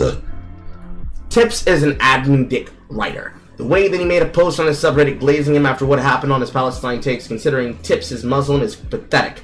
It's up the way to the co-owners to make action, but mainly Tips out. Either they kick him out of OTK permanently, or be better that they all left him to die. One second. They all left him to die. Or it would be better if they all left and finally let that orc die. They faked kicking him out of OTK, and then they went on Asmon's subreddit, really sucking the man's dick and his fans off to no end. What's funny is that if he read the Reddit comments during that time, he would have found out that Asmongold's fans have no idea what OTK is and don't watch their shit. It's impossible for that to be true, because One True King is literally the domineering multi-channel network and content creator multi-channel coverist label, company, and brand that most people are aware of, to the point that they have skins in major video games, including games like fucking Smite. Mizkif loves Smite, and the skin that he got was his OTK Thanos skin, amongst other games as well. Imru's head mod Ali, who's mod in a lot of OTK chats, including Asmongold's, wrote this in her chat today. It's funny though, because this time he didn't actually say anything, and this was right after she laughed at an illegal immigrant joke in the chat. Got time out in her chat today asking why she's platforming a hate monger. They're gonna attempt to ignore it until it goes away. I feel like what Asmongold has done at this point goes somewhere far beyond saying or doing something shitty. He's promoting and endorsing a white nationalist worldwide. He's racist, misogynistic, and probably 6 other kinds of bigoted scientists haven't found words for yet. Scientists how to find words? Goddamn, I thought it was a linguist's job. Fuck me, I'm out of the goddamn loop! If you're standing there, being a part of this organization and not saying anything, you either don't care. I love that they used bold on these. You either don't care about what he's doing. I need to reread it again, excuse me.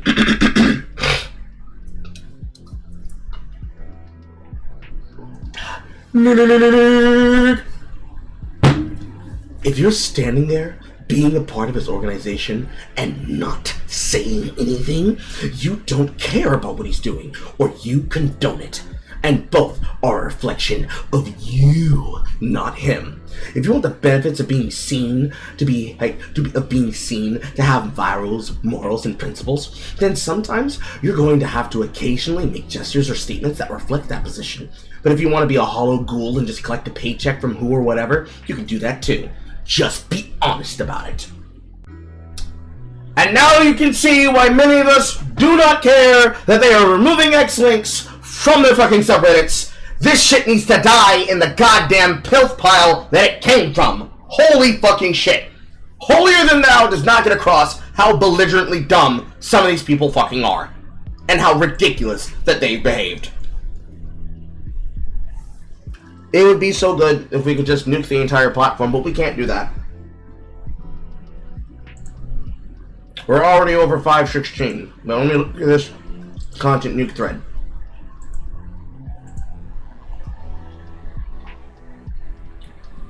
Okay, it's short.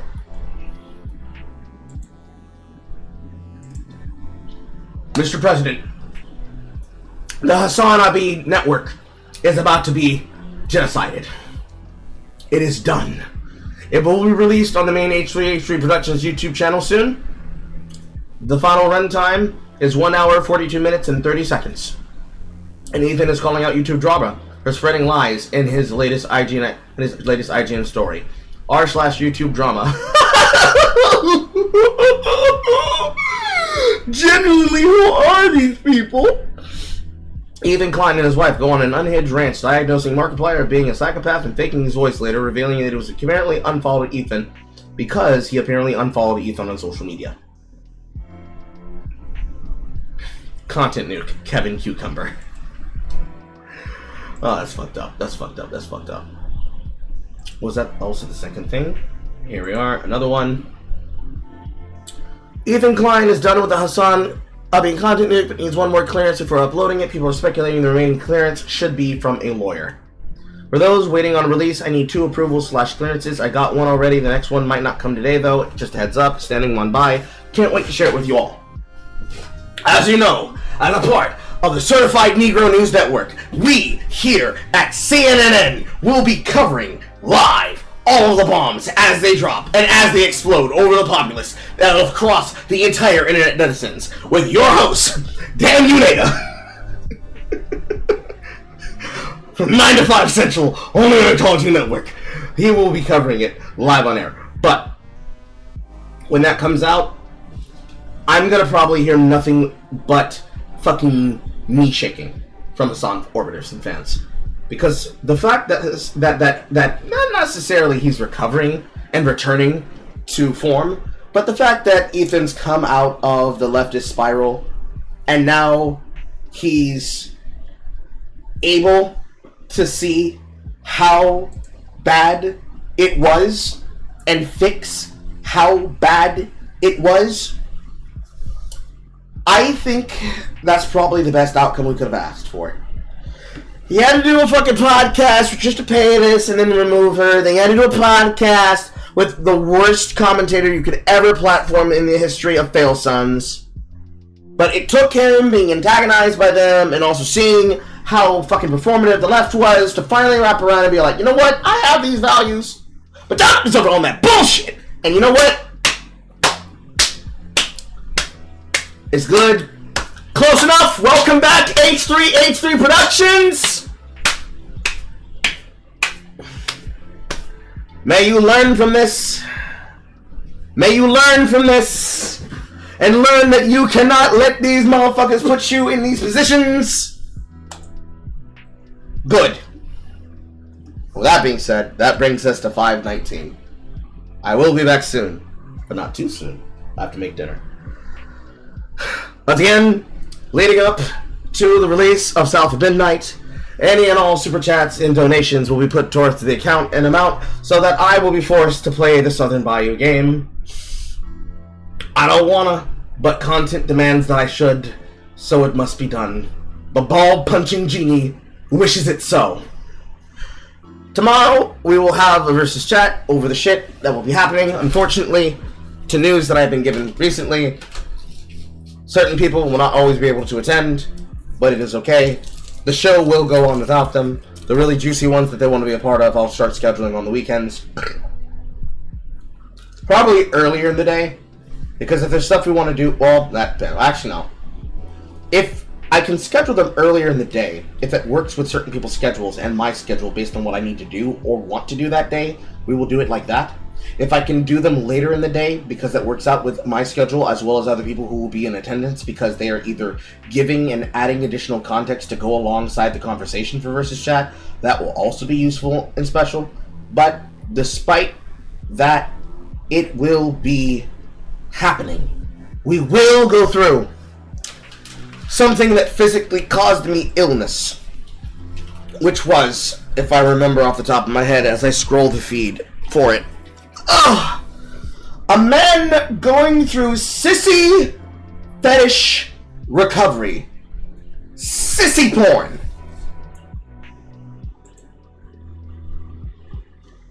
Sissy porn. It will be live. It will be funny. It will be probably disgusting on some levels. They will probably have fucking sex addictions. But we will be digging into it. We will see you guys in like an hour and a half. Same Carl time. Same Carl channel. Goodbye, everybody. Do the wave. Do the wave. Do the wave. And hopefully my internet doesn't keep cutting out. But it probably will. Again, I love MediaCom. I love MediaCom. I love it so much. I love it so much. Goodbye, chat.